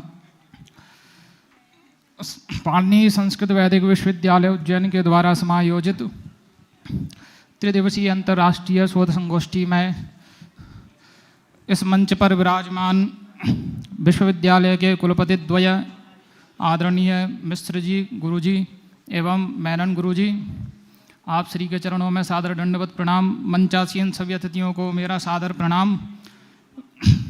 मंच के सम्मुख विराजमान सभी विद्वत चरणों में मेरा नमन है। देखिए, इस सुंदर आयोजन के लिए मैं 2 शब्द कहूँगा, उसके बाद मैं संक्षिप्त रूप में अपना वक्तव्य रख दूंगा। क्योंकि मेरा शोध पत्र ऐसा है कि जिसका विस्तार भी करें तो भी समझ में आ जाएगा, संक्षिप्त भी बोलें तब भी समझ में आ जाएगा। इसलिए संक्षिप्त समय की मर्यादा को देखते हुए, लेकिन आदरणीय बड़े भैया भार्गव जी के लिए मैं दो शब्द कहना चाहता हूँ कि सुंदर सुर सजाने को साज बनाता हूँ। किसी ने कहा है सुंदर सुर सजाने को साज बनाता हूँ, नौस किए परिंदों को बाज बनाता हूँ। समंदर तो परखता है हौसले कश्तियों के, और मैं डूबती हुए कश्तियों के जहाज बनाता हूँ। तो यह जो आयोजन है यह हम सबको कुछ नया सीखने के लिए प्रेरित करता है, और इतना ही नहीं, अर्थात हर व्यक्ति के लिए ये आयोजन कुछ ना कुछ देने वाला होगा, उसको कुछ ना कुछ यहाँ से प्राप्त होगा। बुंदेलखंड में ये कहावत है, गोबर गिरेगा तो कुछ ना कुछ लेके उठेगा। तो इस आयोजन से आप किसी भी माध्यम से जुड़ें, चाहे रिसर्च पत्र पढ़ने के माध्यम से, सुनने के माध्यम से, इसमें सेवा के माध्यम से, तन मन धन किसी भी माध्यम से जुड़ेंगे, आपको कुछ ना कुछ लाभ होगा। और इतना बड़ा अच्छा सुंदर आयोजन है। सुंदरे कहा है, सुंदरे सुंदरो रामः, सुंदरे सुंदरो कपिः, सुंदरे सुंदरी सीता, सुंदरे किन्ना सुंदरम, अर्थात यहाँ हर चीज़ सुंदर है। अब मैं अपना रिसर्च पत्र पर आता हूँ। देखें, ज्योतिष के विषय में विद्वानों ने बहुत लंबी चर्चा की है। मेरा जो विषय है वो ज्योतिष का ही जो अंग है वास्तु, उस पर केंद्रित है। और एक बात स्मरण आई जो हमारे क्षेत्र में बुंदेलखंड में प्रचलित है, इष्ट विनाश भ्रष्ट है ज्योतिष वेद पुराण। इसलिए इष्ट की प्रबलता के संबंध में वेदाचार्य जी ने जो बात कही थी उसको ग्रामीण कहावत भी पुष्ट करती हैं। मेरा विषय है संस्कृत साहित्य में विविध जो भवन है उनकी विलक्षणता, वास्तवानुरूप निर्मित भवनों की विलक्षणता ज्योतिष के संदर्भ में संस्कृत साहित्य में विद्यमान। अब इसमें ये जो परिभाषा है वो मैं नहीं कहूँगा, क्योंकि लगभग 10 पेज का ये रिसर्च पेपर है। इन सब में जो मुख्य मुख्य बातें वो मैं आपको बताऊँगा। देखें, हमारे यहाँ पर संस्कृत साहित्य में भी विभिन्न प्रकार के भवनों के निर्माण और उनके विधि के विषय में बताया गया है। किस प्रकार से उनको बनाया जाता था, किस प्रयोजन के लिए बनाया जाता था, क्या उनका नामकरण किया जाता था। जैसे कि बहुत सारे भवन हैं, जैसे विश्राम गृह, विश्राम गृह जहाँ पर सामान्य रूप से आज भी बनाए जाते हैं विश्राम के लिए। नाम बोल दूंगा मैं संक्षिप्त रूप में। विमान गृह, वाल्मीकि रामायण में ऐसे कई सारे भवनों का उल्लेख है जो विमानाकार बनाए गए हैं, विमानों के रूप में बनाए गए। ये सब प्रमाण लिखा है। चित्रामष्टापदाकाराम वननारी गणैरुतम सर्वरत्न मणिकीर्णा विमान गृह शोभिताम, ये सब उदाहरण इसमें रेफरेंस विद रेफरेंस सहित मैंने दिए हैं। लता गृह, चित्र गृह, इस प्रकार के भवनों का भी निर्माण किया जाता था जो लताओं के आकार में होते थे। आज के समय नहीं मिलेंगे आपको देखने में। चित्र ग्रहों का भी निर्माण किया जाता था। अब उनकी क्या कारीगरी रही, क्या उसकी विलक्षणता थी, ये तो वो बनाने वाले ही जाने, हम तो केवल इसको पढ़ सकते हैं, सुन सकते हैं। कोप भवन का उल्लेख तो सभी ने सुना ही है। अन्नागार, नाम बोल के समाप्त करूंगा। पर्णशालात्मक ग्रह, पर्णशालाओं के भी ग्रह पर्णकुटी टाइप के बनाए जाते थे। श्वेत मेघात्मक ग्रह, श्वेत जो बादल हैं उनके आकार के ग्रहों का उल्लेख मिलता है पर्णशालाम से विपुलाम इत्यादि श्लोकों के माध्यम से।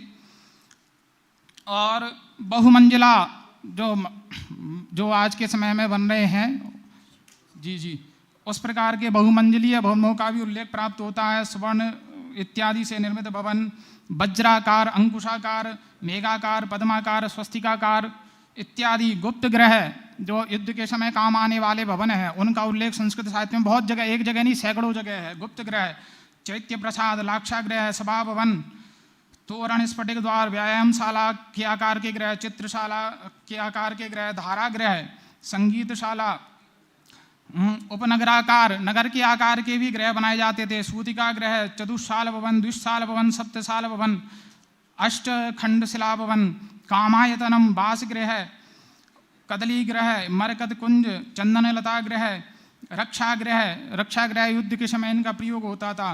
केली विमान ग्रह, कारागृह, विकृष्ट नाट्य ग्रह, नाट्य मंडपादि, हिमग्रह, जो बर्फ के ग्रह हैं वो भी बनाए जाते थे। बहुत सारे ग्रह हैं। चूँकि इन सब ग्रहों का, भवनों का निर्माण का उल्लेख संस्कृत साहित्य में सभी ग्रंथों में, कादम्बरी हो, आपका मृच्छकटिकम है, स्वप्नवासव दत्तम है, आपका जो कौटिल्य का अर्थशास्त्र है, वाल्मीकि रामायण है, महाभारत आदि सभी ग्रंथों में इस बहुत सारे ग्रहों का उल्लेख इसमें प्राप्त होता है, सबका सब प्रमाण है। चूँकि समय की मर्यादा है इसलिए मैं अपनी वाणी को यहीं विराम देता हूँ। इस मंच पर मुझे अवसर प्रदान किया इसके लिए पुनः सभी का धन्यवाद। संपूर्ण विश्वविद्यालय परिवार के चरणों में नमन करते हुए अपनी वाणी को विराम। जयतु संस्कृतम जयतु भारतम। जी बहुत बहुत धन्यवाद सर। अब इसी सत्र में हम श्री महाकालेश्वर वैदिक शोध संस्थान उज्जैन के आचार्य निर्देशक डॉक्टर पीयूष त्रिपाठी सर से हम आह्वान करते हैं, कृपया आकर के संक्षिप्त रूप में हमें अनुग्रहित करने का कष्ट करें सर।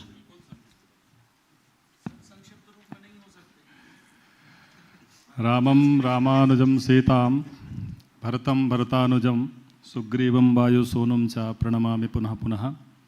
आदरणीय मंचाधिमा विराजमानाः सर्वेपि आचार्याः, प्राध्यापकाः, शोधक छात्राः, सभी को नमस्कार करते हुए समय की मर्यादा का अतिक्रमण नहीं करते हुए कालो ही दुरतिक्रमः, काल यानी कि समय का अतिक्रमण नहीं किया जा सकता और करना भी नहीं चाहिए। इसलिए मर्यादा में रहते हुए ही मैं सिर्फ 2 शब्द ज्योतिष के बारे में बोलूँगा। और ज्योतिष का जो प्रभाव है लोक संस्कृति में ज्योतिष, तो लोक संस्कृति में ज्योतिष का प्रभाव तो जन्म से लेकर मृत्यु तक हर जगह पदे पदे विद्यमान है। यदि यूं कहें कि जन्म से पूर्व भी ज्योतिष का प्रभाव हमारे जीवन में है तो वह भी रहता है, क्योंकि गर्भाधान संस्कार के लिए भी तिथि, वार, नक्षत्र इत्यादि का निर्धारण किया हुआ है। हमारा जन्म नहीं हुआ उसके पहले ही तिथियां निर्धारित हैं। जन्म होते समय हमारा जन्म किस नक्षत्र पर हुआ, कौन सी तिथि पर हुआ, उसके आधार पर पूरी जन्म कुंडली ही हमारी बन जाती है। षोडश संस्कार हमारे जो हैं सभी ज्योतिष के आधार पर ही है। मृत्यु जब हम होती है व्यक्ति की, तो मृत्यु के बाद वह किन किन योनियों में जाने की उसकी संभावना बन सकती है, उसका भी ज्योतिषीय काल निर्धारण किया हुआ है। पूरी जन्म कुंडली बनती है मृत्यु के बाद के व्यक्ति कौन सी योनि में जा सकता है। तो संपूर्ण विस्तृत विवरण इनका ज्योतिष का लोक व्यवहार में है। चाहे वह विवाह संस्कार हो, यदि हमने विवाह संस्कार निर्धारित कर लिया तो हम पहले सर्वप्रथम पंडित के पास जाएंगे कि पंडित जी मुहूर्त बता दीजिए। तो यह पंडित जी जो भी मुहूर्त बता दें वह मान करके चला आएगा।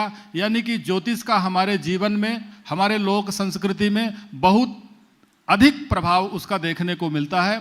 पर मुझे लगता है कि मैं जितना बोलूँगा और आपको प्रसन्नता नहीं होगी, उतना यदि मैं चुप रहूँगा तो आपको उससे ज़्यादा प्रसन्नता होगी। इसलिए मैं और अधिक कुछ नहीं कहते हुए अपने 2 शब्दों को यहीं विराम देता हूँ। विश्वविद्यालय के प्रति कृतज्ञता ज्ञापित करते हुए इस आयोजन की सफलतम आयोजन की संयोजकों को बधाई देते हुए अपने 2 शब्दों को यहीं विराम देता हूँ।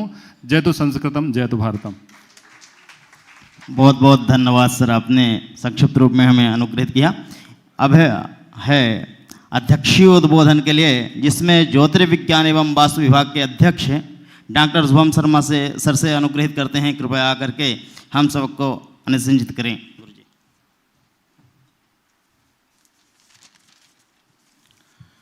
भूत भावन भगवान महाकाल के चरणों में नमन। और सभा गुरुजनों की है, आदरणीय मेनन सर बैठे हैं और अन्य भी हमारे गुरुजन, हमारे साथियों के गुरुजन और ज्ञानीजन इस सभा में हैं, मंच पे भी हैं और साथ में भी।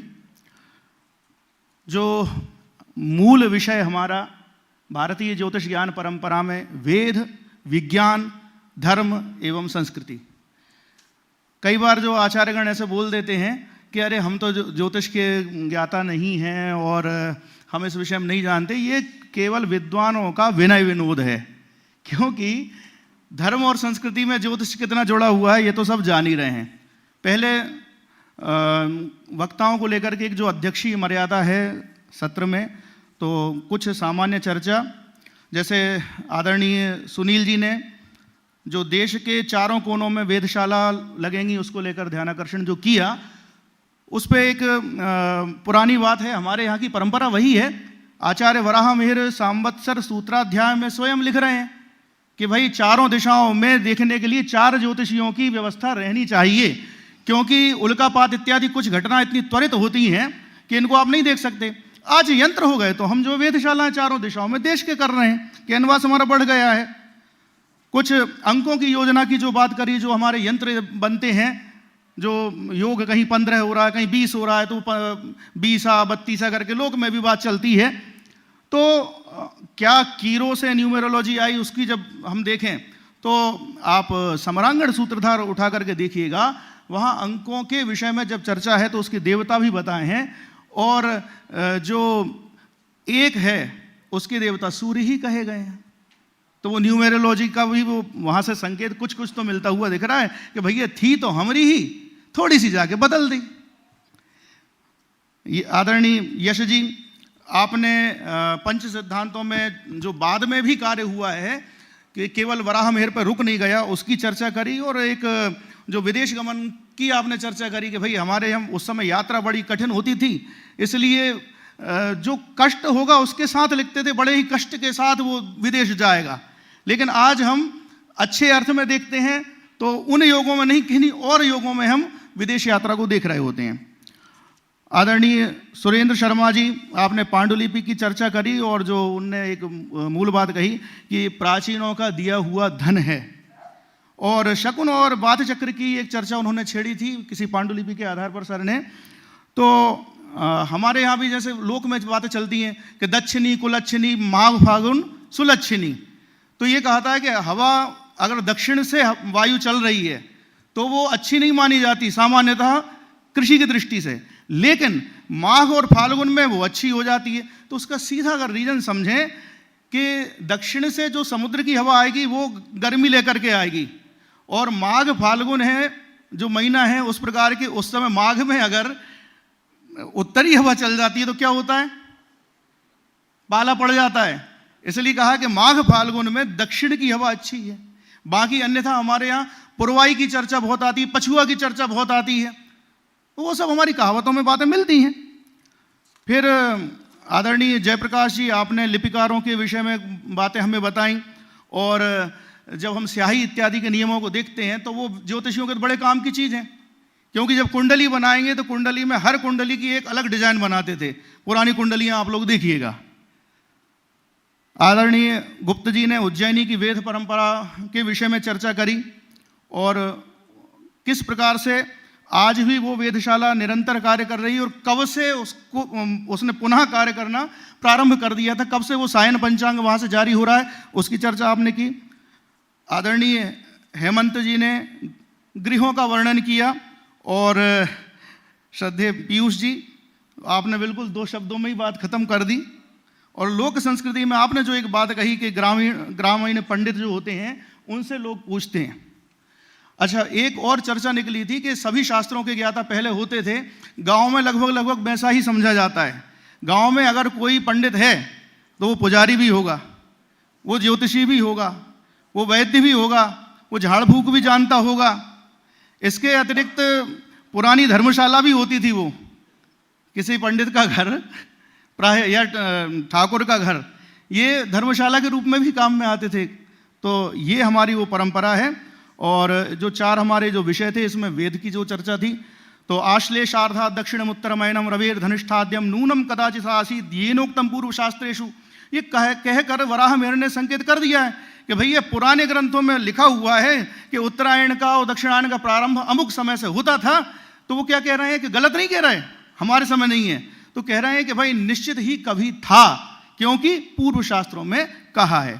तो ये जो परिवर्तन हो गया गणित का, तो उसको काहे से देख रहे हैं हम, वेद से ही तो देख रहे हैं। तो वो आगे उन्होंने जो कहा कि सांप्रतमयनम सवितु कर्कटकाद्यम मृगादितश्चान्यत उक्ता भावो विकृति ही प्रत्यक्ष परीक्षण व्यक्ति ही, बोले जो इधर उधर हो रहा है गणित से तो वो विकृति है, लेकिन उसको काहे से देखेंगे, प्रत्यक्ष परीक्षण से। तो वही वेद पे। फिर यंत्रों की जब बहुत सारी चर्चा होती है तो भास्कराचार्य आखिरी में क्या बोलते हैं कि धी यंत्र वेदी वद किन्न वेत्ति, जिसके पास बुद्धि रूपी यंत्र है वो क्या नहीं जानता। अरे जितने भी यंत्र पहले बने और आज बने और आगे भी बनते रहेंगे, वो बनाने वाला कौन है? वो कोई मनुष्य ही होगा, वो अपनी प्रज्ञा से अपनी बुद्धि से ही वो कार्य कर रहा होगा। फिर ज्योतिष में विज्ञान की चर्चा, अनंत प्रमाण है, जैसे सलिलमये शशिनी रवेर दीधितयो मूर्छितास्तमो नैशम क्षपयंती दर्पणोदर निहिता एवं मंदिरस्यांतः। चंद्रमा स्वयं प्रकाशित नहीं होता, सूर्य की किरणें उस पर पड़ के और वो प्रकाश पृथ्वी पर कर रही हैं। तो उन्होंने कहा किस प्रकार से, कि जैसे बाहर से कोई दर्पण घर के भीतर वो रोशनी भेज देता है, वो एक उदाहरण दे रहे हैं। यहाँ पर चंद्रमा को सलिलमय कहा, तो हम कहते हैं भैया चंद्रमा पे तो पानी नहीं है, लेकिन आपको अगर पिछले 2 वर्ष की कुछ वैज्ञानिकों की चर्चाएं ध्यान हो तो चंद्रमा पर जो मिट्टी है उसको देख करके उन्होंने कहा है कि इसमें कुछ ऐसे तत्व मिल रहे हैं जो संकेत करते हैं कि जल वाष्प की संभावना है। तो किसी समय पर यहाँ पर जल वाष्प रही होगी। अब जल वाष्प कब होगी, कि जब जल रहा होगा। तो ये बात, ऐसे ही ग्रहण कारक वो चंद्रमा है, ना कि राहु केतु। वो तो हमारे ज्योतिष ग्रंथ स्पष्ट लिखते ही हैं, राहु केतु का संबंध अलग दृष्टि से लाते हैं। तो भूत छायाम स्वग्रहणे भास्कर मर्क ग्रहे प्रविशति इंदु प्रग्रहण मतः पश्चान्नेन्दोर भानुष्य पूर्वार्धात। ये तक बता देते हैं कि क्यों चंद्रमा है। तो कहते हैं कि भाई कौन सा ग्रहण कहाँ से लग रहा है, उसको लेकर के चर्चा, कि किसका ग्रहण आगे से लग रहा है, किसका पीछे से लग रहा है। और उसका कारण वही है कि चंद्रमा ग्रहण करने वाला है, उसने सूर्य को ढका। तो सूर्य धीमे चल रहा है तो स्वाभाविक तेज चलने वाला चंद्रमा आएगा और उसको ढक देगा, ओवरलेप करेगा। तो वो पीछे से ग्रहण लगा, पश्चिम से लगा। और चंद्रमा स्वयं भूत छाया में प्रवेश करता है तो स्वाभाविक है कि वो उसकी नोक पहले जाएगी, तो पूर्व से ग्रहण लगा। फिर धर्म की चर्चा अगर हम देख रहे हैं ज्योतिष के साथ में, तो हमारे पर्वोत्सव निर्धारण जितने भी हैं, तो काल के जो कुछ अवयव, हमारे जो पंचांग के मुख्य अवयव हैं, तिथि नक्षत्रवार इत्यादि, उनसे निर्धारण होता है। कब जयंती संज्ञा होगी, स्मार्त और वैष्णव एकादशी का विचार, जन्माष्टमी का विचार कैसे होगा, कहाँ आपको अरुणोदय वेद देखना है, कहाँ कपाल वेद देखना, इत्यादि चर्चाएं। तो वो सब जब तक आपके पास पंचांग नहीं है, टाइम नहीं लिखा आपके पास, तब तक कहाँ से आप ये धर्मशास्त्रीय विषयों पर विमर्श कर पाएंगे। फिर बात आई संस्कृति की, तो ग्रहण हुआ, संक्रांति हुआ, इन सब का ज्ञान गणित से होता है, ज्योतिष से होता है। लेकिन मकर संक्रांति पर तीर्थ सेवन, पर्व स्नान, वो हमारी संस्कृति के विषय हैं। माघी पूर्णिमा हो, कार्तिकी पूर्णिमा हो या मौनी अमावस हो, तो हम देखते हैं गांव-गांव से झंडा लेकर कीर्तन करते हुए लोग निकलते हैं स्नान के लिए। पता चल जाता है कि फलाने गांव के लोग जा रहे हैं। अभी थोड़ी कम हो गई है, लेकिन पहले बहुत अधिक होती थी। लोग तीर्थों में अब भी जाते हैं, लेकिन सब पे अपने वाहन है, पद यात्राएं थोड़ी कम हो गई हैं। फिर सांवत्सर जो कहा गया ज्योतिषी को, तो पहले एक परंपरा थी, वो जो अब बिल्कुल लुप्त प्राय होती जा रही, वो थी जो संवत्सर फल वाचन की। तो गांव में, शहरों में, सभी जगह लोग ज्योतिषियों को बुला करके पंचांग दान करते थे, पंचांग पूजन की परंपरा थी, और उसके साथ ही वो वर्ष का फल कहा जाता था। और हमारे यहाँ के जो व्यापारी वर्ग के लोग हैं, वो दुकानों पर बुलाते थे पुरोहितों को, वहाँ पंचांग का फल सुनते थे। वो परंपरा पुनः जीवित होनी चाहिए, ऐसे ही एक आशा करते हैं। और फिर किस प्रकार से संस्कृति में ज्योतिषियों का सम्मान बढ़ता गया कि म्लेच्छा ही यवनास्तेषु सम्यक शास्त्र मिदम स्थितम ऋषिवत्ते भी पूज्यंते किम पुनर्दैव विद्विजः। वराहमिहिर कह रहे हैं कि जो ज्योतिष को जानने वाले म्लेच्छ हैं, जो यवन हैं, वो म्लेच्छ हैं, इसके बाद भी वो ऋषियों के समान पूजे जा रहे हैं। तो वो उस काल की बात है, वो कोई आज की बात नहीं है।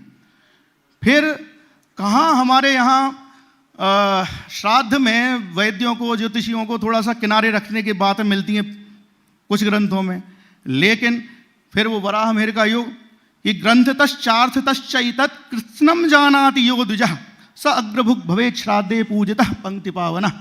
पंक्ति पावनी तक की चर्चा आ गई।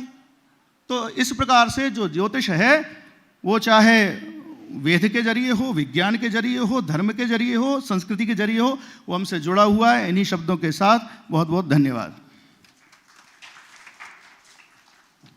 बहुत बहुत धन्यवाद सर, आप अध्यक्षीय उद्घोषण दे करके हम सबको अनुग्रहित किया। अब धन्यवाद ज्ञापन करने के लिए समय हुआ है, तो धन्यवाद काल समय तो बहुत हो गया है, इसीलिए समय न लेते हुए एक तंत्र में आप सबका बहुत बहुत धन्यवाद, साधुवाद। आप यहाँ आकर के हम सबको अनुग्रहित किया, उसके लिए बहुत बहुत धन्यवाद। कल्याण मंत्र के द्वारा हम इस सत्र की समापन करेंगे। ओम ॐ पूर्णः पूर्णमिदं पूर्णमेवावशिष्यते पूर्णस्य पूर्णमादाय पूर्णमेवावशिष्यते हरिः ओं द्योः शान्तिरन्तरिक्षगुं शान्तिः पृथिवी शान्तिरापः शान्तिरोषधयः शान्तिः वनस्पतयः शान्तिर्विश्वे देवाः शान्तिब्रह्मशान्तिः सर्वगुं शान्तिः शान्तिरेव शान्तिः सामा शान्तिरेधि यतो यतः समीहसे ततो नो अभयं कुरु सन्नः कुरु प्रजाभ्यो भयन्नः वशुभ्यः सुशान्तिर्भवतु। धन्यवादः आचार्य। शुद्धान्तं परमेष्ठिनः सोणाधर्मः किंचित बीड़ाधर्म उपासमहे वाग्देवी माँ सरस्वती के चरणों में सादर नमन। त्रिदिवसीय संगोष्ठी के समारोह सत्र में आप सभी का हार्दिक स्वागत वंदन एवं अभिनंदन है। समारोह सत्र के मुख्य अतिथि हम सबके मध्य आ चुके हैं। कृपया करतल ध्वनि से अतिथियों के स्वागत के लिए सादर अनुरोध। आदरणीय कुलगुरु एवं अतिथियों से निवेदन है कि सरस्वती जी की समर्चना पुष्प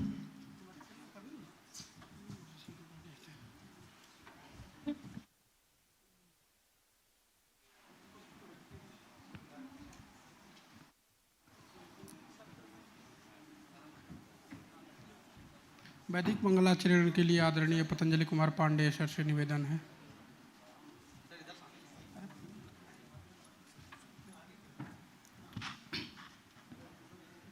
हरिः ॐ विश्वानि देवासावितर्दूरितानि पारासु वा जद्भद्रन्तन्न आसु वा पावकानाः सारसवाति बाजिभिर्वाजिनीवाति जज्ञं वष्टुधिया वासुः चोदयित्री सुनरेतानां चेतन्ति सुमतीनां जज्ञन्दाधि सारसवती। हरिः ॐ।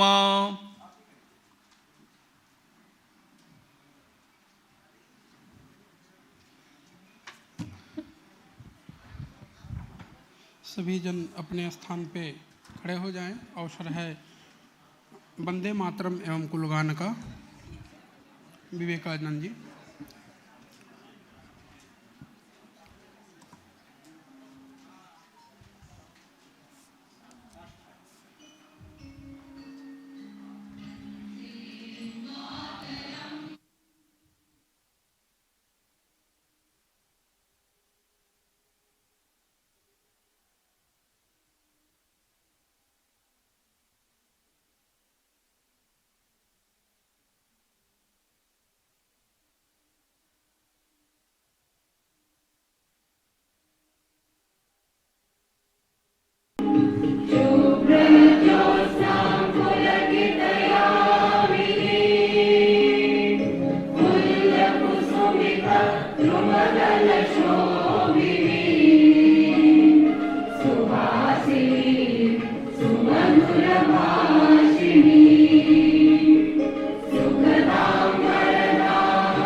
वन्दे मातरम्।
अब मैं अतिथियों के स्वागत के लिए विश्वविद्यालय के माननीय कुलगुरु एवं इस संगोष्ठी के संयोजक डॉक्टर उपेंद्र भार्गव सर से आग्रह करता हूं कि मंच पे आएँ।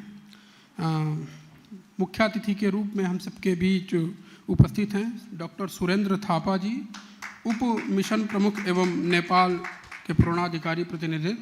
आदरणीय कुलगुरु महोदय से निवेदन है एवं संगोष्ठी के संयोजक डॉक्टर उपेंद्र भार्गव सर का शॉल, श्रीफल एवं पुष्पमाला से स्वागत करें। श्री डॉक्टर सुरेंद्र थापा महोदय। इस समारोह सत्र के हम सभी साक्षी हैं। ये बड़े सौभाग्य का अवसर है और बड़े सौभाग्य का अवसर है कि विदेश मूल के सम्मान करने का अवसर हम सभी को प्राप्त हुआ है। कृपया आप सभी करतल ध्वनियों से सर का स्वागत करें।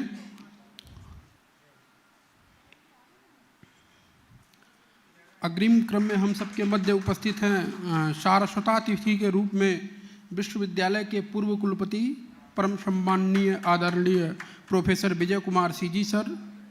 माननीय कुलगुरु सर से निवेदन है कि सर का स्वागत शॉल, श्रीफल एवं पुष्प से करें। अतिथि देवो भव की परंपरा का भारतीय संस्कृति के अनुसार हम निर्वहन कर रहे हैं। विश्वविद्यालय प्रांगण आप सभी विद्वानों को पाकर अभिभूत है। कृपया करतल ध्वनि से आप सभी स्वागत करें।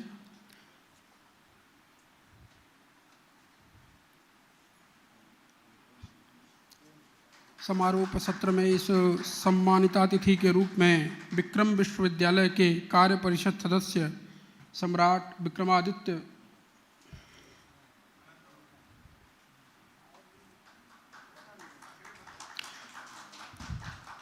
सम्मानितातिथि के रूप में विश्वविद्यालय के ही कार्य परिषद सदस्य श्रीमती गीतांजलि चौरसिया महोदया उपस्थित हैं। महोदया से निवेदन है कि कृपया अग्र पंक्ति में आएँ और माननीय कुलगुरु जी से निवेदन है कि महोदया का प्रोफेसर पूजा उपाध्याय मैम से निवेदन है कि शॉल, श्रीफल एवं पुष्पमाला से।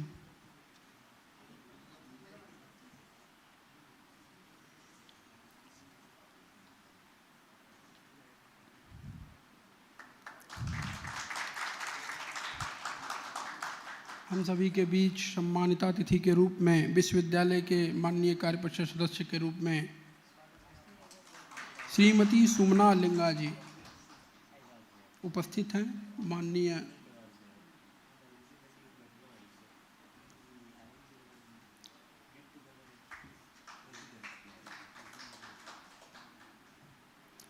श्रीमती सुमना लिंगा जी, माननीय कार्य परिषद सदस्य महर्षि पाणिनि संस्कृत एवं वैदिक विश्वविद्यालय। आदरणीय पूजा मैम से निवेदन है कि मैम का शॉल, श्रीफल एवं पुष्पमाला से स्वागत करें।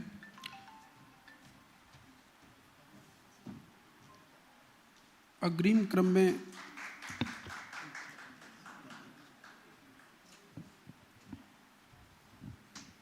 विश्वविद्यालय के कार्य परिषद सदस्य माननीय गौरव धाकड़ जी उपस्थित हैं। सर के स्वागत के लिए मैं विश्वविद्यालय के कुलसचिव और माननीय कुलगुरु से जैसे निवेदन करूंगा कि सर का स्वागत शॉल, श्रीफल एवं पुष्पमाला से करें। विश्वविद्यालय के कुलसचिव सर से निवेदन है माननीय गौरव धाकड़ सर के स्वागत के लिए।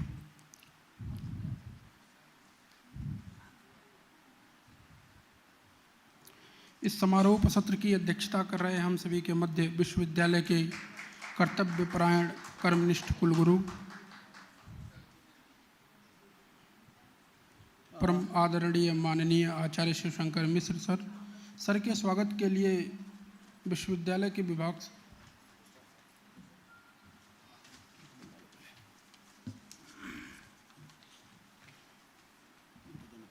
विश्वविद्यालय के कुलगुरु माननीय दिलीप सोनी सर एवं विश्व संगोष्ठी के संयोजक डॉक्टर उपेंद्र भार्गव सर से निवेदन है कि आदरणीय कुलगुरु सर के स्वागत के लिए मंच।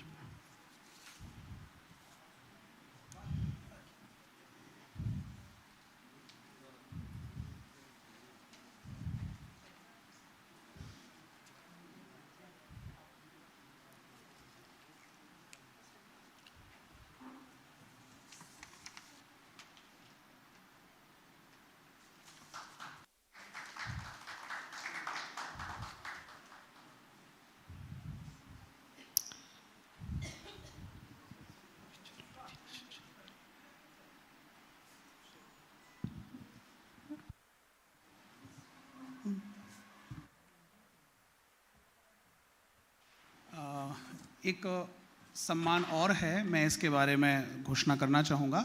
इस बार हमने हमारे दोनों कार्यक्रमों के मध्य में एक इस प्रकार का प्रयत्न किया था कि जैसा हमारी भारतीय शिक्षा नीति की भावना है कि सरकार जो है वो समाज के साथ समाज के द्वार तक जाए, उस भावना को ध्यान में रखकर हमने अपने कार्यक्रमों की जो भावना थी उसके अनुरूप नगर के सम्मानित जो हमारे देवालय हैं, ज्योतिषीगण हैं, समाज में कार्य कर रहे धर्माचार्य हैं और अन्य ऐसे लोग जो समाज में सनातन धर्म की वृद्धि के लिए कार्य कर रहे हैं, उन्हें भी इस बार मंच पर आमंत्रित किया और यहाँ से सम्मानित किया।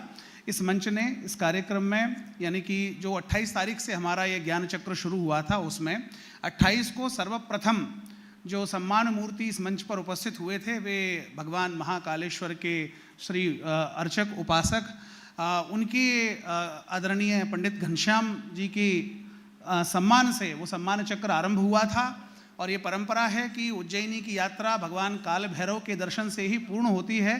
तो आज इस समारोह सत्र में हमारे बीच में काल भैरव भगवान के पुजारी द्वय बीच में उपस्थित हैं। हम उनका भी सम्मान यहाँ माननीय कुलगुरु जी और कुल सचिव जी के हाथों से करवाना चाहते हैं। मैं सर्वप्रथम आमंत्रित करूँगा श्री मोहित चतुर्वेदी जी को कि वे यहाँ उपस्थित हों और सम्मान ग्रहण करें। भगवान काल भैरव के निमित्त यह सम्मान हमारा प्रेषित है। आप पहले मंच पर उपस्थित हों, स्वयं सम्मान ग्रहण करें।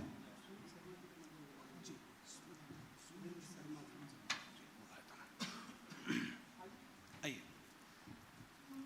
आदरणीय सुरेंद्र शर्मा जी से अनुरोध है कि वे कृपया मंच पर स्थान ग्रहण करें।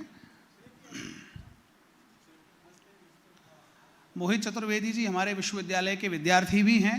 उन्होंने यहाँ से ज्योतिष शास्त्र से संबंधित शिक्षा भी ग्रहण की है और हमारे ही विद्यार्थी जब हमारे प्रांगण में सम्मानित हों तो हमें ये प्रतीत होता है कि हमारे द्वारा दी गई शिक्षा सफल हुई है और इसलिए उनका हार्दिक हम सत्कार करते हैं विश्वविद्यालय परिवार की ओर से। और ये सम्मान भगवान श्री काल भैरव जी के चरणों में समर्पित है। विश्वविद्यालय की उत्तरोत्तर वृद्धि के प्रार्थना है। आप उनके प्रतिनिधि हैं और मंच पर स्थान ग्रहण करने का आग्रह है। द्वितीय मूर्ति हैं श्रीमान नीरज चतुर्वेदी जी, हम उन्हें मंच पर आमंत्रित करते हैं। आप कृपया मंच पर पधारें और सम्मान ग्रहण करें। ये सम्मान भगवान काल भैरव जी के श्री चरणों में समर्पित है। विश्वविद्यालय की उत्तरोत्तर कामना से सम्मान को आप ग्रहण करें।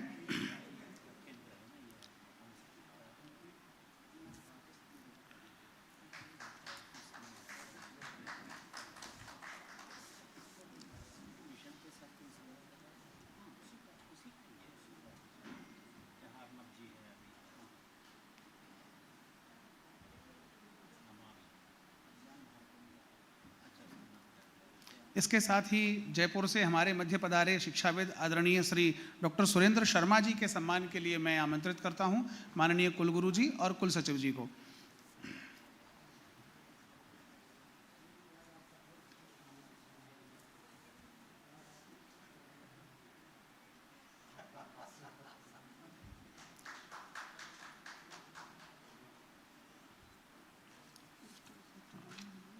देख लो, समझ लो उसको।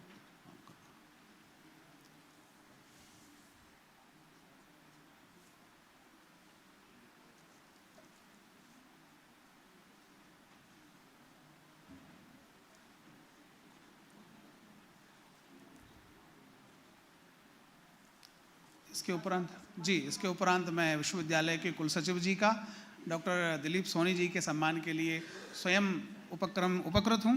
मैं माननीय कुलगुरु जी के साथ और डॉक्टर तुलसीदास परोहा जी से भी निवेदन करता हूँ, सर कृपया पधारें। डॉक्टर परोहा जी, तुलसीदास परोहा जी से निवेदन है कुल सचिव जी के सम्मान के लिए आप भी पधारें।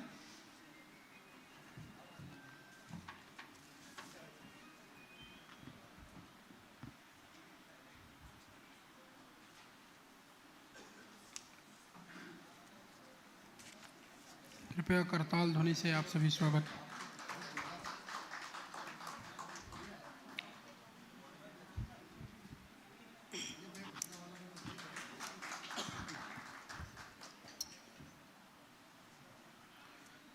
कार्यक्रम की अग्रिम रूप रेखा में मैं स्वागत भाषण के लिए विश्वविद्यालय के विभाग समन्वयक आदरणीय डॉक्टर तुलसीदास प्रभुआ सर से आग्रह करता हूं कि वो आए मंच पे, अतिथियों का स्वागत भाषण करें।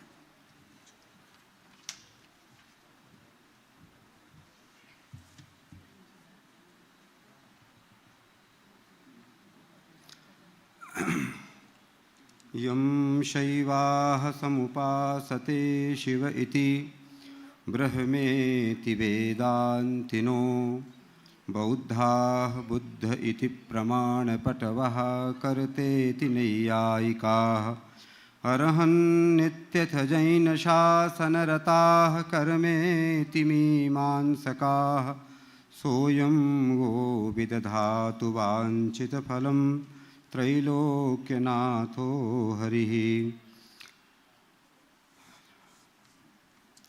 अत्यन्तं गौरवस्य सौभाग्यस्य च अयम् अवसरः यदो महर्षिपाणिनि संस्कृतविश्वविद्यालयः श्रीविक्रमादित्यशोधपीठम् इत्याभ्यां संस्थानाभ्यां समायोजितायां दिवसत्रयव्यापिन्यां सौरसङ्गोष्ठ्याम् अत्र समापनावसरे अधिमञ्चं विराजमानाः विद्यन्ते। अद्यतनकार्यक्रमस्य मुख्य अतिथयः सुनामधन्याः डॉक्टर सुरेंद्र थापा महोदयाः। सौभाग्यं विद्यते अद्य अधिमञ्चं विराजमानाः विद्यन्ते। अस्माकं विशिष्ट अतिथिरूपेण अस्माकं विश्वविद्यालयस्य पूर्वकुलगुरवः आचार्य विजयकुमार सीजी महाभागाः अधिमञ्चं विराजमानाः विद्यन्ते। अस्माकं विश्वविद्यालयस्य कुलगुरवः ये इदानीं सभायाः अध्यक्षतां कुर्वन्तः राजन्ते सुनामधन्याः आचार्य शिवशङ्करमिश्रवर्याः। अहं भवतां समेषाम् अपि चरणयोः प्रणिपातपुरःसरं भवतां कृते स्वागतवचांसि समर्पयामि। इतोपि महतः मोदस्य विषयः विद्यते। अस्माकं मध्ये अद्य विशिष्ट अतिथिरूपेण अधिमञ्चमेव विराजमानाः विद्यन्ते। डॉक्टर सुरेंद्र शर्मा महोदयाः ये जयपुरतः समागताः सन्ति। तेषामपि अवसरेऽस्मिन् अहं विश्वविद्यालये पक्षतः स्वागतं करोमि। अस्माकं विश्वविद्यालयस्य कार्यपरिषदः सदस्याः तत्र आचार्याः श्रीमन्तः गौरवधाकड महोदयाः अधिमञ्चं विराजमानाः सन्ति। अहम् अवसरेऽस्मिन् भवतामपि स्वागतं करोमि। कार्यपरिषद सदस्यत्वेन अत्र उपस्थिताः सन्ति डॉक्टर सुमिना अनिलिग्गा महोदयाः अथ च डॉक्टर गीतांजलि महोदया। अहं भवतीनामपि अवसरेऽस्मिन् स्वागतं वन्दनम् अभिनन्दनं च करोमि। अधिमञ्चं विराजमानाः विद्यन्ते अस्माकं विश्वविद्यालयस्य कुलसचिवाः आचार्य दिलीप सोनी महाशयाः। अवसरेऽस्मिन् भवतामपि स्वागतं विद्यते। कार्यक्रमस्य संयोजकाः डॉक्टर उपेन्द्र भार्गव महाभागाः, कार्यक्रमस्य संचालकाः डॉक्टर अविनाश मिश्र महाभागाः, उपमञ्चं विराजमानाः ययोः इदानीम् एव सम्माननं जातं मध्य उज्जैन्याः प्रतिष्ठितं मन्दिरं विद्यते कालभैरवस्य। भगवतः कालभैरवस्य उपासकाः अर्चकाः श्री नीरचतुर्वेदिनः श्री मोहिचतुर्वेदिनः अत्र विराजमानाः विद्यन्ते। अवसरेऽस्मिन् अहं भवतामपि स्वागतं करोमि। अत्र अस्माकं विश्वविद्यालयस्य समेऽपि विभागाध्यक्षाः विद्यार्थिनः शोधार्थिनः देशस्य विभिन्नेभ्यः कोणेभ्यः समागताः सर्वेपि विद्वांसः मया शब्दपुष्पाञ्जलिभिः इदानीं सम्मान्यन्ते। तेषाम् अहं स्वागतं करोमि। अन्ते अहम् एकेन पद्यपुष्पेण पुनः अहम् एकेन भरतवाक्येन उपस्थितानां समेषाम् अतिथीनां सम्माननं विधाय अहं विरमामि। मंचे स्थितानां विदुषां समेषां विद्या विभाभासितमानसानां पादेषु पुष्पाञ्जलिमर्पयन्तो धन्या वयं चाद्य विभावयामः। इदानीम् अतिथीनां कृते भरतवाक्यं प्रस्तूयते भवतां समेषां पक्षतः। गङ्गावारितरङ्गरङ्गमहिमा यावज्जनैर्गीयतां यावच्छ्रीकविकालिदासकवितालास्येन वो भूयतां यावन्मोक्षपुरी विराजत अहो श्री विशाला तथा तावद्भान्तु समागता अतिथयः नारायणानुग्रहात्। पुनः आप सभी को प्रणाम करते हुए बहुत बहुत धन्यवाद। बहुत बहुत धन्यवाद गुरुजी।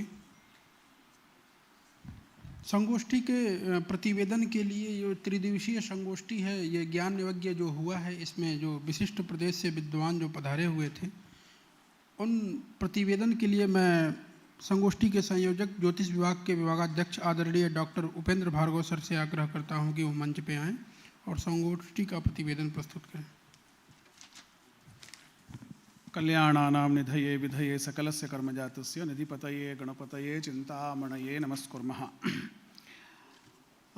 अत्यंत सौभाग्य का विषय है कि हम आज विश्वविद्यालय में आयोजित त्रिदिवसीय ज्ञान यज्ञ की पूर्णाहुति के अवसर पर यहाँ सभी समवेत हुए हैं।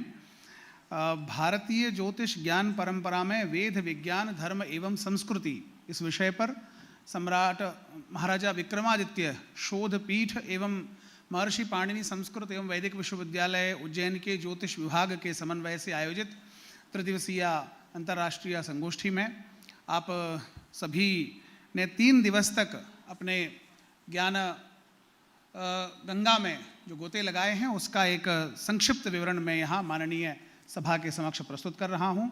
मंचस्थ सभी आदरणीय विद्वानों को नमस्कार पूर्वक। जैसा कि आप सभी को विदित है कि संगोष्ठी का शीर्षक भारतीय ज्योतिष ज्ञान परंपरा में वेद विज्ञान धर्म एवं संस्कृति विषय था। इस विषय पर चर्चा होने के पूर्व संगोष्ठी का विषय पहले ज्योतिष शास्त्र पर ही केंद्रित रखने का चिंतन था, किंतु हमें सुझाव प्राप्त हुए कि चूँकि ज्योतिष शास्त्र का संबंध समाज से है, हमारे सभी प्रकार के धार्मिक कार्यों से, संस्कृति से, लोकाचार से, लोक पर्वों से, सर्वत्र ज्योतिषीय विचार वहाँ पर पूर्ण रूपेण समाहित होता है। तो ऐसी स्थिति में इस शीर्षक को ज्योतिष में भारतीय ज्ञान परंपरा में वेद, उसके साथ विज्ञान धर्म एवं संस्कृति तक व्यापक करके रखा गया। संगोष्ठी में हमें देश विदेश के विद्वानों का आशीर्वचन प्राप्त हुए, मार्गदर्शन प्राप्त हुए, वे यहाँ उपस्थित हुए और उन्होंने अपने शोध पत्रों के माध्यम से, अपने शोध के माध्यम से, अपने अनुभवों के माध्यम से हमारा मार्गदर्शन किया। उद्घाटन सत्र में प्रोफेसर रंजन त्रिपाठी जी दिल्ली विश्वविद्यालय के संस्कृत विभाग के वरेण्य विद्वान हैं, उनकी उपस्थिति में कार्यक्रम का उद्घाटन सत्र संपन्न हुआ। साथ में ही केंद्रीय संस्कृत विश्वविद्यालय तिरुपति के प्रोफेसर कृष्णेश्वर झा जी आप भी उद्घाटन सत्र में उपस्थित रहे। साथ में ही रूस देश के अध्येता संपूर्णानंद संस्कृत विश्वविद्यालय में संस्कृत के रिसर्च स्कॉलर के रूप में अध्ययन कर रहे, कार्य कर रहे श्रीमान आरतेमी कुचुक आप भी हमारे साथ में उद्घाटन सत्र में उपस्थित रहे। वे अभी भी इस कार्यक्रम में हमारे बीच में उपस्थित हैं कार्यक्रम की समाप्ति पर्यंत। इसके लिए उनका अभिवादन भी है कि वो पूरे कार्यक्रम के साक्षी बने हुए हमारे बीच में हैं। हमारे विश्वविद्यालय में इसके साथ ही जो संकायाध्यक्ष विश्वविद्यालय के हैं उन सभी संकायाध्यक्ष विद्वानों की भी यहाँ पर उपस्थिति हुई, जिनमें इंदौर से प्रोफेसर विनायक पांडे जी, उज्जैन से डॉक्टर सीमा शर्मा जी, भोपाल से प्रोफेसर HP दीक्षित जी यहाँ उपस्थित हुए। और उसके साथ ही विशेष रूप से जो अवसर रहा, इसमें चिन्नजीयर स्वामी जी का हमें आशीर्वाद प्राप्त हुआ। हैदराबाद से उनके प्रतिनिधि के रूप में उनके स्थान सिद्धांती श्री संपत कुमार कृष्णमाचार्य जी यहाँ उपस्थित हुए। उन्होंने भी हमें एक सत्र में संबोधित किया और उद्घाटन सत्र के वो हमारे अतिथि के रूप में भी यहाँ मध्य में रहे। हैदराबाद से ही 2 अन्य विद्वान गुंटूर से और तिरुपति से प्राप्त हुए, जिन्होंने यहाँ पर हमारा मार्गदर्शन किया। इसके साथ ही हमारे विश्वविद्यालय से संबद्ध महाविद्यालयों के विद्वान भी, जो कि अलग अलग जिला केंद्रों पर स्थित हैं, इनमें पन्ना से डॉक्टर नीरज शर्मा, सीधी से डॉक्टर सपन कुमार पंडा, ये भी उपस्थित हुए हैं। विशेष रूप से इस कार्यक्रम के लिए हमें हमारे माननीय कुलगुरु जी के मार्गदर्शन में सभी प्रकार की जो विद्वानों की सूची है, विद्वानों के नाम हैं, उसको चयनित करने का मार्गदर्शन सुझाव प्राप्त हुआ। इसमें उन्होंने ये सुझाव हमें दिया कि यदि हमारे पूर्व कुलगुरु आदरणीय प्रोफेसर विजय कुमार सी जी उपलब्ध हो सकते हैं तो उनसे भी चर्चा की जाए। सर को मैंने सामान्य रूप से निवेदन करने के लिए फ़ोन किया और सर से बड़े अनुग्रह पूर्वक बात की। सर ने बड़े ही स्नेह के साथ कि ठीक है, मेरी संस्था है, मैं उपस्थित रहूँगा और पूरे कार्यक्रम में उपस्थित रहूँगा। तो आप भी हमारे इस आयोजन में पूरे कार्यक्रम में उपस्थित हुए हैं। और कल सर ने अपना बहुत ही महत्वपूर्ण व्याख्यान केरलीय ज्योतिष शास्त्र के संबंध में, वहाँ की ज्योतिष परंपरा के संबंध में सर ने अपना व्याख्यान दिया। उस व्याख्यान से भी हम बहुत लाभान्वित हुए हैं। इसके साथ ही श्री पीताम्बरा पीठ संस्कृत महाविद्यालय दतिया से भगवती जगदम्बा के अनुग्रह पूर्वक वहाँ ज्योतिष विभाग के आचार्य, हमारा संबद्ध महाविद्यालय है, वे भी उपस्थित हुए। और महर्षि महेश योगी वैदिक विश्वविद्यालय हमारे मध्य प्रदेश का ही विश्वविद्यालय है, वहाँ के संकायाध्यक्ष विद्वान प्रोफेसर नीलिम्प त्रिपाठी जी भी हमारे बीच में उपस्थित हुए। जयपुर में केंद्रीय संस्कृत विश्वविद्यालय के ज्योतिष संकाय के आचार्य और वेद परंपरा के भारत के उद्भट विद्वान प्रोफेसर विजेंद्र शर्मा जी भी हमारे साथ में 2 दिन रहे हैं। वे कुछ समय पूर्व ही ट्रेन होने के कारण यहाँ से प्रस्थान कर गए हैं। आपका भी हमें अनुग्रह प्राप्त हुआ। इसके साथ ही डॉक्टर गणेश त्रिपाठी जी भोपाल से, डॉक्टर पूजा जी रीवा से, डॉक्टर श्रेयस कोरान्य जी उज्जैन से, और हमारी जो आयोजक मंडली है उस आयोजक मंडली में महाराजा विक्रमादित्य शोध पीठ के हमारे जो मार्गदर्शक और संरक्षक हैं आदरणीय श्रीराम तिवारी जी, डॉक्टर रमन सोलंकी जी, उनका भी अनुग्रह हमें इस कार्यक्रम में प्राप्त हुआ। वे स्वयं उपस्थित हुए और उन्होंने अपने आशीर्वचन हमें प्रदान किए। आज की स्थिति में प्रथम सत्र का अध्यक्षता कालिदास संस्कृत अकादमी के अध्यक्ष निदेशक डॉक्टर गोविंद गंधे जी के द्वारा की गई, जिसमें भोपाल से पधारे हुए धर्माचार्य डॉक्टर श्रीमान राम किशोर वैदिक जी, श्रीनिवास पंडा जी, इन्होंने अपने शोध पत्रों का वाचन किया, विनोद गौतम जी ने किया। और उसी सत्र के समानांतर एक पैरेलल सत्र भी हमारा ऑनलाइन चला है, जिसमें देश भर से हमें ऑनलाइन रजिस्ट्रेशन भी प्राप्त हुए थे। इसमें 45 हमें पंजीयन प्राप्त हुए हैं और लगभग 22 शोध पत्रों का वाचन ऑनलाइन माध्यम से किया गया। उस सत्र की अध्यक्षता नागपुर संस्कृत विश्वविद्यालय के ज्योतिष विभाग के अध्यक्ष प्रोफेसर प्रसाद गोखले जी कर रहे थे। इसके साथ ही 7 प्रदेशों के अन्य प्रोफेसर विद्वान उसमें जुड़े हुए थे और शोधार्थियों को विशेष रूप से वो सत्र प्रदान किया गया था। तो समानांतर 22 शोधार्थियों के भी शोध पत्रों का वाचन आज प्रातःकालीन सत्र में हुआ है। समानांतर 2 सत्र चला करके हमने इसको पूर्ण किया है। तो इस प्रकार से संपूर्ण इस आयोजन में हमें जो विशेष प्रकल्प के बारे में मैंने अभी चर्चा की थी कि हमने इस बार ये प्रयत्न किया था कि विश्वविद्यालय को समाज के द्वार तक लेकर के जाना है। इस क्रम में हमने प्रकल्प करते हुए हमारे ज्योतिर्विज्ञान और वास्तुशास्त्र विभाग के विभागाध्यक्ष डॉक्टर शुभम शर्मा जी, वसुधा विश्वविद्यालय की ओर से इन दोनों कार्यक्रमों की संरचना, रूपरेखा, चिंतन, इस कार्यक्रम को कैसे आयोजित करना, उस सब का विचार मूल रूप से जो है वो हमारे अग्रज डॉक्टर शुभम शर्मा जी का ही है। और उनके उस विचार को ध्यान में रखते हुए हमने ये प्रयत्न किया कि इस बार ज्योतिष से संबंधित जो भी उस उज्जैन के आसपास क्षेत्र में धर्म से संबंधित, संस्कृति से संबंधित वे प्रतीक हैं जो समाज का प्रतिनिधित्व करते हैं, उन्हें हम यहाँ पर बुलाएं और उन्हें भी सम्मानित करें। तो इसी क्रम में हमने डोंगला ग्राम, जहाँ पर हमारी ऑब्जर्वेटरी है, वेधशाला है, वहाँ के ग्रामवासियों को यहाँ पर बुलाया था। उन ग्रामवासियों का भी इसी मंच से माननीय कुलगुरु जी के द्वारा सम्मान किया गया। माँ वराह मिहिर की जन्मभूमि पास में ही गांव है कापिथक अर्थात कायथा ग्राम के भी वरेण्य जो सज्जन हैं, सम्मानित जन हैं, नागरिक हैं, वे यहाँ उपस्थित हुए थे। उन सभी का भी हमने इस मंच से माननीय कुलगुरु जी के हाथों से सम्मान कराया। इसके साथ ही आज के प्रतिनिधि के रूप में प्रातःकालीन सत्र में नारायणा ग्राम से वहाँ के प्रतिनिधि, पुजारी गण और अन्य ग्रामीण जन भी जो है यहाँ उपस्थित हुए थे। उनका भी सम्मान इसके पूर्व के सत्र में माननीय कुलगुरु जी के द्वारा कराया गया। और भगवान काल भैरव के प्रतिनिधि के रूप में पधारे हुए हमारे दोनों अनुजों के सम्मान के साथ ही इस कार्यक्रम की ये एक अभिनव प्रयोग जो है वो पूर्णता को प्राप्त करता है या आरंभ होता है ये, और आगे भी ये प्रत्येक जन जन तक पहुंचेगा, ऐसा हमारा प्रयत्न है। इस प्रकार से इस पूर्ण आयोजन में 36 जो है शोध पत्रों का वाचन इन 3 दिनों में किया गया है, जो ऑफलाइन माध्यम से यहाँ प्रस्तुत किए गए। 22 शोध पत्र जो है वो ऑनलाइन माध्यम से प्रस्तुत किए गए हैं। कुल मिलाकर के 12 राज्यों के विद्वान यहाँ पर उपस्थित हुए और एक देश अर्थात रूस के विद्वान हमारे साथ में उद्घाटन में उपस्थित थे। और आज समापन सत्र में स्वयं नेपाल देश के राजदूत यहाँ पर उपस्थित हैं। मैं उनका भी इस कार्यक्रम में विशेष रूप से अभिनंदन करता हूँ, उनकी उपस्थिति को रेखांकित करता हूँ।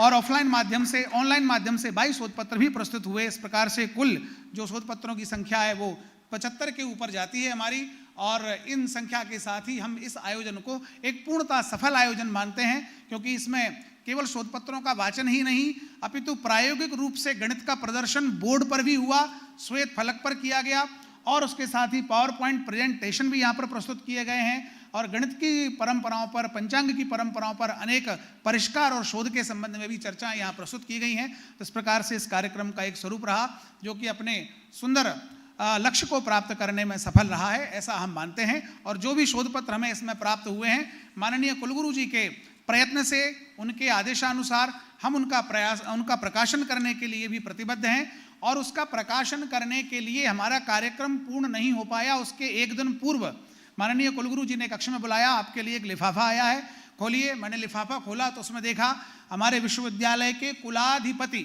महामहिम राज्यपाल महोदय का शुभकामना संदेश उस लिफाफे में हमें प्राप्त हुआ है कि इस प्रकार का आपका यह जो आयोजन है उसके लिए मैं शुभकामनाएं प्रदान करता हूं। और इसकी जो भी स्मारिका हम प्रकाशित करेंगे, उस स्मारिका के लिए उन्होंने अपना शुभकामना संदेश हस्ताक्षर एवं फोटोग्राफ के साथ हमें प्रेषित कर दिया है। हम उस स्मारिका का शीघ्र ही प्रकाशन करने का प्रयत्न कर रहे हैं और उसे प्रकाशित करके आप सभी के समक्ष पटल पर प्रस्तुत करेंगे। इस प्रकार ये कार्यक्रम पूर्णता को प्राप्त करता है। देश विदेश से पधारे हुए समस्त विद्वानों का पुनः एक बार स्वागत, वंदन, अभिनंदन और आभार ज्ञापित करते हुए वाणी को विराम देता हूँ। बहुत बहुत धन्यवाद। बहुत बहुत धन्यवाद सर। कार्यक्रम को आगे बढ़ाते हुए मैं सम्मानित अतिथि के रूप में विश्वविद्यालय की कार्य परिषद सदस्य महोदया श्रीमती गीतांजलि चौरसिया जी से निवेदन करता हूं कि वो मंच पर आएं, अपने 2 शब्द प्रकट करें।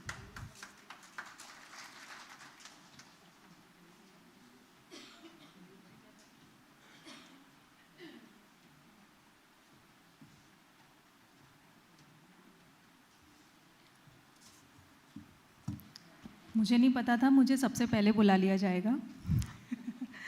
कुछ बोलने में त्रुटि हो जाए तो क्षमा कीजिएगा, but I am addressing all my dignitaries on the dice, honourable deputy ambassador Nepal mister Thapa, my father figure x कुलगुरु श्री CG मेनन सर, हमारे मिश्र सर, हमारे प्रेजेंट कुलगुरु आदरणीय रजिस्ट्रार साहब सोनी जी, माय ब्रदर गौरव जी, सुमीना दीदी, और जय महाकाल काल Bhairav deities and all my dignitaries of the dice. मैं गीतांजलि चौरसिया।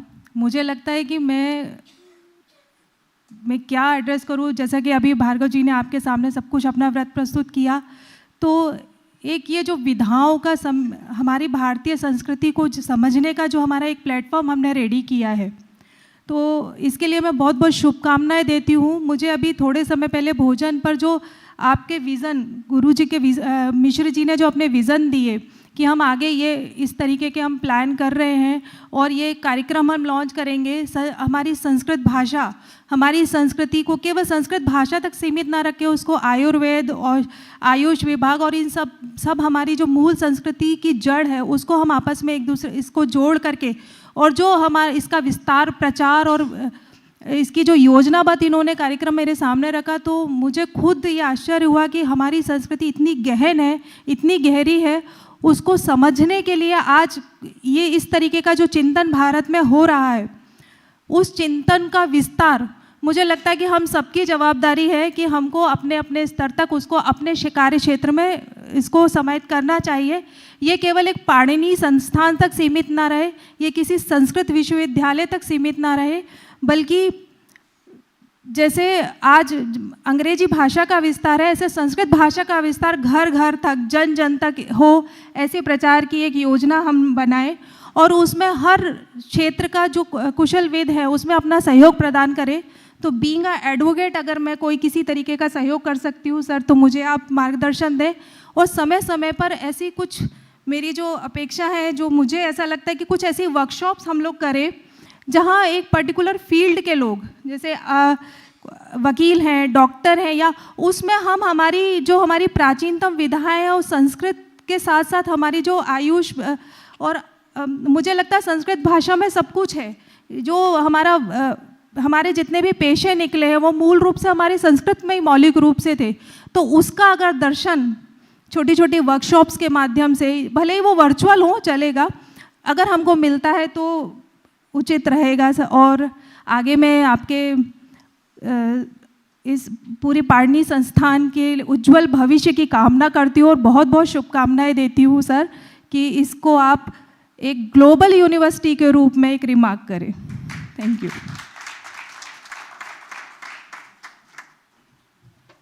जी मैम, बहुत बहुत धन्यवाद। आपने जो विश्वविद्यालय के भविष्य के लिए एक संकल्पना प्रकट किया है माननीय कुलगुरु जी के नेतृत्व में, इस अवसर पर आपके लिए बहुत बहुत धन्यवाद। अग्रिम कड़ी में मैं श्री गौरव धाकड़ महोदय को आमंत्रित करता हूं कि आप संक्षेप में अपने शब्द प्रकट करें।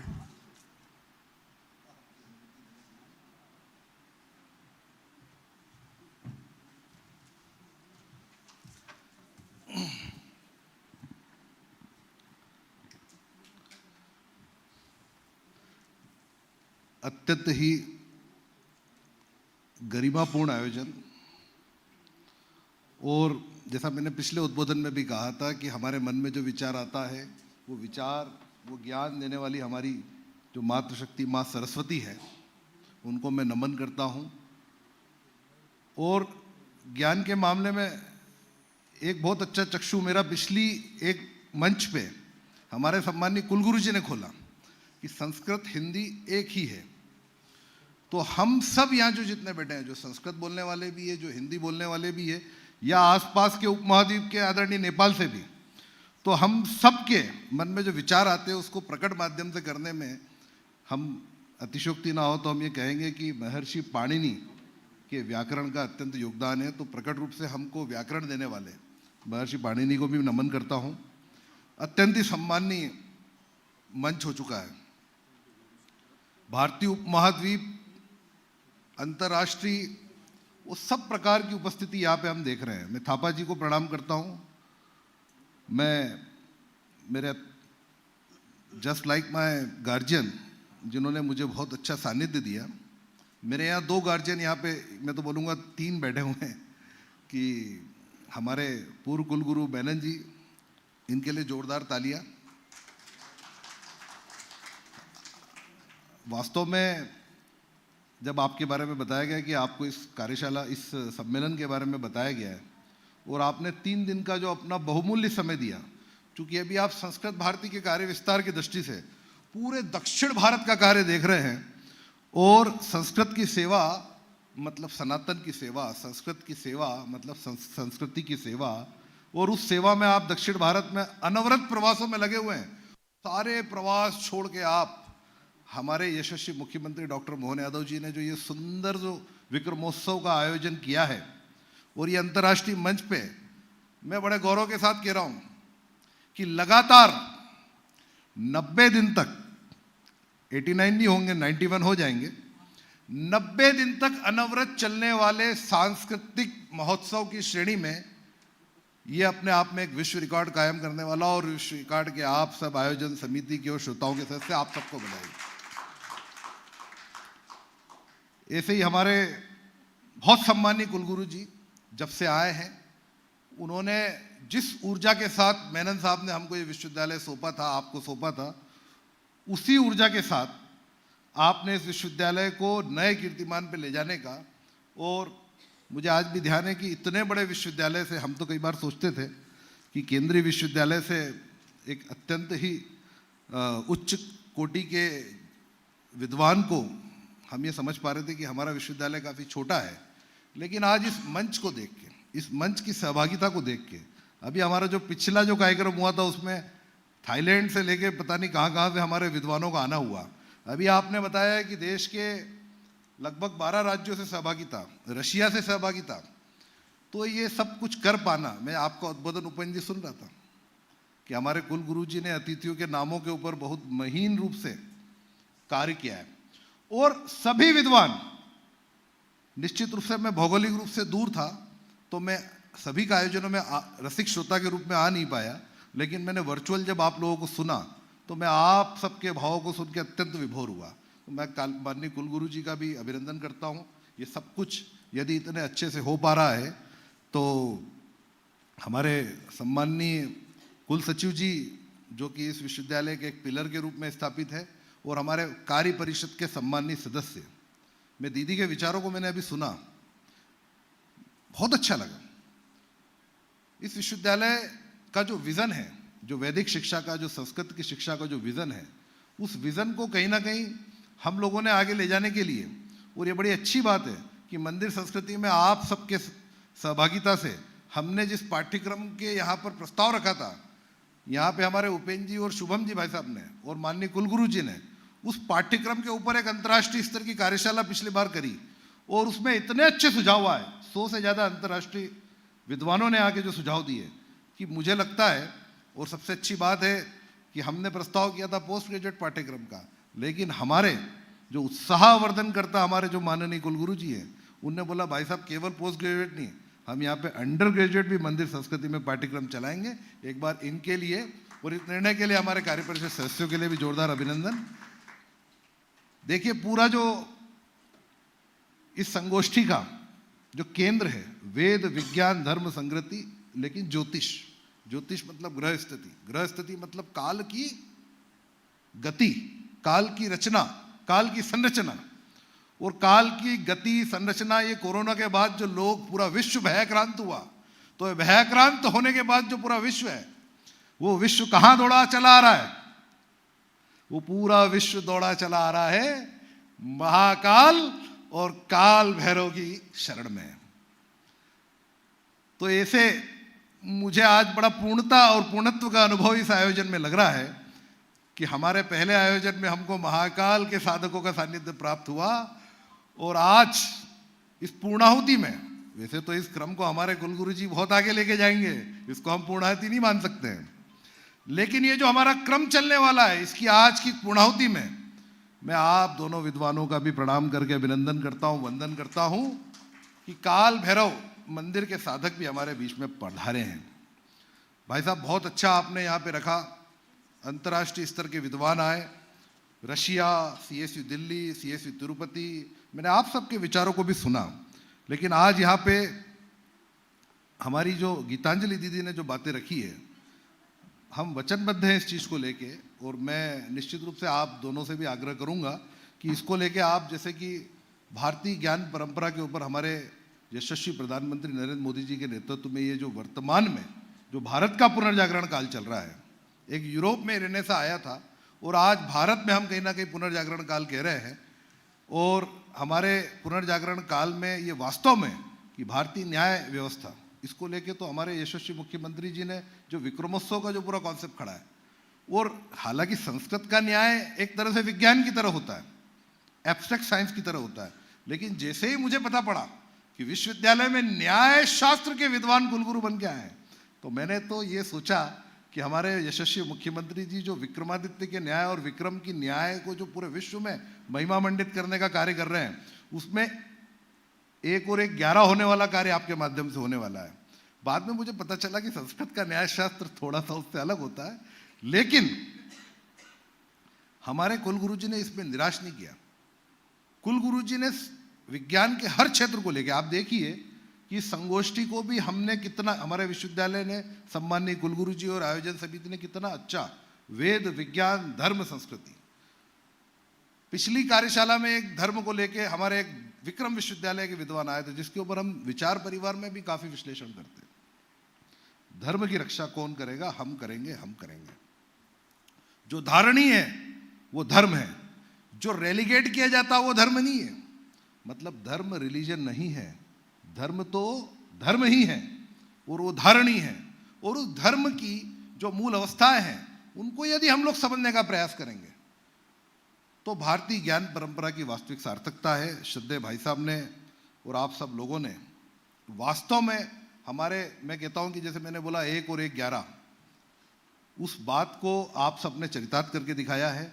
हम लंबे समय से उज्जैन में देख रहे थे कि विक्रमादित्य की और भारतीय ज्ञान परंपरा की, वराहमीर की, डोंगला के खगोल विज्ञान की, कायथा में वराहमीर जी की विरासत को हमारे यशस्वी मुख्यमंत्री जिस तरह से विश्व में महिमा मंडित करने का प्रयास कर रहे थे, आप सब ने, उपेंद्र जी मैं आपकी भी प्रशंसा करूंगा, शुभम जी भाई साहब मैं आपकी, और जो प्रत्यक्ष और अप्रत्यक्ष रूप से जिन्होंने इस आयोजन को, ये सारे विद्वान जो है, मैं आप सबका भी वंदन करता हूँ, विदेशियों का भी मैं वंदन करता हूँ कि आप सबने इस आयोजन को विश्व कोटि का आयोजन बनाने का प्रयास किया। हमारी भारतीय संस्कृति, ये दूसरों को समझाने की जरूरत है। वैदिक विश्वविद्यालय के लोगों को ये समझाने की जरूरत नहीं है। जो यहाँ पे मंथन हो रहा है, जो यहाँ पे निष्कर्ष निकल के आएंगे, वैदिक व्यवस्था से जुड़ा हुआ हर व्यक्ति जानता है कि वो वास्तव में विज्ञान से जुड़ा हुआ है। इसलिए मेरे को टॉपिक बड़ा अच्छा लगा।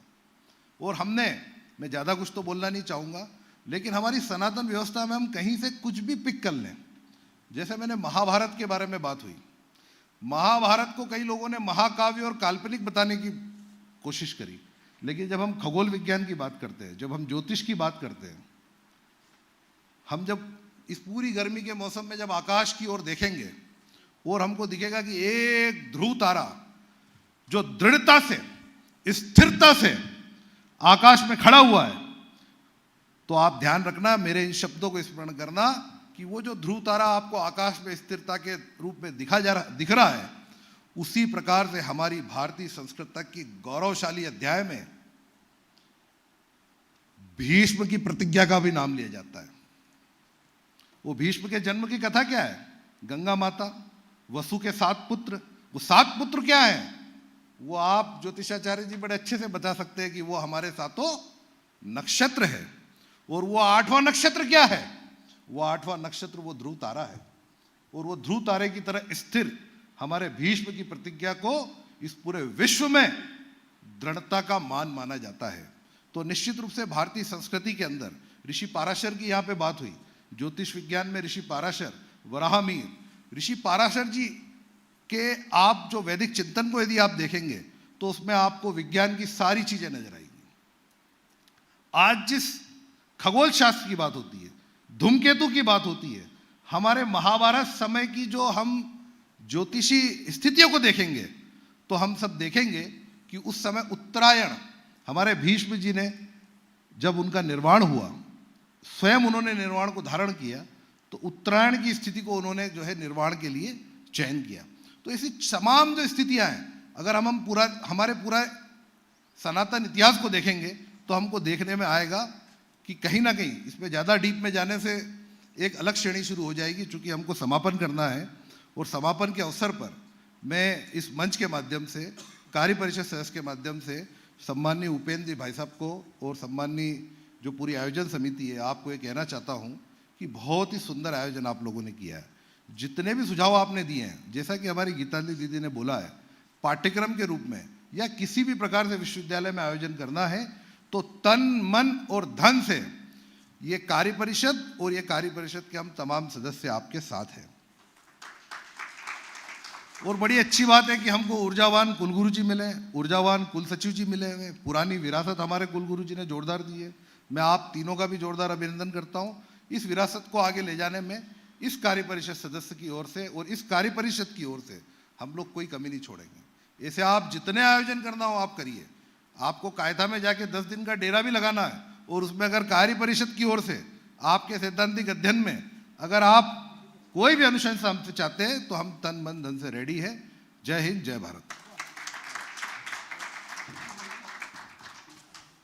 बहुत बहुत धन्यवाद सर आपका। आपने अपने उद्बोधन के माध्यम से विश्वविद्यालय की रूपरेखा के बारे में बताया। अब अवसर है, हम सब विगत 2 दिनों से भारतीय संस्कृति के बारे में, भारतीय धर्म के बारे में और ज्योतिष के तीनों को समन्वय के बारे में जो चला था, जब अवसर आया संगोष्ठी के संपूर्ति सत्र का, तो हम सब के बीच संपूर्ति सत्र के साक्षी जो बन रहे हैं, जयपुर से पधारे आदरणीय हम सबके मध्य सुरेंद्र शर्मा सर, जिनके द्वारा आज विश्वविद्यालय एवं माननीय कुलगुरु जी को पांडुलिपि समर्पित की जाएगी। ये विश्वविद्यालय के लिए अत्यंत गौरव की बात है कि ऐसे महनीय आचार्य हम सभी के मध्य उपस्थित हैं, जिनके ग्रंथ का भी लोकार्पण इस संपूर्ति सत्र में होना है। ये अवसर बहुत ही श्रद्धा से मिला हुआ है हम सभी को। हम सब इसके साक्षी बन रहे हैं। आप सभी से आग्रह है कि करताल ध्वनि के साथ आप सब पांडुलिपि एवं ग्रंथ लोकार्पण का स्वागत करिए। इनके द्वारा पढ़ाए हुए कई विद्यार्थी पांडुलिपि के बारे में भारत में अन्य जगहों पे प्रचार प्रसार कर रहे हैं, जो ज्ञान बांट रहे हैं। तो ऐसे विद्वान को हम सब पा करके ये विश्वविद्यालय परिवार अभिभूत है। और सर के ग्रंथ का लोकार्पण भी हो रहा है विश्वविद्यालय में। ये अत्यंत सौभाग्य की बात है।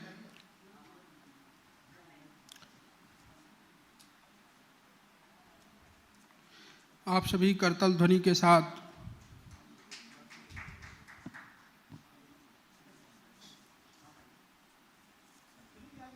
आदरणीय प्रभुआ सर से निवेदन है कि आप भी मंच पे आएं। विश्वविद्यालय के जो भी कार्यक्रम होते हैं, सर का जो मार्गदर्शन रहता है बहुत ही महत्वपूर्ण रहता है।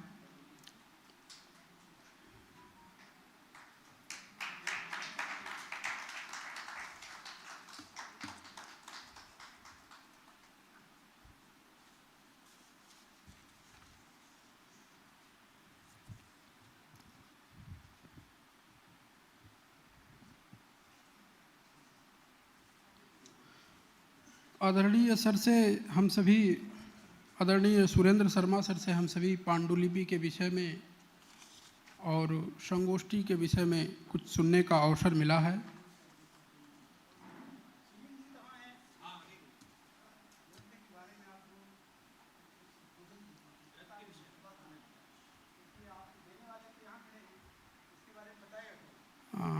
ग्रंथ के विषय में चर्चा करने के लिए आदरणीय डॉक्टर सुनील जोशी सर से आग्रह करते हैं कि सर मंच पे आएं। जो ग्रंथ का लोकार्पण हो रहा है उस ग्रंथ के विषय में कुछ उद्बोधन।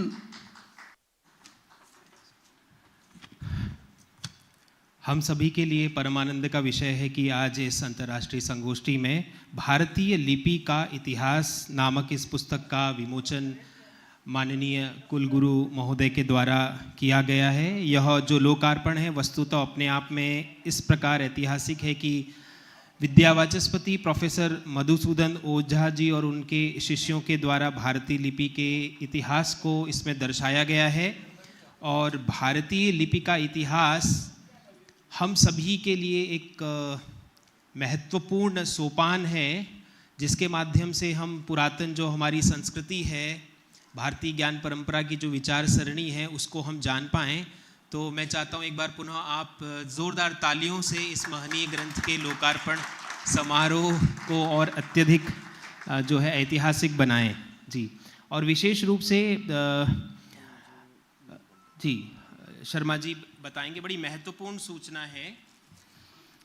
आदरणीय प्रधानमंत्री जी का विजन है कि हम सभी जो पांडुलिपियाँ हैं ज्ञान भारतम पटल पर उनको लेकर के आएँ और कल वो पूरे देश में देशव्यापी पांडुलिपि सर्वेक्षण कार्यक्रम की घोषणा करने जा रहे हैं। हमें मंत्रालय, संस्कृति मंत्रालय भारत सरकार से आदेश मिला है कि इस विश्वविद्यालय के द्वारा मध्य प्रदेश में पांडुलिपि हर घर दस्तक, जो पांडुलिपि में को हर घर में ढूंढना है, हर घर दस्तक, इस तरीके का कार्यक्रम लॉन्चिंग कल प्रधानमंत्री जी के द्वारा किया जाएगा। और हमारे आपके इस विश्वविद्यालय में एक भारत सरकार स्मृति चिन्ह देकर पांडुलिपि का, जिसमें गणेश जी की पांडुलिपि का चित्र है, वो हम आपको पांडुलिपि के सर्वेक्षण के शुभारंभ के शुभंकर के रूप में आपको प्रदत्त करते हैं।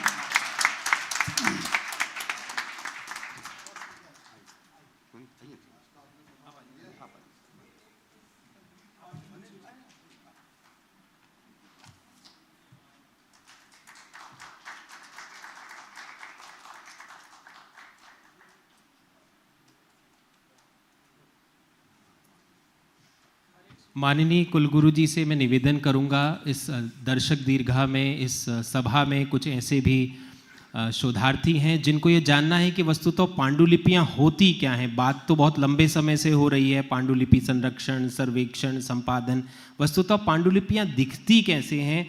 तो मैं माननीय कुलगुरु जी से निवेदन करूंगा कि एक पांडुलिपि की प्रति को वो दिखाएं और बताएं कि पांडुलिपियों का ये जो महत्व है हमारी भारतीय धरोहर के लिए, ज्ञानमयी विज्ञानमयी जो गौरवशालिनी जो गाथा है, उसमें कितना इसका महत्वपूर्ण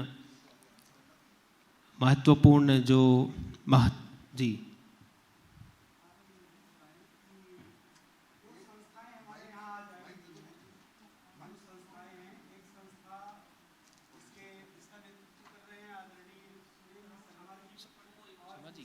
शर्मा जी आइए, जयप्रकाश शर्मा जी हमारे सामने आइए।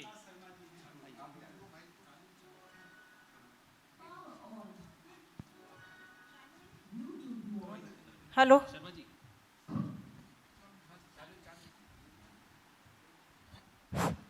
विश्वविद्यालय के लिए आज का यह दिन अत्यंत महत्वपूर्ण है और एक ऐतिहासिक क्षण है कि आज हमारे विश्वविद्यालय को दो संस्थाओं के द्वारा, एक संस्था जिसका प्रतिनिधित्व कर रहे हैं हमारे आदरणीय डॉक्टर सुरेंद्र शर्मा जी, और एक संस्था जिसका नेतृत्व कर रहे हैं आदरणीय जयप्रकाश शर्मा जी। आप दोनों जयपुर में निवास करते हैं और हमारे विश्वविद्यालय के साथ इनका इतना आत्मीयता का संबंध है, मेरे अनुरोध को स्वीकार करके ये यहाँ पर आए और हमारे लिए ये 25 पांडुलिपियाँ लेकर के आए हैं। इन पांडुलिपियों की कीमत ये अमूल्य हैं, इसकी अगर 1 करोड़ भी कीमत की जाए तो वह कम है। ऐसी 25 पांडुलिपियाँ इन्होंने हमारे विश्वविद्यालय को फिजिकली प्रेजेंट की है। और साथ ही में सुबह जैसा कि आदरणीय जयप्रकाश जी ने कहा था, 2.5 लाख पांडुलिपियों की एक प्रति 2,60,000 लगभग 2.5 लाख पांडुलिपियाँ सामान्य विषयों की, 8,500 या 9,500 पांडुलिपियाँ आयुर्वेद की, ये हमें एक प्रति इसको सुपर्द करेंगे हमारे विश्वविद्यालय को। यह अत्यंत गौरव का विषय है। इनके लिए बहुत जोरदार करतल ध्वनि से इनका स्वागत करें। हमारे शोधक छात्रों को इसकी ज़रूरत क्यों है, विश्वविद्यालय में पांडुलिपियों की आवश्यकता क्या है, अगर आप इसका विश्लेषण करें तो मैं अनुरोध करना चाहूँगा सभी शोधार्थियों से कि संस्कृत के क्षेत्र में अनंत संभावनाएं हैं अनुसंधान की, लेकिन विगत कुछ दशकों से ज़्यादा काम रिपीटिशन का हो रहा है, पुनरावृत्ति बहुत हो रही है। ऐसे ग्रंथ लाखों की संख्या में ग्रंथ, 50 लाख से भी अधिक, 1 करोड़ से भी अधिक ग्रंथ ग्रंथागारों में, पांडु ग्रंथागारों में पढ़े हैं। शब्द नहीं कहूँगा, कहीं तो पढ़े भी हैं और कहीं बहुत सुरक्षित रखे हुए भी हैं, जैसे शर्मा जी ने रखा है। ऐसे ग्रंथों का पुनरुद्धार किया जाना चाहिए शोधक छात्रों के द्वारा, उस पर रिसर्च किया जाना चाहिए। इसके लिए हम ज्ञान भारतम के साथ हमारी योजना है कि हमारा विश्वविद्यालय उनके साथ MOU साइन करे और अपने विश्वविद्यालय को मध्य प्रदेश का एक सर्वश्रेष्ठ सेंटर के रूप में हम डेवलप करना चाहेंगे, जहां हजारों छात्र आएंगे और यहां पर अनुसंधान कार्य करेंगे इसी PhD मतलब पांडुलिपियों पर। ये हमारी एक संकल्प भविष्य की एक योजना है और बहुत ही महत्वपूर्ण, बहुत महत्वशाली यह हमारी भविष्य की योजना है। प्रायः ऐसे छात्र मिलते हैं, छात्र ही नहीं बहुत सारे आचार्य भी मिलते हैं जिन्होंने अपने जीवन पर्यंत कभी पांडुलिपि का दर्शन नहीं किया होता।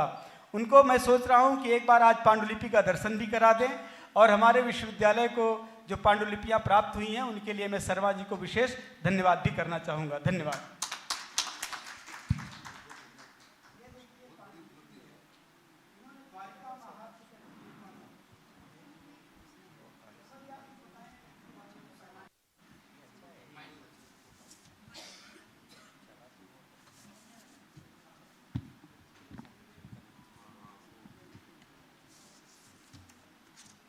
माननीय कुलगुरु जी शोधार्थियों को जो है पांडुलिपि का दर्शन करा रहे हैं।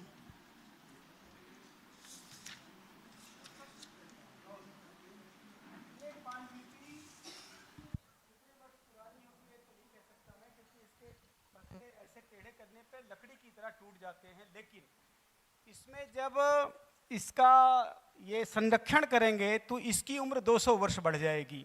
इस पांडुलिपि का जब इसका प्रिजर्वेशन करेंगे तो इसकी अवस्था 200 वर्ष से अधिक वर्ष की हो जाएगी, ऐसा हमारे शर्मा जी ने बताया है।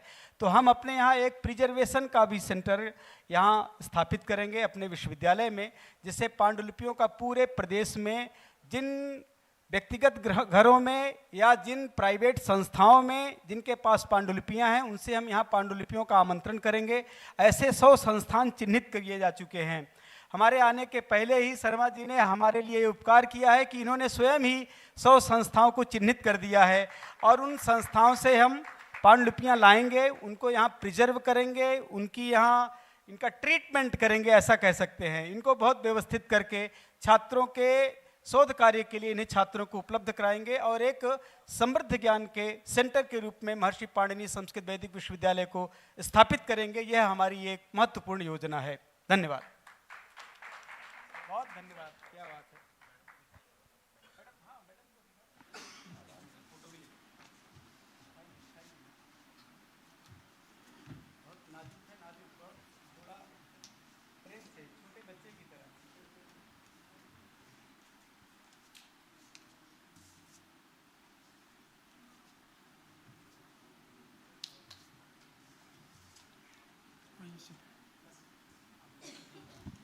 आदरणीय सुरेंद्र शर्मा सर से आग्रह कर रहे हैं कि मंच पे हैं।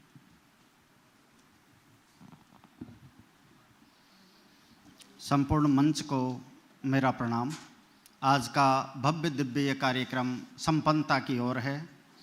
2-3 बातें पांडुलिपि के विषय में आपको बतानी हैं।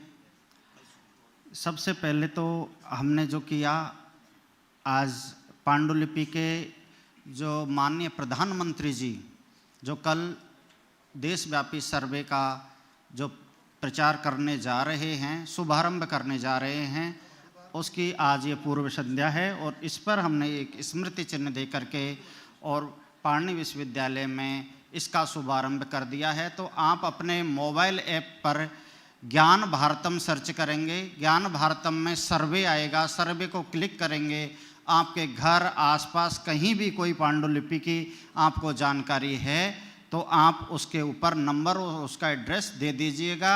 वो सीधा मिनिस्ट्री में वो संरक्षण वहाँ पर चला जाएगा और वो लॉगिन पासवर्ड आपके पास ही सुरक्षित रहेगा। उसका सर्टिफिकेट भी आपको भारत सरकार के द्वारा जनरेट होकर के आ जाएगा। तो हमारा करबद्ध निवेदन है कि आप इस ऐप को डाउनलोड करके ज्ञान भारतम को और सर्वेक्षण का कार्य जब भी आपको लगे ये 3 महीने का कार्य है, आप इसको कीजिएगा। पांडुलिपि के फायदे मैं बता रहा हूँ। आज ज्योतिष की संगोष्ठी हुई है। माननीय सरयू प्रसाद जी एक बात कहा करते थे कि जब ज्योतिषी के पास में कोई व्यक्ति जाता है, चाहे वो उससे प्रश्न करे या ना करे, अपना समाधान पूछे या ना पूछे, अगर उनके ज्योतिषी के प्रातःकाल दर्शन मात्र कर लेता है तो जो उसका अनिष्ट होने वाला है वो स्वतः ही दूर हो जाता है। तो हम तो ऐसे ज्ञान यज्ञ में आज बैठे हैं जहाँ ज्योतिष के परम विद्वान लोग हैं, तो हमारा तो कभी अनिष्ट हो ही नहीं सकता। हम इन्हीं चीज़ों के लिए यहाँ पर आज खड़े हुए हैं। दूसरी चीज़ ये है कि सबसे ज़्यादा पांडुलिपि का जब सर्वेक्षण करने लगे तो मंदिरों में मिली, तो कारण जानने लगे कि मंदिरों में पांडुलिपि कैसे। मंदिर तो पूजा पाठ की जगह होती है, यहाँ तो भगवान को पूजा जाता है। तो 2 बातें सामने आई। एक तो मंदिर में गर्भगृह होता है, तो गर्भगृह का मतलब होता है ग्रंथागार। तो भगवान जिसके ऊपर विराजमान हैं वो ग्रंथ हैं, तो वो जो ग्रंथागार है वो हमें मंदिरों में मिला। और दूसरा क्या कारण हुआ कि जब पंडित जी के पास में गए, क्योंकि पहले यही व्यवस्थाएं थी, कोई भी परेशानी में आ जाए तो वो कहते थे कि पंडित जी के पास चले जाओ, वो समाधान कर देंगे कि मेरे पुत्र नहीं हो रहा है, मेरा व्यवसाय नहीं चल रहा है। तो वो एक ही बात कहते थे कि ऐसा करे, तेरे घर में कोई पढ़ा लिखा हो तो ठीक है, नहीं 2-4 आने दे करके, और ये एक क्या कहते हैं प्रदोष व्रत की कथा है या जो भी कोई पांडुलिपि उनके पास में होती, इसको ले लीजिए और इसको लिखवा करके और यहाँ जमा करवा देना, तेरी मनोकामना पूर्ण हो जाएगी। और ऐसा ही होता था कि वो उसकी कॉपी उसको जमा करवाता था लिख करके या लिखवा करके, और उसकी वो मनोकामना स्वतः ही पूर्ण हो जाती थी। तो ये जितने भी मंदिरों में आप देखेंगे तो धार्मिक हस्तलिखित पांडुलिपियां एक की 50-50, 100-100 कॉपियां हमको मिलती हैं। उसका कारण यही है कि संपूर्ण मनोकामना पूर्ण करने वाली साक्षात शब्द रूप मूर्ति जो है वो पांडुलिपि है। इससे अतिरिक्त और हमको क्या चाहिए? इसको खोजना, इसको पढ़ना, इसका मंथन करना और इसको हमारे आगे वाली पीढ़ी के लिए देना, जिससे उनका भविष्य भी सुरक्षित रहे। इन्हीं सभी मनोकामनाओं के साथ आप सभी का हार्दिक अभिनंदन, धन्यवाद, स्वागत, प्रणाम। बहुत बहुत धन्यवाद सर, आपने जो महत्वपूर्ण ज्ञान दिया पांडुलिपि के विषय में। और सबसे बड़ी बात कि सर का जो चयन हमारा विश्वविद्यालय हुआ, ये परम सौभाग्य की बात है कि आरंभ हमारे विश्वविद्यालय से हो रहा है। जो माननीय प्रधानमंत्री जी की संकल्पना है, माननीय कुलगुरु जी के माध्यम से आज जो हमारे विश्वविद्यालय से आरंभ हो रहा है पांडुलिपि का, और उसके हम सब साक्षी बन रहे हैं, ये अत्यंत गौरव की बात है विश्वविद्यालय के लिए। कार्यक्रम को आगे बढ़ाते हुए मैं सारस्वता तिथि के रूप में विश्वविद्यालय के पूर्व कुलपति परम आदरणीय माननीय प्रोफेसर विजय कुमार सी जी सर, आपसे आग्रह है कि आप अपने उद्बोधन से हम सभी को कृतार्थ करें। आदरणीय पूर्व कुलगुरु सर।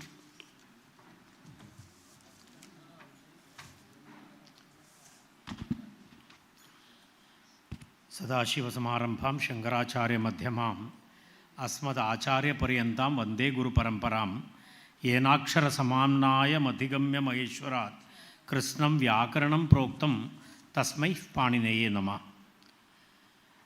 महर्षि पाणिनि संस्कृत वैदिक विश्वविद्यालयस्य तत्वावधाने विक्रमोत्सवस्य अंतर्गते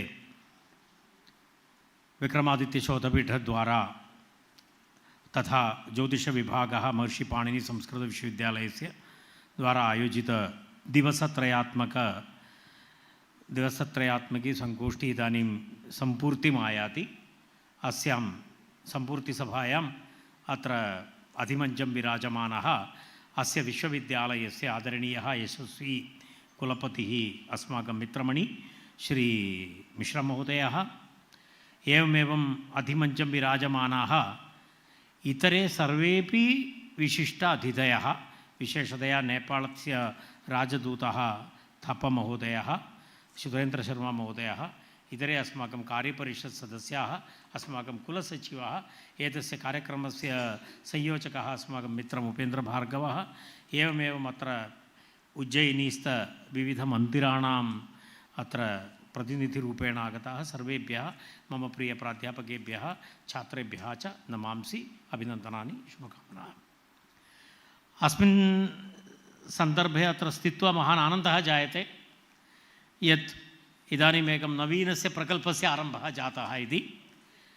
अस्माकं अत्यन्तः महत्वपूर्ण विषयः अस्ति। ये तो बहुत बड़ा बात है, भारतीय धरोहर का जो संरक्षण करना, ये तो इसके लिए तो अभी भारतीय ज्ञान परंपरा के द्वारा बहुत बड़ा प्रयास पूरा भारतवर्ष में चल रहा है, हम भी उसमें जुड़े हुए हैं। तो उस संदर्भ में अत्यंत महत्वपूर्ण एक भाग हो जाता है भारत में विद्यमान ताल ग्रंथों का, तालपत्रों का संरक्षण करना और उसका पुनरुज्जीवन करना और उसका अनुवाचन करना और प्रकाशन करना। ये तो बहुत बड़ा बात होता है और इसका पूरे जिम्मेदारी जो रहता है, आप कितने भी विश्वविद्यालय दुनिया में है तो भी इसका मुख्यतः जो इसका दायित्व जो बनता है वो संस्कृत विश्वविद्यालयों को ही होता है, क्योंकि इसके अलावा तो कोई वो पढ़कर समझना थोड़ा मुश्किल होता है। तो संस्कृत विश्वविद्यालयों में सभी विभाग रहता है, तो सभी विभाग तो मिलकर वो कार्य कर सकता है और इसके ऊपर तो पूरे विश्व की आशा है कि ये कार्य तो होना चाहिए जल्दी से जल्दी। तो मैंने सुरेंद्र शर्मा जी से बात कर रहा था, क्योंकि मैं एक समय में मुझे आनंद होता है बताने में, मैं विदर्भ में, महाराष्ट्र में विदर्भ में जो नमामि करके जो था अभिज्ञान भारतम जो बताया जाता है, मैं उसके कोऑर्डिनेटर करके मैं 3-4 साल काम किया। हज़ारों तालपत्रों का हमने संग्रहण किया उधर नागपुर को केंद्र करते हुए, नागपुर के आसपास के 11-12 जिलाओं को जो महाराष्ट्र में विदर्भ रीजन बोलते हैं, तो ये विदर्भ रीजन में, अब संस्कृत में तो वैदर्भी रीति तो बहुत प्रसिद्ध है, तो विदर्भ रीजन में ये काम किया है। परंतु कितने भी किया तो भी ये ख़त्म नहीं होता है, उतने तो है जितने हमने निकाल कर आ रहे हैं उससे ज़्यादा तो और भी बचता रहता है। तो ये बहुत महत्वपूर्ण एक योजना का शुभारंभ इधर हुआ, तो मैं बहुत अभिनंदन करता हूँ ये माननीय कुलपति का ये प्रयास के लिए, तो भी मैं बहुत अभिनंदन करता हूँ। और इसको हमने आगे लेकर जाना है, इसका संग्रहण और उसका प्रिजर्वेशन और प्रिजर्वेशन के बाद इसका संपादन और उसका प्रकाशन, ये तो बहुत बड़े एक 4 स्टेप हो जाता है सर। संग्रहण, संरक्षण, संपादन और प्रकाशन, ये 4 इसमें से ये आगे जाता है ये प्रक्रिया। और ये तो बाकी भी भारत में विश्वविद्यालयों ने अपने जो संशोधन प्रक्रिया में कुछ मार्गदर्शन तैयार किया है, तो इसके आधार पर हमारे विश्वविद्यालय में भी और हमारे भी रिसर्च के संदर्भ में हमने कुछ मानबिंदु तय किया है, वो तो हमारे कार्यालय में उपलब्ध है। उसमें हमने पहले प्राथमिकता तो दिया गया है जो संशोधन करने के लिए जो छात्र आ रहे हैं वो मैन्युस्क्रिप्ट में काम करें, अर्थात वो हस्तलिखित ग्रंथों में काम करें और उसका संपादन करें और उसका प्रकाशन करें और उसके दुनिया के प्रकाशन में लाना। ये दृष्टि से केंद्रीय संस्कृत विश्वविद्यालय हो, तिरुपति के राष्ट्रीय संस्कृत विश्वविद्यालय, ये सभी लोग ये प्रक्रिया कर रहे हैं। तो हमारा भी ये है, उसके दृष्टि से ये बहुत बड़ा प्रकल्प है। ये प्रकल्प तो अत्यंत सुचारू रूप से आगे जाए, ऐसे मैं प्रार्थना करता हूँ। कल मुझे तो कुछ अवसर मिला, मैं जिस एक छोटा सा स्टेट से आता हूँ, ये छोटा सा जो स्टेट है गणित, ज्योतिष और ज्योतिष शास्त्र के विषय में अत्यंत पराक्रम दिखाया हुआ एक स्टेट है, वो केरल से मैं आ रहा हूँ। तो मुझे आनंद लगता है। तो मैंने मेरे को जो बताया इन्होंने आने के लिए, तब मैंने तो अपने संयोजक को बोला मैं ये कंडीशन में आ जाऊंगा, मुझे केरल के ज्योतिष परंपरा के बारे में बोलने के लिए जो एक अवसर कल्पित करते हैं तो मैं आ जाऊंगा, नहीं तो कोई आका मतलब नहीं है आने में। तो इन्होंने वो किया, मैं इसके लिए बहुत आभारी हूँ। इन्होंने कल मुझे 1 घंटे का एक दीर्घ कालांश दिया, और वो दीर्घ कालांश में जो मैंने, क्योंकि ये बाकी स्टेट से केरल के जो कालमान पद्धति और सांस्कृतिक धारा में ज्योतिष का जो प्रभाव है, ये दोनों थोड़ा बाकी स्टेट से थोड़ा अलग रहता है। जैसे आप इधर चंद्र पक्ष को मानते हैं तो हम तो उधर सूर्यायन को मानते हैं, तो सूर्य के आधार पर उधर के पूरा जो कालखंड के गणना होता है। इधर जन्म दिवस मनाया जाता है, आप तिथि के अनुसार मनाए जाते हैं, तो हम तो नक्षत्र के हिसाब से मनाया जाता है।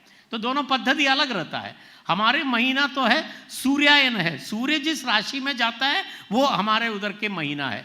और भारत में अत्यंत महत्वपूर्ण जो एक बात होता है, गणित, ज्योतिष और ज्योतिषशास्त्र, ये तीनों के जो रिसीव्ड नॉलेज जो बोलते हैं आर्यभट्ट जैसे लोगों से, उसको आगे लेकर गया बहुत बड़ी एक परंपरा।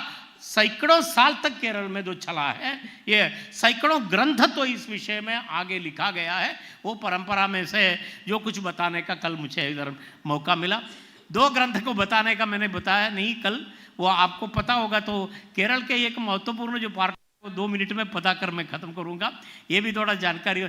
केरल में हुआ एक किताब है प्रश्न मार्गम करके है, प्रश्न मार्गम करके जो कि एक 1650 में प्रश्न मार्गम करके पूर्वार्ध और उत्तरार्ध को लिखते हुए एक किताब हुआ।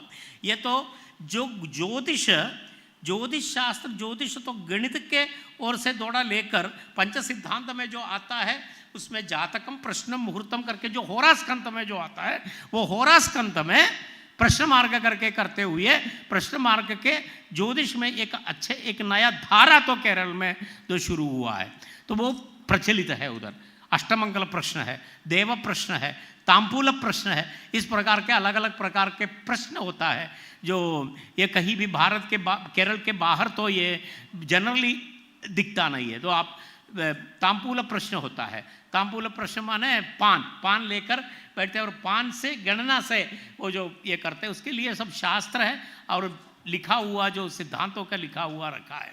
और एक महत्वपूर्ण जो बात है केरल में हुआ, एक ग्रंथ है, वो तो भी बाहर तो इस तरह के ग्रंथ तो मैं नहीं दिखा है, उसका नाम है देव प्रश्न करके ये ग्रंथ है।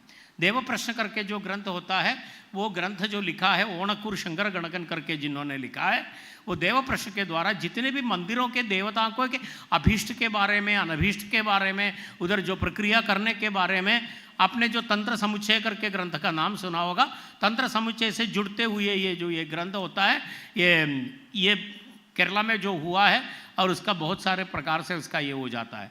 कुछ भी अब केरल के वो संप्रदाय के बारे में मुझे कल बोलने का जो अवसर मिला, ये तो मैं बहुत बड़ा आभारी हूँ आप लोगों के लिए। और जो मैं विश्वविद्यालय में आने के बाद और भी मेरे को आदरणीय इधर के शुभम जी ने और कुछ बोलने का बताया था, वो जब मौका होता है तब बता दूंगा, अभी तो उसके लिए अवसर योग्य नहीं लगता है तो इस विषय में आगे बताने का। परंतु मुझे इधर आकर मुझे बहुत ऐसे अच्छा लगा, क्योंकि जो ये आधुनिक ये जेनसी जो है, ये जेनसी के लैंग्वेज में एक शब्द है वाइब जो बोलते हैं, ये वाइब वगैरह तो अभी का जो शब्द है वो पुराने हमारे यौवन में तो ये वाइब नहीं था, परंतु जो कुछ भी वाइब जो बोलते हैं, ये जेनसी बच्चे जो बोलते रहते हैं वाइब जो बोलते हैं, वाइब माने एक माहौल और एक एंथुसियाज्म, ये जो होता है वो that enthusiasm I can see here now. मैं तो जब निकला तो और भी अच्छे उत्साह से वो वाइब में इधर अनुभव किया। वो जो तरंग है, वो तरंग थोड़ा महसूस करने का 2-3 दिन से मुझे अवसर मिला। और आप और आपके नेतृत्व, कुशल नेतृत्व में आपके कुलपति और आप प्राध्यापक वृंद और आप छात्र वृंद इस विश्वविद्यालय को यशस्विता के उच्च कोटि में लेकर जाएंगे, इसमें कोई संशय नहीं है। ये तो पाणिनि विश्वविद्यालय के प्रगति का कालखंड है, वो प्रगति के कालखंड में हमें भी कुछ समय मिला इधर, वो तो हमने भी उपयोग किया और आप तो आगे इसको बहुत आगे लेकर जाएंगे। अभी इन्होंने जो भाषण में तो हमारे मित्र धाकड़ ने बोला कि ये तो विश्व के एक मानव बिंदु बनाया जाएगा, ये करेक्ट है। ये ऐसे स्वप्न देखना चाहिए ना, स्वप्न में क्या, स्वप्न तो बड़े स्वप्न देखना चाहिए। तो ये विश्व के मानव बिंदु, भारत के सर्वश्रेष्ठ नहीं, विश्व के सर्वश्रेष्ठ विश्वविद्यालय बनाना है हमें। तो क्योंकि विश्व के सर्वश्रेष्ठ स्थान में हम हैं, तो विश्व के सर्वश्रेष्ठ स्थान में, क्योंकि एक दिन मेरे को पता है, मैं तो बोलता हूँ, ये शुभम जी मानते नहीं है कि ये ग्रीनविच स्टैंडर्ड GMT जो बोलते हैं, नहीं ये GMT जो बोलते हैं, ग्रीनविच मेरिडियन टाइम जो होता है, ये तो UMT बनने वाले हैं करके हमारे आदरणीय पूर्व कुलपति जो बताते थे गुप्ता जी, क्योंकि ये उज्जैन के जो समय के जो ये हो जाता है, इसके लिए तो ग्रीनविच मेरिडियन टाइम से अच्छा है ये तो UMT बनना चाहिए कि ये उज्जैन ये काल के जो गणना के केंद्र है करके। तो वैसे स्वप्न हमें देखना है, स्वप्न तो कभी अच्छे बहुत ऊपर ऊंचा स्वप्न देखना चाहिए। तो ये इस संदर्भ में सारस्वत व्याख्यान में कुछ नहीं कर रहा हूँ, ये सिर्फ शुभकामना संदेश दे रहा हूँ। इतना बताते हुए मुझे इस कार्यक्रम के लिए आपने जो मुझे याद किया, जनरली ये पुराने लोगों को कोई याद नहीं करते हैं, वो हो गया ना जो चले गए अच्छा हो गया, ये जनरली हो गया। और 3 दिन मुझे झेला आपने बुलाकर, ये इसके लिए मैं तो और भी आभारी हूँ। ये जो सब कल भी बोले 1-1 घंटा जो बैठकर झेलते रहे और आज भी बैठे रहे हंसते हुए, तो ये जीवन में सबसे बड़ा एक मेरा मातृगृह के बाद ये मेरा थोड़ा दूसरा ग्रह जैसे ही है ये।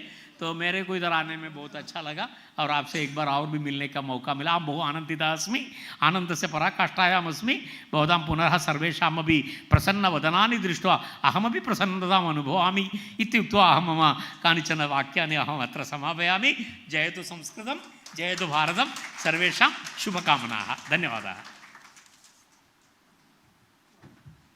बहुत बहुत धन्यवाद सर। ऐसा नहीं है कि हम सब नहीं बुलाना चाह रहे हैं, जैसे ही हम सबों को मौका मिला आपके मतलब पधारने की स्थिति जो थी उस अवसर पे हम लोगों ने किया कार्य, और जो है आपको 4 दिन झेला नहीं हमने। हम सभी सौभाग्य मान रहे हैं कि आपकी सेवा का अवसर जो आपने विश्वविद्यालय को दिया है, हम सभी प्राध्यापक वृंद आज भी आह्लादित हैं उससे, प्रसन्नता से विश्वविद्यालय उसी क्रम में, आपके ही क्रम में, और माननीय कुलपति जी उसको और उग्र तेजी से उसको बढ़ा रहे हैं। ये और विश्वविद्यालय के लिए जो है प्रसन्नता का विषय है। तो ऐसा नहीं है कि हम लोग झेल रहे हैं, बहुत प्रसन्नता पूर्वक हम लोग जो है 4 दिन लगे हुए थे सर। बहुत बहुत धन्यवाद सर, आपने समय दिया, विश्वविद्यालय पक्ष से आपका बहुत बहुत धन्यवाद। अब अवसर है हम सबके मध्य समारोह सत्र में विद्यमान नेपाल देश के राजदूत मुख्य अतिथि के रूप में डॉक्टर सुरेंद्र थापा सर आपसे आग्रह है कि आप अपने उद्बोधन से इस सभा को कृतार्थ करें। आदरणीय थापा सर।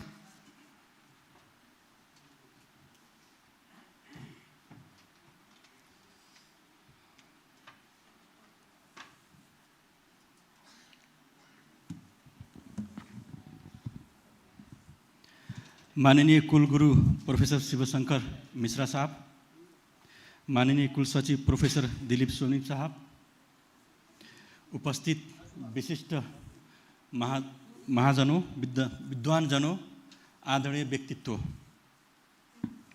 सबको जय महाकाल, नमस्कार।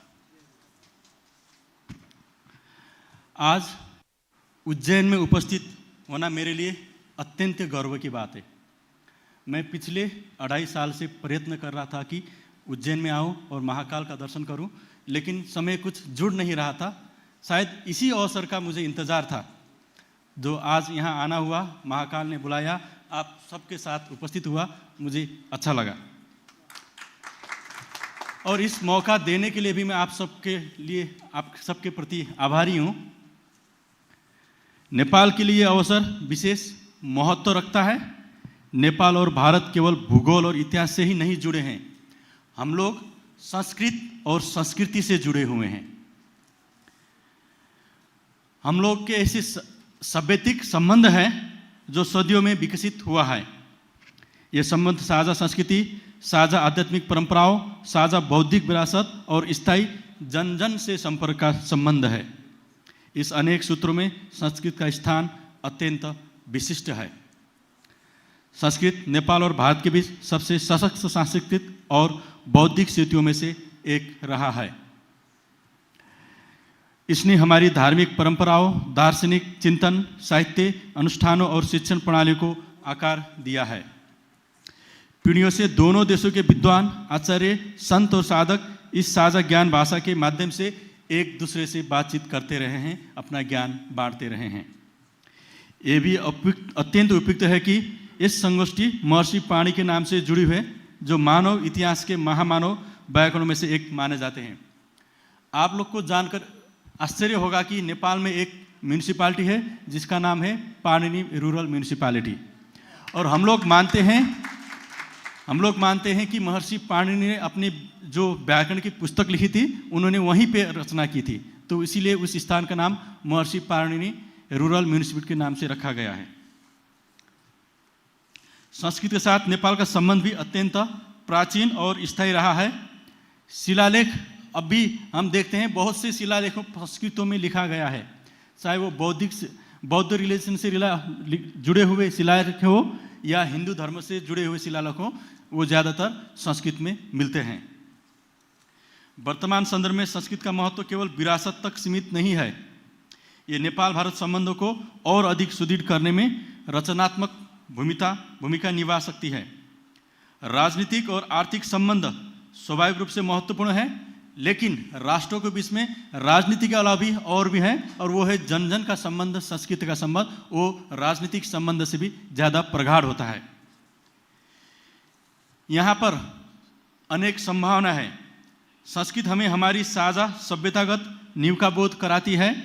हम लोग साझा संस्कृति शेयर करते हैं, इसका बोध संस्कृत लैंग्वेज कराता है। ये शैक्षिक और विद्वतापूर्ण सहयोग को बढ़ावा देती है। साथ ही ये नई पीढ़ी को उन बौद्धिक परंपराओं से पुनः जोड़कर सांस्कृतिक कूटनीति को भी सशक्त बनाती है। मैं और एक बात आप लोगों से निवेदन करना चाहता हूँ कि कुछ साल पहले तक नेपाल में सर्टेन क्लास तक संस्कृत कंपलसरी था, तो मैंने भी क्लास 4, 5, 6 में संस्कृत पढ़ा हुआ था, लेकिन प्रैक्टिस न होने के कारण मैं बोल नहीं पाता। लेकिन अगर आप लोग बोलते हैं तो मुझे लगता है more than 50% I can understand. तो संस्कृत का उतना महत्व हमारे देश में है। इस संस्कृत अध्ययन, वैदिक अध्ययन, व्याकरण दर्शन, ज्योतिष पांडुलिपि अध्ययन और अन्य पारंपरिक ज्ञान प्रणालियों के क्षेत्र में नेपाल और भारत के विश्वविद्यालयों तथा संस्थानों के बीच गहरे सहयोग की पर्याप्त संभावना है। हमारे यहाँ भी नेपाल संस्कृत विश्वविद्यालय है, जिसने लास्ट ईयर एक संस्कृत सम्मेलन भी किया था। मुझे लगता है आप में से बहुत से विद्वान वहाँ गए होंगे। तो संस्कृत की विकास में और इसके विरासत को रखने के लिए हम लोग भी कुछ कोशिश कर रहे हैं, और हम चाहते हैं जो पाणिनि संस्कृत विश्वविद्यालय है और नेपाल के संस्कृत विश्वविद्यालय के बीच भी कुछ भगिनी संबंध हो और संस्कृत की संवर्धन में कुछ आपसी सहयोग और ज्ञान का बंटवारा हो। अच्छा, नेपाल संस्कृत विश्वविद्यालय और पाणिनि संस्कृत विश्वविद्यालय के बीच में एक memorandum of understanding very good, very good, thank you for your information. जो बात मुझे पता नहीं थी, जो माननीय हमारे साहब ने बताए, पूर्व कुलगुरु ने, तो हमें अत्यंत हर्ष हुआ। उसके अलावा भी हमारे वहाँ पे कुछ संस्कृत विश्वविद्यालय भी हैं, स्कूल लेवल पे संस्कृत की पढ़ाई होती है। तो वहाँ पे संस्कृत में वेदों का अध्ययन होता है, संस्कृत के रिलेटेड और भी धर्म से रिलेटेड बातें की भी होता है, अध्ययन होता है। तो हम लोग चाहते हैं कि आप लोग ने जो यहाँ पे जो ज्ञान जो हासिल किए हैं, जो पांडुलिपि अध्ययन करके जो पता किया है, वो हमारे संस्थानों से भी कुछ शेयर करें, तो संस्कृत में कुछ अच्छा हो।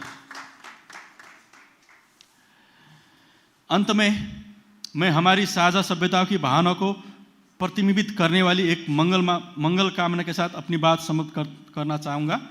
सर्वे भवन्तु सुखिनः, सर्वे सन्तु निरामया। धन्यवाद। Thank you very much for your patience.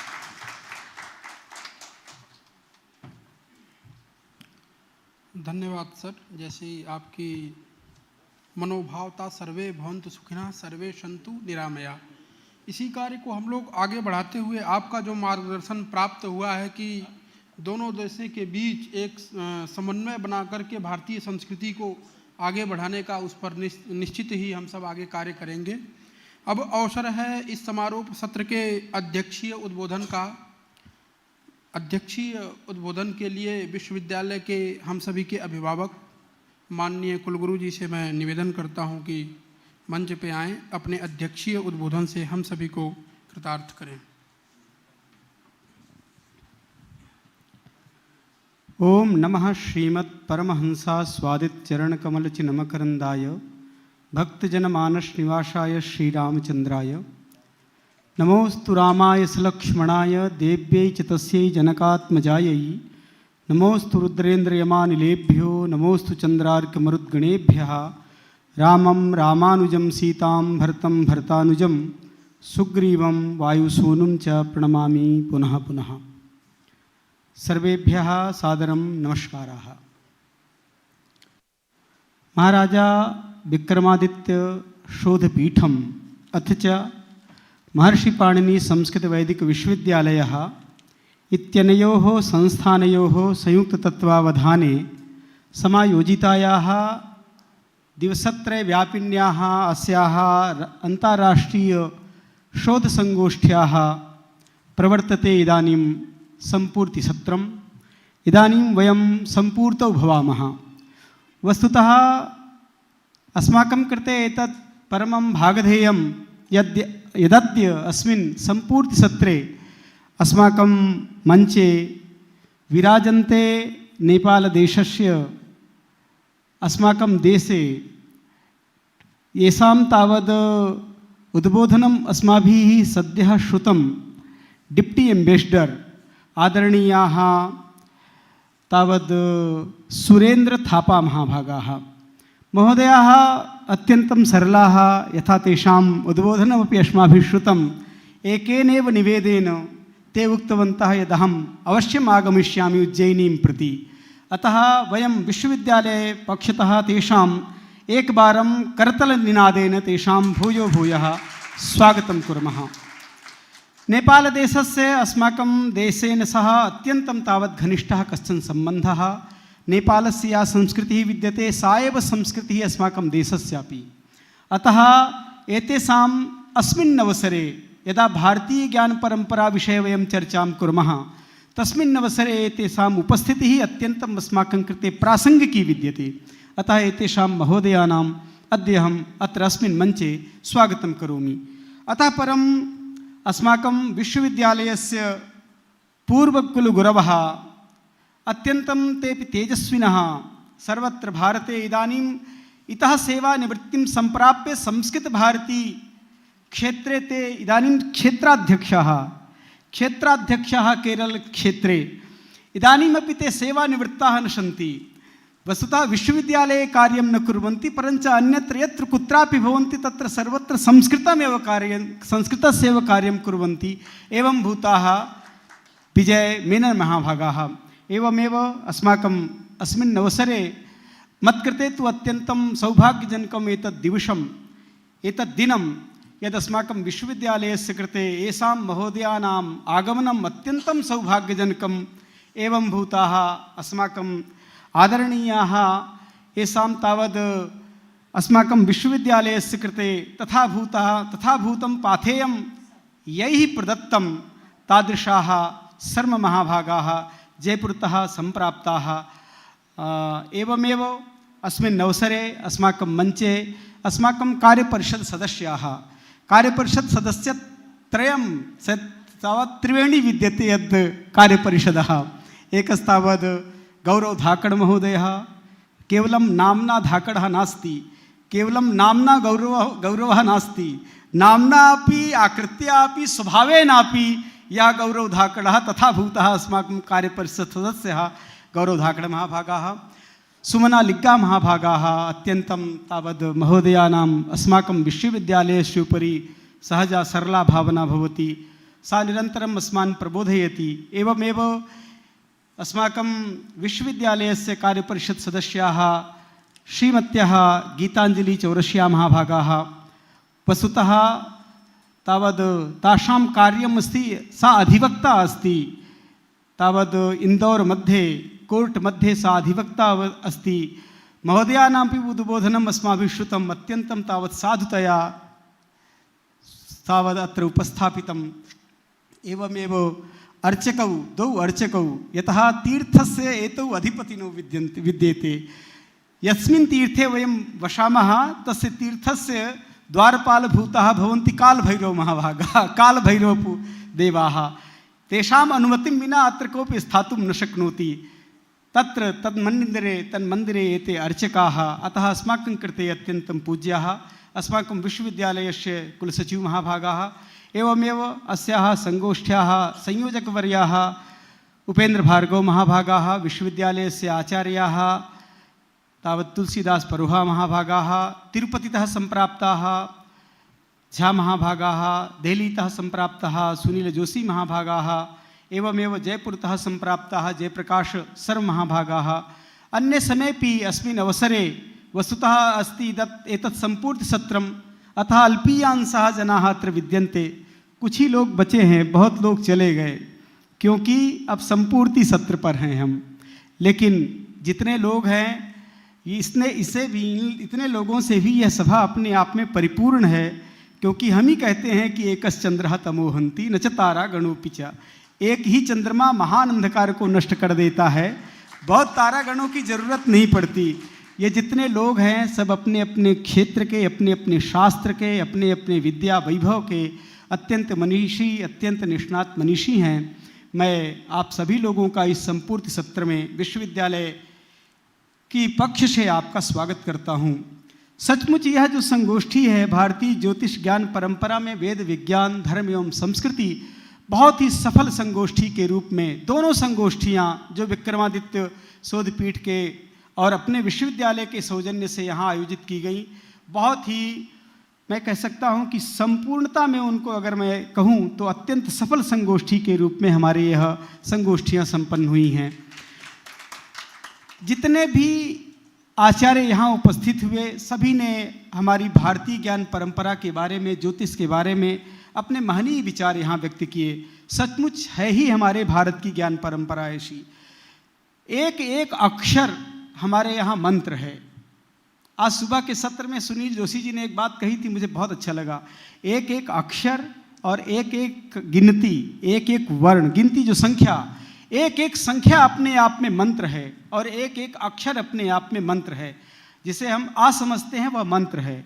अंग कम चम टम तम एतानि सर्वाणि मंत्राणि सन्ति सब मंत्र हैं 1 2 3 4 5 6 7 8 9 संख्या सामान्य व्यक्ति के लिए गिनती करने के लिए संख्या हैं लेकिन जैसे हम कबीरदास को 8वीं में भी पढ़ते हैं और एमए में भी पढ़ते हैं पीएचडी में भी पढ़ते हैं डीलिट में भी पढ़ते हैं ऐसे ही सामान्य व्यक्ति के लिए ये संख्याएं गणना के लिए हैं लेकिन इनका एक स्वरूप जब तंत्र के क्षेत्र में देखते हैं जब इनको तंत्र में इनका प्रयोग करते हैं तो यही संख्याएं क्या हो जाती हैं हमारे दुख को दूर करने के लिए हमारे लिए सुख संपादन करने के लिए हमें पुत्र प्रदान करने के लिए हमें वैभव प्रदान करने के लिए हमें लक्ष्मी प्रदान करने के लिए हमें सुख शांति प्रदान करने के लिए कारक हो जाती हैं।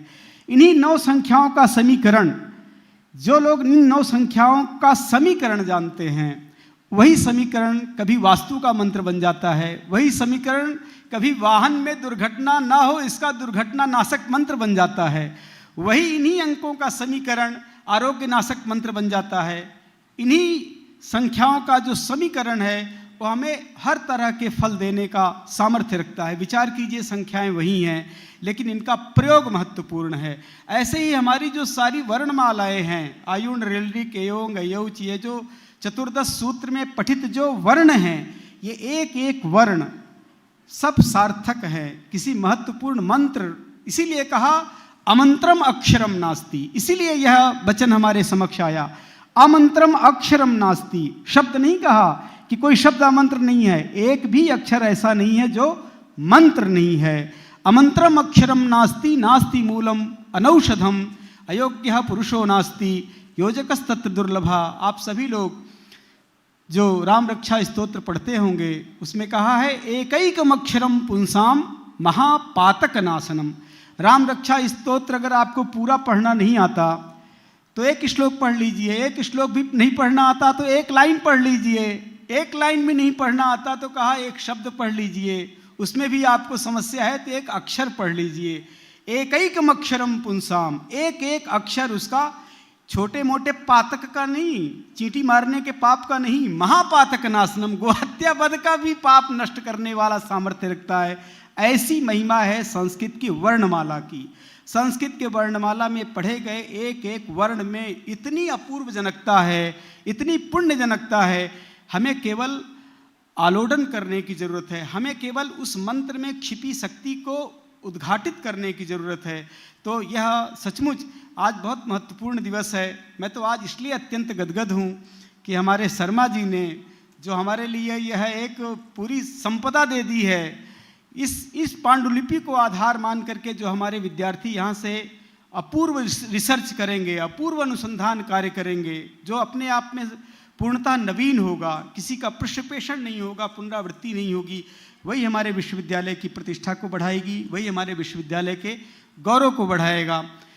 मैं बहुत विलंब ना करते हुए मैं ये ज़रूर एक बार कहना चाहूँगा कि सचमुच आप सभी लोग जो विश्वविद्यालय से जुड़े हुए हैं, किसी भी माध्यम से, जिन्होंने कुलगुरु के रूप में कार्य किया है, जो रजिस्ट्रार के रूप में कार्य कर चुके हैं और जो कर रहे हैं, जो कार्य परिषद के सदस्य रह चुके हैं, जो अभी वर्तमान में हैं, जो यहाँ के विद्यार्थी थे पहले और अभी जो यहाँ के विद्यार्थी हैं, जो इन्होंने यहाँ से रिसर्च किया है या जो जा चुके हैं या किसी भी तरह से जो इस विश्वविद्यालय से संबद्ध हैं, वो इसे अपनी मातृ संस्था मानते हुए, संस्कृत की संस्था मानते हुए, इसके उन्नयन के लिए मैं सभी से निवेदन करता हूं कि अपना जैसा योगदान है उसका पूर्णतः अपना योगदान इस विश्वविद्यालय को प्रदान करें।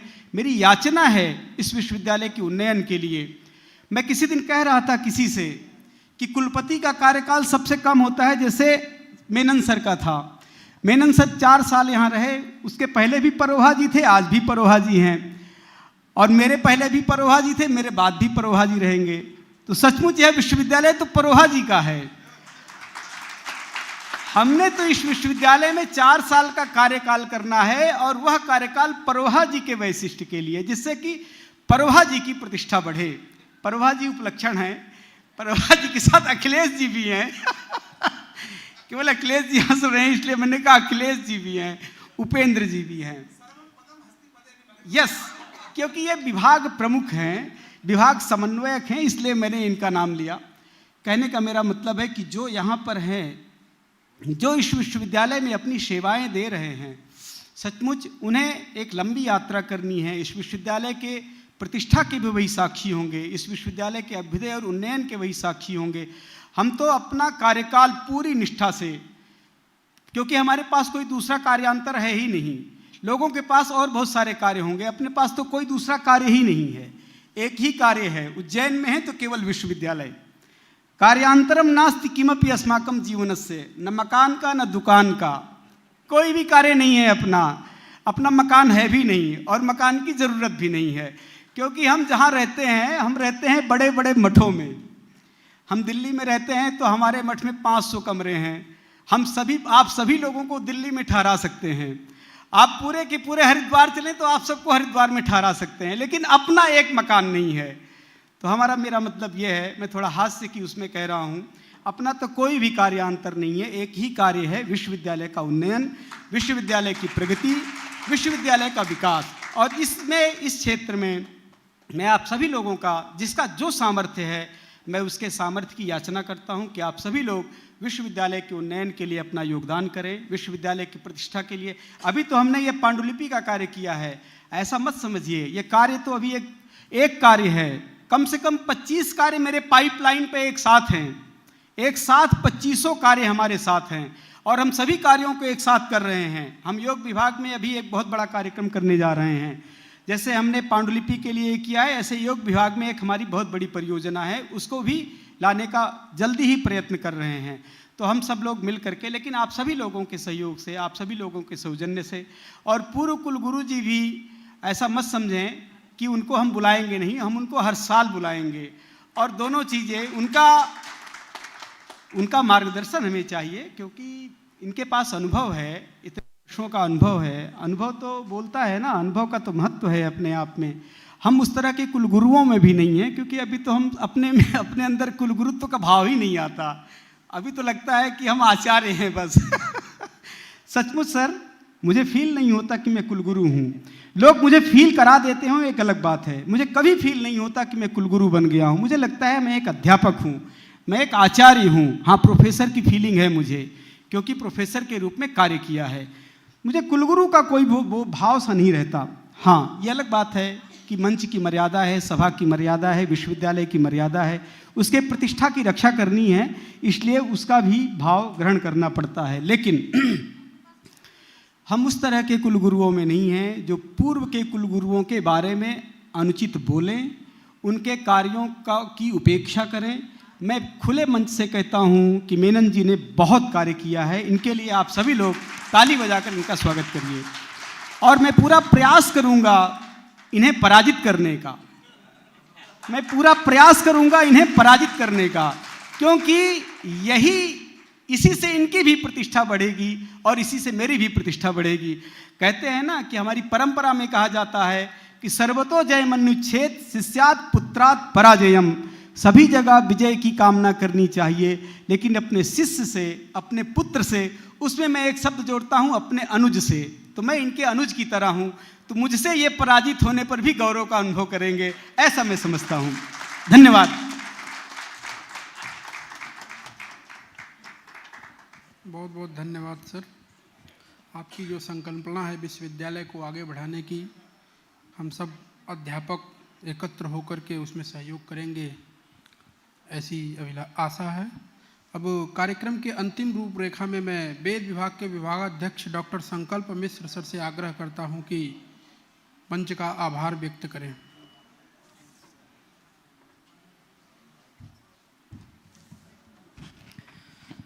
मूकं करोति वाचालं पंगुम लंघयते गिरिम यत्कृपा तमहं वंदे परमानंद माधवम। विक्रमोत्सव के इस आयोजन के अंतर्गत महाराजा विक्रमादित्य शोधपीठ एवं महर्षि पाणिनि संस्कृत एवं वैदिक विश्वविद्यालय के संयुक्त तत्वावधान में ये त्रिदिवसीय अंतर्राष्ट्रीय शोध संगोष्ठी, जो कि भारतीय ज्योतिष ज्ञान परंपरा में वेद, विज्ञान, धर्म एवं संस्कृति इस विषय पर आयोजित हुई। इसके समापन सत्र में मुख्य अतिथि के रूप में हमारे मध्य नेपाल से अत्यंत कष्ट सहन करके यहाँ पर हमसे संप्राप्त हुए हैं डॉक्टर सुरेंद्र थापा जी, आदरणीय मंत्री, उप मिशन प्रमुख एवं नेपाल के पूर्णाधिकारी प्रतिनिधिभूत, आपका मैं बहुत बहुत धन्यवाद और आधमर्ण्य विश्वविद्यालय परिवार की तरफ से प्रकट करता हूँ। एक इस संगोष्ठी का वैशिष्ट्य है कि ये दशमी तिथि को प्रारंभ हुई थी, जिसे पूर्णा कहते हैं, और आज एकादशी है व्रत के अनुसार वैष्णवों के, तो ये नंदा तिथि है। और पूर्णा और नंदा यानी कि पूर्ण आनंद देने वाली ये संगोष्ठी हमारी आज हुई है।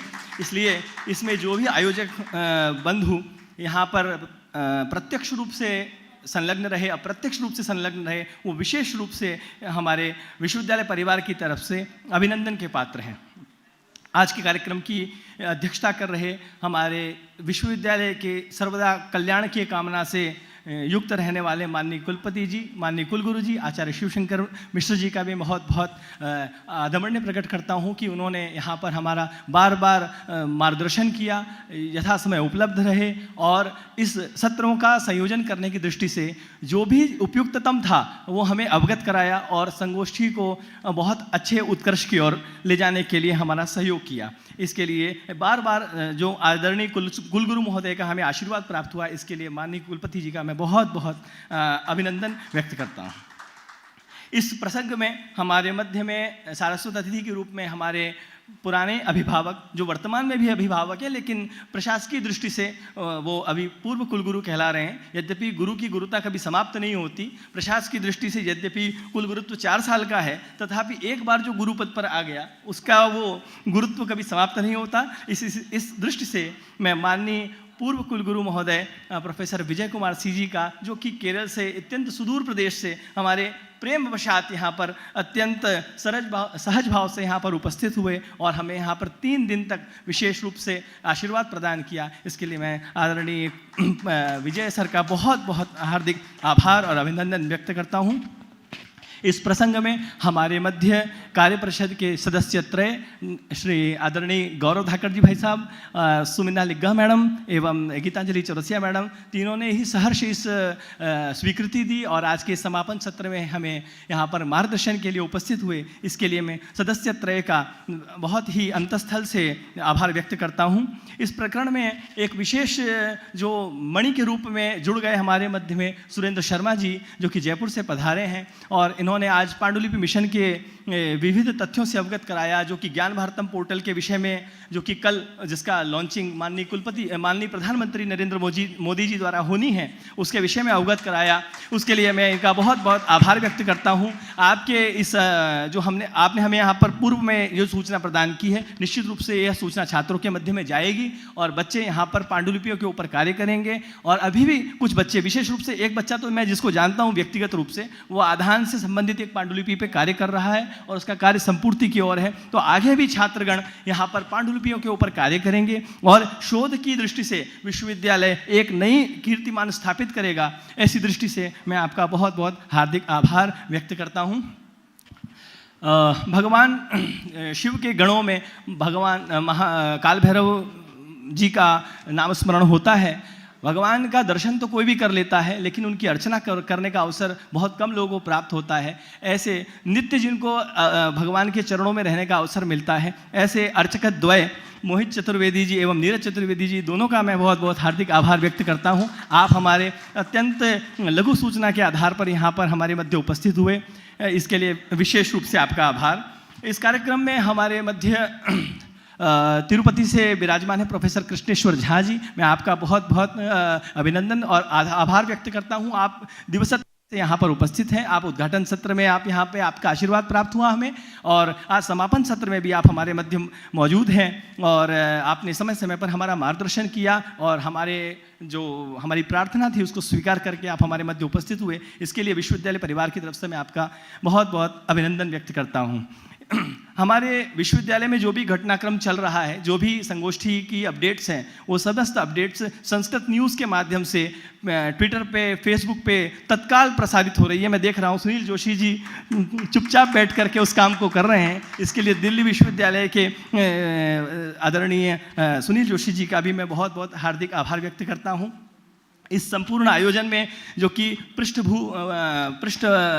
मतलब कह सकते हैं यवनिका के पीछे जो विद्यमान रहे, ऐसे श्रीराम तिवारी जी का, जो कि विक्रमादित्य शोध संस्थान के निदेशक हैं, माननीय मुख्यमंत्री जी के सांस्कृतिक सलाहकार हैं, उनका बार बार आशीर्वाद हमें प्राप्त होता रहा। और ये इतना संपूर्ण आयोजन जो आप देख रहे हैं, चाहे वो भोजन व्यवस्था हो, चाहे कोई अन्य व्यवस्था हो, आवागमन व्यवस्था हो, समस्त व्यवस्थाओं में हमें जो शोधपीठ का यहाँ पर सहयोग प्राप्त हुआ, उसके लिए हम उनके विशेष आभारी हैं और इसके लिए मैं बार बार उनके लिए आदमर्य प्रकट करता हूँ।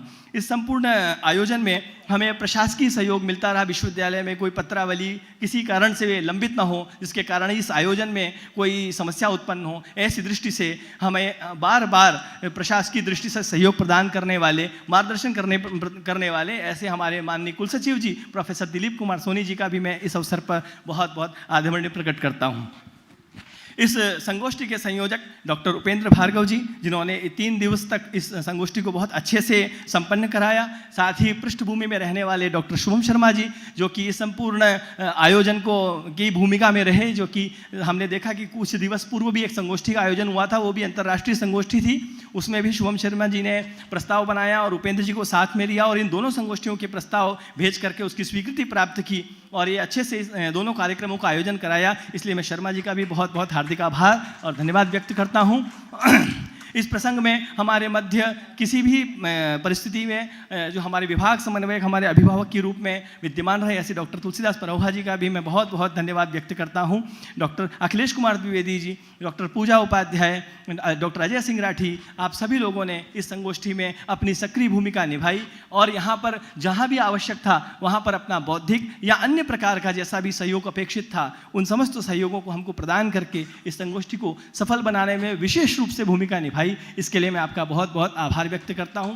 और इस समस्त संगोष्ठी के मूल, क्योंकि यहाँ श्रोता न हो तो फिर किसी चीज़ का कोई तात्पर्य नहीं है, इसलिए इस संगोष्ठी में विद्यमान जो शोधक छात्र हैं या विश्वविद्यालय के छात्र हैं, जो ज्ञानार्जन की दृष्टि से यहाँ पर विद्यमान रहे और संगोष्ठी में जो भी सार तत्व निकला उसको उन्होंने ग्रहण किया, क्योंकि वस्तुतः इन आयोजनों का उद्देश्य छात्रों को ही सक्रिय करना है, छात्रों के मन में विद्यमान प्रश्नों का समाधान करना है या छात्रों के मध्य में विविध प्रकार के जो है बीजों का वपन करना है, जिससे कि वो उस दिशा में शोध की दृष्टि से और आगे बढ़ सकें। इसलिए मैं ऐसे समस्त छात्रों का भी विशेष रूप से अभिनंदन करता हूं, जो यहाँ पर सक्रिय रूप से यहाँ पर सहभागिता की, जिन्होंने अपने शोध पत्र वाचन किए या व्यवस्थाओं में सहयोग प्रदान किया। हमारे विश्वविद्यालय के जितने भी अन्य समस्त आचार्य हैं जो आज यहाँ पर विराजमान है, मैं एक एक का नाम ग्रहण नहीं कर सकता, लंबी बहुत सूची है, इसलिए मैं एक तंत्रेण उन समस्त आचार्यों का जिन्होंने किसी भी रूप में हमारा यहाँ सहयोग किया और ये हमारा आयोजन सफल बनाया, इसके लिए विशेष रूप से धन्यवाद ज्ञापित करता हूँ। और इस समस्त विक्रमोत्सव, जो कि विक्रमोत्सव एक बड़ा आयोजन है, इसकी जो भूमिका में रहने वाले जो हमारे मध्य प्रदेश शासन है, उनका मैं विशेष रूप से इस प्रसंग पर धन्यवाद ज्ञापित करता हूं कि न तो विक्रमोत्सव होता, न उसके अंतर्राष्ट्रीय संगोष्ठी होती। इसलिए विक्रमोत्सव की परिकल्पना, उसके क्रम में स्वीकृति, उसके क्रम में विशेष प्रकार से बजट का जो अनुदान देना और उस बजट का सही जगह सदुपयोग होना, इसकी समस्त भूमिकाओं में रहने वाले समस्त जो भी हमारे वरेण्य लोग हैं, उन समस्त वरेण्य लोगों के प्रति मैं आभार व्यक्त करता हूँ, कृतज्ञता व्यक्त करता हूँ कि इसकी वजह से एक बौद्धिक कार्य में यहाँ पर बहुत ही अच्छा जो निष्कर्ष आज निकल के आया है, एक नई दिशा प्राप्त हुई है। आज एकादशी की शुभ तिथि पर जिसका नाम आज विजया तिथि है, हम निश्चित रूप से विजय को प्राप्त करेंगे और शोध के क्रम में विशेष रूप से इस विश्वविद्यालय की प्रतिष्ठा होगी, ऐसा हम चिंतन है हमारा। इस संपूर्ण आयोजन के क्रम में मैं अन्य समस्त लोगों का जिनका नामकरण यहाँ शेष रह गया है, उन सभी का स्मरण करते हुए बारंबार आभार प्रकट करता हूँ, अभिनंदन करता हूँ। बहुत बहुत धन्यवाद। जयतु भारतम, जयतु संस्कृतम। सर, आपका भी मैं बहुत बहुत धन्यवाद प्रकट करता हूँ इस मंच से। कल्याण मंत्र के साथ हम सत्र का विसर्जन करेंगे। सर्वे भवन्तु सुखिनः, सर्वे सन्तु निरामया, सर्वे भद्राणि पश्यन्तु, मा कश्चित् दुःखभाग् भवेत्। ओम शांति शांति शांति।